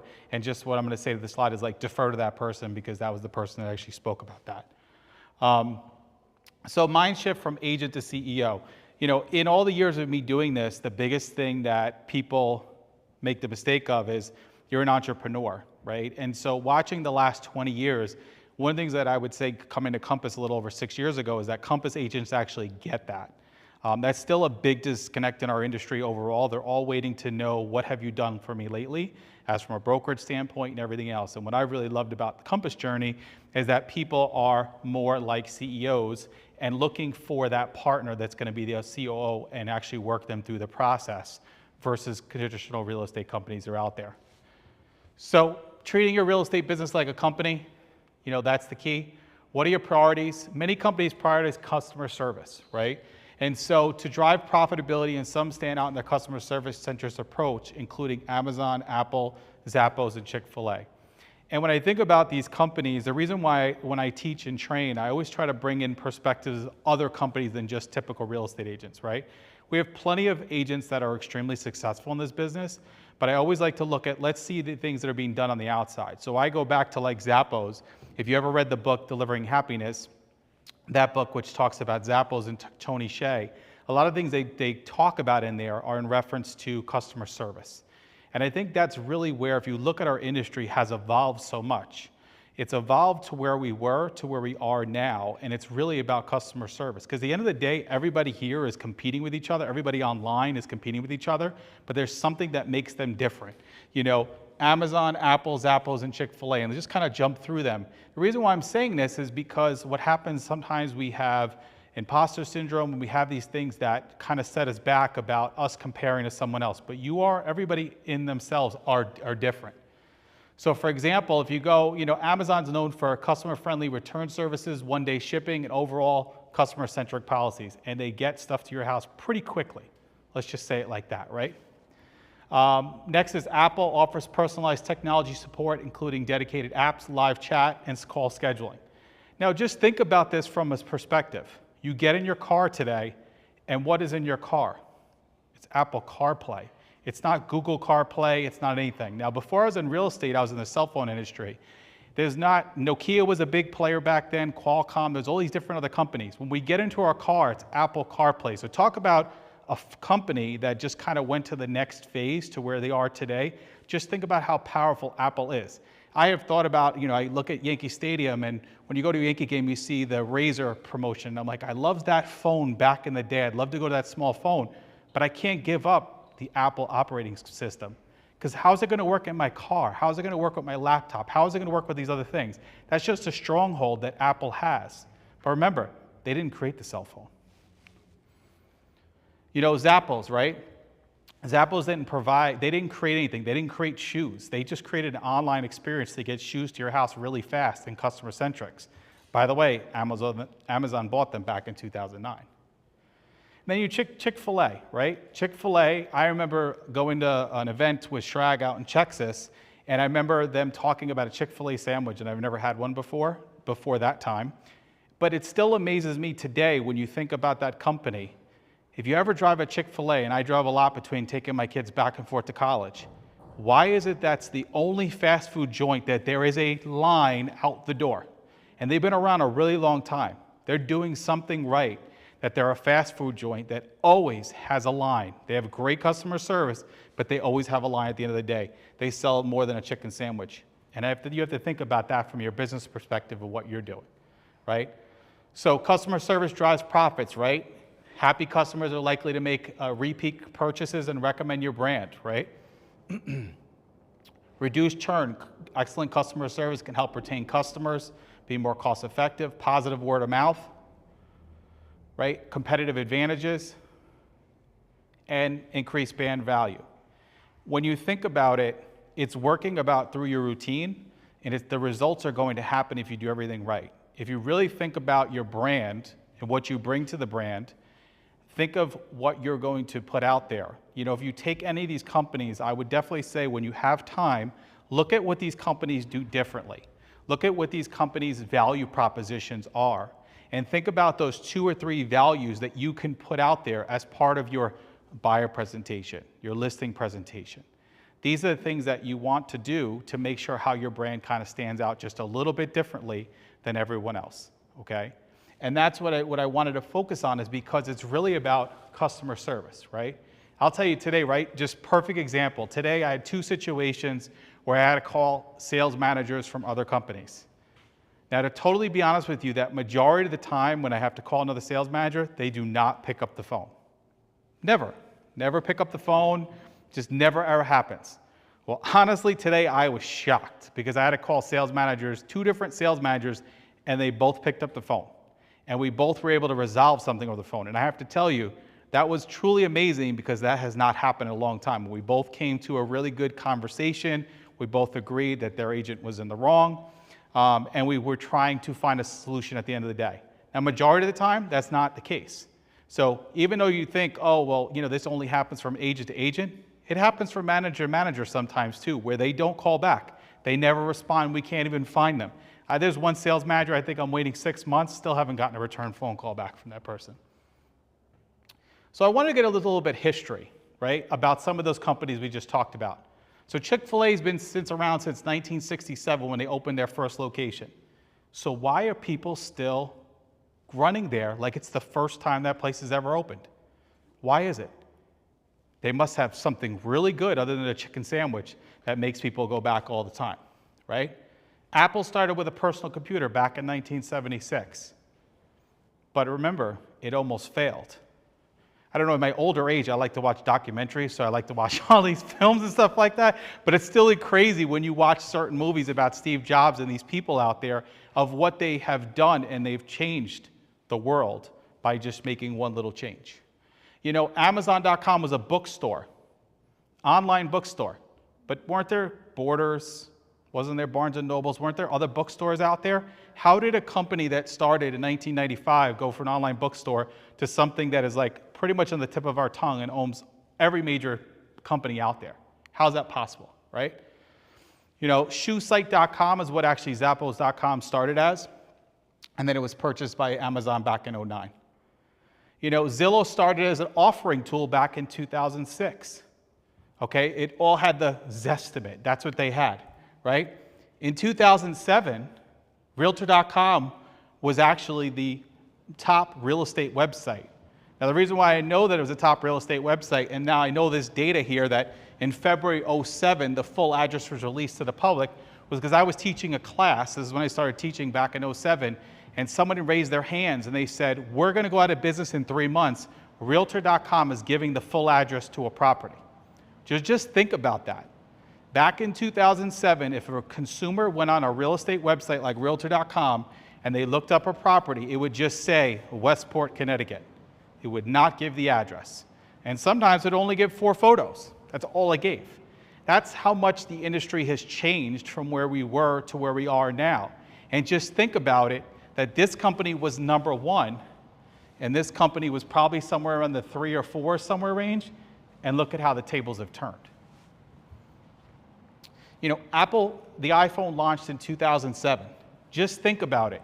There was, and I was in the industry from 97 to about 2007 is when I got out of the cell phone industry. And when I got out of the cell phone industry, there was a lot of other there was a lot of other real estate brands, a lot of cell phone brands out there, like Motorola, Ericsson, Nokia, Qualcomm, all these companies out there. But this company didn't create the phone, but what they've done, like think about probably right now, probably 99% or 100% of everybody that's in here has an iPhone in their pocket. Majority of everybody in this room has an iPhone, and just think about it. Every car that you purchase today pretty much has Apple CarPlay into that system around. So talk about the stronghold that that company has created in our lives. And guess what? They didn't invent the phone. They just made it better. And just think of that from your real estate business experience too, as well. Let's talk a little history. Now, I know this is specific to Westchester, but it really comes down to conversations I have with agents all the time. The market's tough. Inventory's really tight. What is, you know, I just don't understand it. You know, it's really tough out there when it comes to the market. Back in 2007, the single family home count back then was about 5,100 sales for all Westchester County for single family homes, and 4.8 billion. 2008, stock market crashed. That year, single family homes went from 5,100 down to 3,800 and 3.3 billion in transactions in sales volume. 2009 went down to 3,300 transactions, 2.5 billion in transactions. So why does this all matter at the end of the day? Because when I show you the stat of 2020, 2021, and 2022 and how much the sales volume is to the sales units, the numbers are a lot higher. So I was talking to an agent yesterday, and what I was trying to explain to them is there is more commission dollars on the table today than there was back when the stock market crashed. So inventory might be tight, but actually on a per transaction basis, you're actually making a lot more money because what's happened? The prices have gone up. So you have to factor that in to where we are today. Now, some people don't have that perspective. So 2010, okay, we went up to 4,000 transactions, 3.3 billion. So the sales volume matched back up, transactions a little bit different. And then if we go through that history, 2020, 2021, 2022, 2023, 2024, and if you look at that, 6,666, 6.3 billion, 7,400, and if you see the numbers, yes, the sold units have gone down, but look at the volume. The volume is more than double than it was back then when we're looking at 4,500 transactions. So the market might be different than it was in the past, and you may have an influx of more realtors that have licenses today, but being in this industry for 20 years, I've seen the same thing. When the market's really good, everyone gets their license. The guy behind the deli counter, whoever it is, everyone gets a license. But when the market takes a shift, they get out of the business pretty quickly, all right? So the opportunities are there to gain market share with the business that's out there. You know, the NAR settlement was a big change for us in August. That changed a lot of things. In Connecticut, you've had the law back in the 90s that the buyer agreements are required. In New York, it was something new that you had to follow. But at the end of the day, how much did it shift? It shifted some things, but it just created more of a transparent conversation, you know, with the person at the end of the day. Defining your niche and ideal client. Why does specialization matter? Think about it. Everybody here is your own brand. Why does specialization matter? If you think about brands that are out there, is there a difference between Target, Walmart, and Nordstrom? There's a difference in the brand, there's a difference in the client, there's a difference in anything. If you think about the car industry, right? Why does Toyota also have a luxury brand called Lexus? They're actually speaking to two different clients at the end of the day. So what are you specializing matters, right? What did all those companies do different than their competition? Think about it. Chris, what did Amazon do differently? than an online bookstore. What did they do differently that they pretty much took a stronghold of the bookstore industry? What did Apple do differently? This lady here. What did Apple do differently than anybody else? Made it easier, exactly. Just a simple thing, just made it easier. So think about it from your business perspective and write these ideas down of what changes, what are the differences between you than anyone else. You can't just say, I've sat with many agents over the years, I'm great. That's enough, that's just fluff. What makes you different? What brings things different? Could be your experience, it could be your knowledge, it could be staging, it could be very different things that you do, right? So you take Amazon, you take Apple, Zappos, and Chick-fil-A. They all do different things at the end of the day. Chick-fil-A, you can get a chicken sandwich at Popeyes and everybody else you can get there. But why is it there's a line around the block, right? Zappos, you could have bought shoes anywhere else. Why is it that was different than anywhere else? Apple and Amazon. So when I think about crafting a personal brand, how do you stand out from the competitive market, right? What do all these companies do different than the competition? We talked about that. The difference is they put the customer first, right? I do a lot of audiobooks, I do a lot of driving, I'm in the car all the time, and at the end of the day, the companies that put the customer first are the ones that get the results, that turns into profit and everything else. So what are you doing to make the customer first at the end of the day? You know, I wanted to bring up this company because, you know, these are young guys. Actually, Shrag's not in here right now. They met them through Shrag back in 2018. So if you're in Connecticut and in Westchester, there's a company called Bobo's Cafe. They're two young brothers and their dad, and they started this coffee shop. They started actually in Somers, New York. And when you look at it, I guess the video part's not working. Hold on. Wait. Sorry. I don't have the screen down here at the bottom. This was supposed to play in the middle. I don't know what happened. Anyway, so this is supposed to be movement and video in the beginnings, in the middle of it, but because we went to Google, it's not playing there, so sorry about that. Anyway, these young guys started their company, and it's in Somers, New York. They would do acai bowls, coffee, all these little things that they do. But if you go to them and you have this whole experience, now they have 5 locations, what did they do differently? Did they make just really good coffee? It was the experience. At the end of the day, it was the experience and why these young guys, and I'm a customer that goes there all the time on the weekends. Now I just moved into Ridgefield, Connecticut, on the Connecticut side, and I get to go into that location. Where I was in Yorktown, we used to go to that location. Sometimes I'm in Chappaqua, I go to that location. At the end of the day, there's a following that's there, and they're really successful based on the model, and it's all based on customer service. So crafting your personal brand.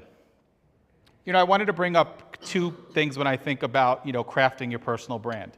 And the reason why, like I said, when I do trainings or teaching, I try to bring things that are outside of the real estate industry. And I will get into the nuts and bolts of spreadsheets and all that fun stuff in just a couple of minutes too as well. But I wanted to kind of give you this perspective of just 2 people.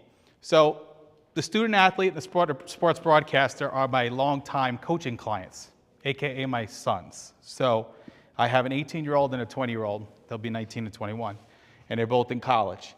And so I coach these as an as now being the dad. My mom, my wife, as partners, she had a certain level of, or should I say, age time where it was her part, and now it's 100% dad's part. So she has a little bit of jealousy that sometimes happens because she's like, they're like, no, I got to talk to dad, and she's like, oh, I'm like, honey, it's what happens. Like now it's my turn, okay? So now it's my turn to kind of coach them along. So my son, my older one, who's a freshman, last year we went through the whole coaching recruiting, the college recruiting process for him. And in that process, we wind up working with a company. And in that company, it had a simple tool, which is kind of like what we have in Compass. It was a CRM tool, and with bulk messaging. The difference was their CRM database was all the football coaches from Division 1, 2, 3, and they basically had this whole database. And what they built was they built an app. In that app, I would update my son's profile. It would build this email that would be sent out at 5 o'clock in the morning to 100 coaches a day, 5 days a week. Because of that app and the combination of being my son behind the scenes, answering all those emails between the coaches, he got quite a few offers from coaches. Because what I learned through the process was, just like you guys on the real estate side of the business is, people don't know who you are until you reach out to them. okay? And it was really about selling him at the end of the day. So I had to manage his Twitter account. Twitter was where the football coaches were, and going through that process and going through the whole thing. And I learned a lot, and it was all the things that I've taught over the years about marketing yourselves and going out there, but it's also going to where they are. So think about it from a consumer standpoint. If you're marketing and advertising, I know someone talked about Instagram today, someone talked about LinkedIn, you got to go where they are. But the reason why I use that example of the student athlete is the same principles that I was working with him on and helping him and kind of being his business manager and marketing manager is what you can do or hire someone else to do to help you with that process to get it out there. At the end of the day, when I use the service didn't really do much but give me a database. Everyone in this room and everyone online has a database. You have the Compass CRM that has the bulk messaging and everything else in your toolbox to actually do the rest of the work. You need scripts? There's plenty of options that are out there. There's some scripts out there. There's script, if you work with Shrag or his team, there could be scripts out there that you can go and send out emails to as well. A sports broadcaster is my older son. He's a junior in college. So as a sports broadcaster, his is the same thing. It's interesting because I'm pushing that one more along about making sure he posts on social media, getting his name out there as we try to work through his basically through his internships and stuff like that. You know, I talked to Shrag quickly, and he kind of brought up this quote, which is, I've used this before, is Wayne Gretzky's quotes, right? And it says, you miss 100% of the shots you don't take. So thanks for everybody that is watching these videos today, and also everybody that's here too as well. And unfortunately, because you guys switched to Google Slides, the video's not in here. But there is a video, which I'll just share with you, the context that I could share with you offline. So, and it's upside down for some reason because it wasn't supposed to be upside down. It's supposed to play. So let's just go back. So hold on. All right. So this is not supposed to be upside down, but I had this in Keynote and it was working and it was playing, but this is what happens. I didn't get here, I guess, early enough to play this out. So anyway, what this is actually a video of my son who got to interview Dwayne Wade last week. So to give you some background, his school has an opportunity where the kids actually go to the Madison Square Garden, and not the Garden in Boston, but the Garden in New York. And so, because I know it's the Garden also in Boston too as well. So Madison Square Garden, we've been there, that's a good place. So anyway, so what wound up happening is they had the Big East tournament. And so this was his second opportunity where he's able to actually broadcast at the Big East tournament. And Dwayne Wade's college team was playing in the earlier game that day. And my son, just brave enough, went down into the alleyway after the game, into the area, because he had a press pass, because it was a whole student experience where he gets to call the game and everything else like that. And he said, hey, Dwayne, can I ask you a quick question? Dwayne put his arm around his shoulder, gave him an answer to his question about the school, and that was it. Well, the other backstory on this is like my youngest son's favorite basketball player of all times. So talking about kind of two things. One was that all the senior people, he took the risk, all the senior people that were there, media, were like, wow, kid, you really, I can't believe you actually went and did that, which he did. He got a quick interview with him for a minute, which was a great experience for him, and he made his brother's day too as well. So setting income goals. So, you know, setting income goals and growth goals, right? And so what I wanted to talk about, and I will share information with Shrag later, my paper-based business plan. I'm going to show you a tracker too as well. But when I think about these goals as SMART goals of real estate, what does success look like, right? Think about it. What does success look like? Now, sometimes what happens on the success side, because of social media and everything out there, we look at success as being somebody that's on the other screen. The reality is success is whatever you want it to be. Success can change every single day or every single week, right? I look at success of having 2 kids in college right now. Maybe like 4 years ago, that was not something that was success at the moment. I think things change over time of what success is on the personal side and the business side. And I feel like they both come together. So when I send you the link to a paperless business plan, you're going to see your 2025 financial goals, your business investment, your true investment, not what you tell the accountant you invested into it, but like your true investment, right? Your 3 personal goals and your 3 business goals. And why are those all important at the end of the day? Is because those 3 personal and those 3 business, when I do business planning with agents, those components do all come together at the end of the day of what those both are. But I want to go back to that question, and I want you to think about that when you go home is, what does success look like? Success can be different to everybody else at the end of the day. If someone has a sick family member or something's going on in their life, success could be just getting to the next day, or that person is, your prayers are coming true and that person is healthy again.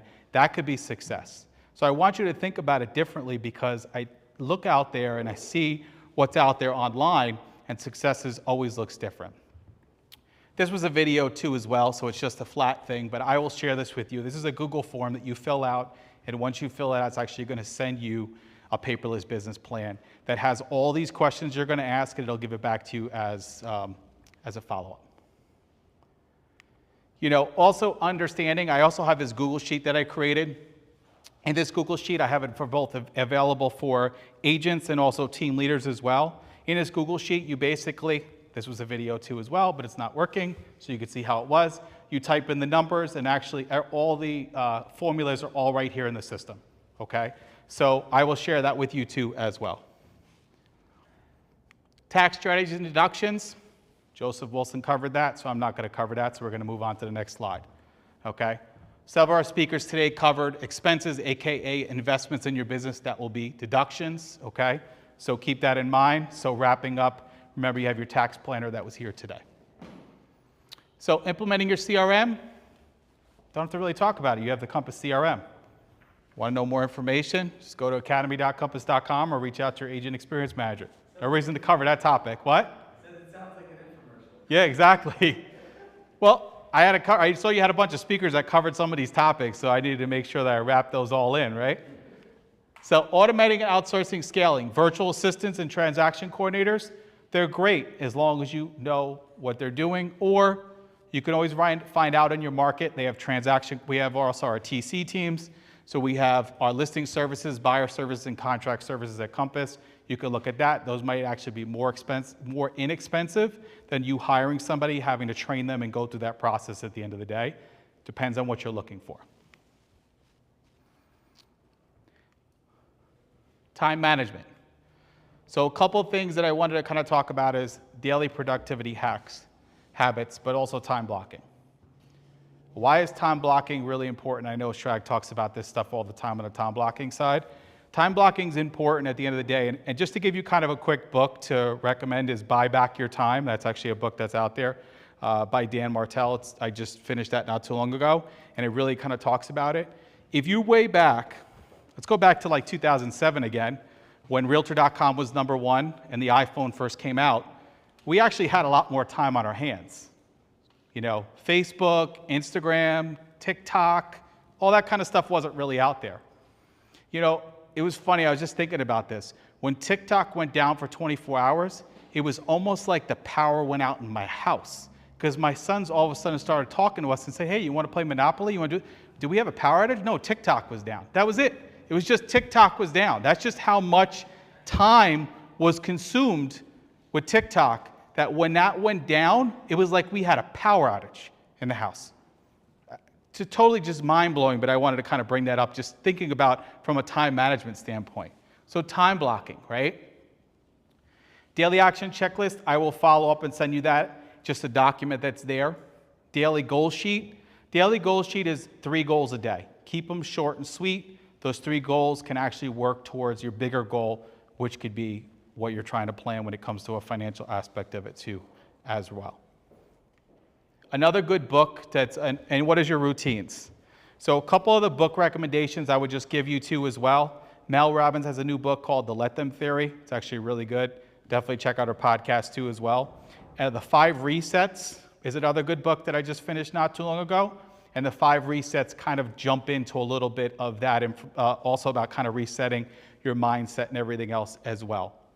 And think about what is your routines, right? Because the routines at the end of the day are helping you to get to the end result. Most of the books or the business books or whatever, they all kind of talk about back to your routines, right?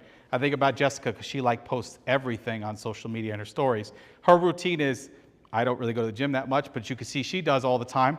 And she constantly posts that she's at the gym and she's doing deadlifting, and Natalia is the same way. And there's some people, that's part of her morning routine. That's what keeps her fresh, going, and she's always moving on all the time. It's between her and Judge running all over the properties. That's pretty much part of her morning routine. When you have dogs, they're part of your morning routine. I have 2 little dogs. First thing in the morning, wake up, they're both ready to go.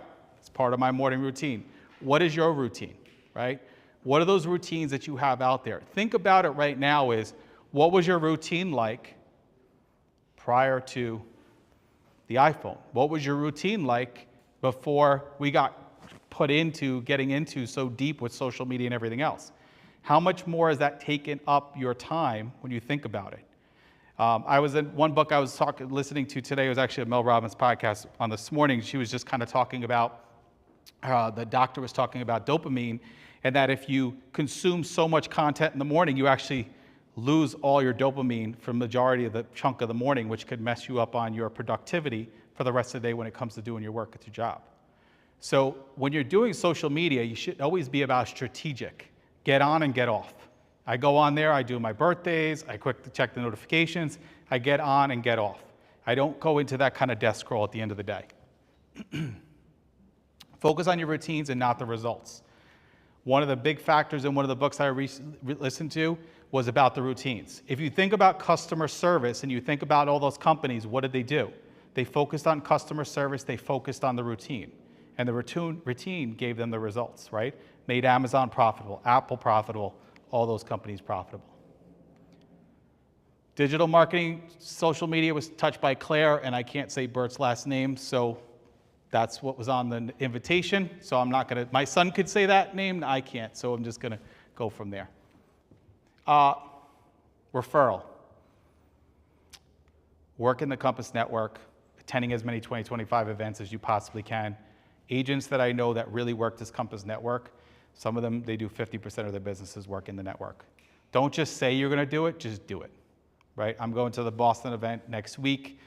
New York City has an event in April, early April. Make sure that you go out there and connect with people, and don't be buried in your phone. Sometimes sometimes it happens to me too, but just be present. You're going there, you're making the trip, just be present. The emails are gonna be there. The calls are gonna be there. All those people are gonna be there, but you just made the trip. You know, from a team standpoint, I see this, I'm already running out of time, but when starting to build a team, the first thing you need is have an assistant. That's it. Don't think about hiring anybody until you have an assistant, okay?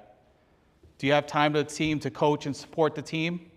Like I say to some people, are you ready to be an adult babysitter if you're a team leader? And we could talk further about that process if that's what you're looking to do. But at the end of the day, it's really about, you need an assistant first. You need to free up the time before you go into that process of doing a team. And do you have the capital to invest in the new venture? If you decide to start a team, do not look at the real estate company and say, how much are you going to invest into it? I don't know if anybody knows this, but the most profitable real estate companies retain 5 to 7% of the total GCI. That's it. The margins are tighter and tighter every single day. It is not like back in the day where there was this big margin between the brokerage and them. And sometimes when I work with teams, I have to remind them is don't give the whole split up right away. You've earned where you are today. So leadership skills, efficiency. Do you have an assistant? I'm going to ask again. Are you ready to manage people? Are you? I have a whole slew of tools which I can share right if you're a team leader. Just reach out to me. I'll share it with my deck.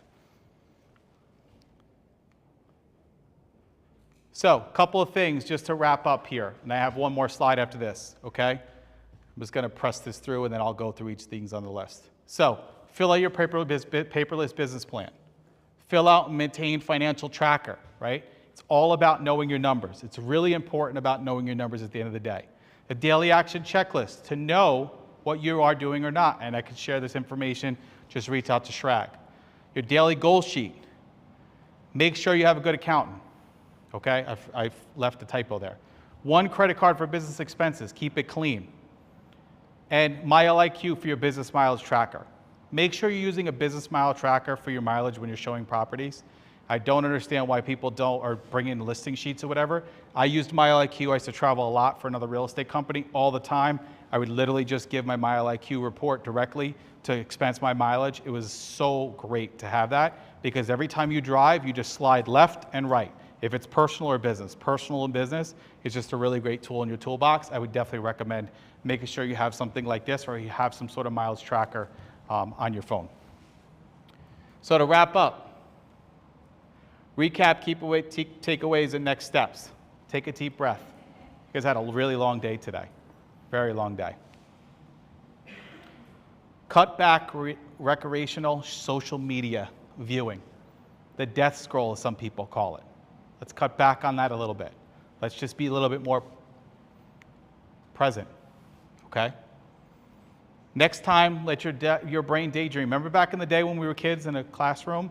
There's this lady who puts this stuff all on social media, Instagram all the time, like all these things that were back in the 80s and the 90s. And you're like, oh my God, yeah, you used to daydream more. You weren't like constantly feeding your attention all the time. Daydreaming could mean a lot of things could go in your head, okay? And we're lifetime learners. So let's continue to learn together, all right? So I want to thank you very much, everybody. I really do appreciate all your time. I know I covered a lot in this small amount, but there is some takeaways, and those takeaways I will share with Shrag, and Shrag can share that material. I think you're coming up here to wrap up, or did you already take off your suit? You're good. All right. Thank you, Shrag. Thank you, everybody. Lifetime learners. You know, Jason's been saying that for like the 20 years I've known him. Lifetime learners, right? So, you know, I think that's the part that I enjoy most about Compass is like people actually are business people and entrepreneurs and they actually want to do stuff. So thank you, Jason. And we'll make sure to get your goodies, right? A toolbox of cool stuff, right? This guy makes, I don't know why, I can't make a good spreadsheet if my life depended on it, but I love a good spreadsheet. Yeah. Jason has been making these spreadsheets for many decades. And look, we've gone through a long journey today, right? So a couple things, right? Take some time, disconnect, right? Please try to space out maybe a little bit of time before the party tonight for yourself and just don't go into doom scrolling your inbox, which is an organized system for other people's agendas. And I would say if you really want to scale your business, just get off your phone for like a day and see what kind of emails are in there and you'll have an idea of where your system's broken, right? So no, like we said before, it's like people don't want to contact you all the time, right? People just want a professional service that's organized into one place like Compass One. So as we wrap up today, the most important thing I want to just say to all of you is thank you. You know, it's approaching like 5 years, actually the exact day, it's the day the national pandemic started, April 1st, 2020. But, you know, I always say that like these words on the wall are like the words from my heart and they're very representative of all of you, right? So you guys are all brave, you guys are all curious, none of you ever settle, you guys are all your own hero and there's promise inside of you to unlock. So, you know, thanks for all of you here and the people watching and Compass and everyone, like you guys have created the greatest community for Compass agents that exists in the world and that's something I'll forever be grateful for, right? There have been many of you who I've met in my time and who've become friends and personal friends and, you know, you think about trips and events and all this stuff, it's like, you know, people always think on to the next thing, like, oh, I have to do this, I have to do this. It's like, well, if you just shift your mindset, and this is not my own saying, is that instead of I have to, I get to, right? I get to have the privilege to be in front of such amazing people to inspire you, to help transform your businesses, your lives, and share this journey with so many people, right? And it truly is a journey. So lean into these relationships, just keep having fun, right? Like try not to take life too seriously and take more time for yourself than you do for Instagram. Like I promise you it'll change your life, right? And so, you know, as I always like to end with love of my heart, I love you all. Thank you for everyone on the live stream. So for my team in the back, thank you, Beth, Jackie, and everyone else who's put time into this. Our head of happiness, Susan, my executive assistant, Laura. They are in the back dealing with all kinds of different things to make this all kind of look easy and cool. And there's, yeah, Shrug, just go up there and just do what you need to do, and we got it. So look, we want to make sure that what we do really makes impact. That's all we care about, right? Like going to coaching sessions may be cool. Like I tell you to time block it in your calendar, but what's even more beneficial is that when you share a story of how it really impacted your client in your life. Like that's the fuel to our gas tank. So let's all just keep being delusionally optimistic together, have bigger dreams that make us uncomfortable, keep pushing ourselves because we can go further than we ever imagined. Get rid of limiting beliefs, be present in the moment, enjoy the people, places, and things you're around, and realize that everything you say yes to that you don't need to, you're saying no to something or someone you really love. And if you could follow those principles and philosophies, I promise you'll be happier, right? Like when people say that life can't be filled with joy, smiles, and happiness, everything you do each day is a choice, right? The things you think about, the things you don't think about, whether you exercise, whether you eat bad, whether you meditate, or as simple as it is if you take on bad clients, right? Our life is a culmination of the choices we have. And so I'm glad that you chose the choice to be here today, and let's all celebrate tonight. There'll be lots of food, lots of drinks. We have live music too, so it'll be a fun time, and you'll meet a group of people here from Compass, and I wanted to make sure to bring a whole different group of local people here that are all entrepreneurs and business owners and some pretty interesting people, so you guys could network as well amongst each other. So it's love in my heart. I love you all. Thank you so much, and let's all have some fun after this break. Bye, everybody.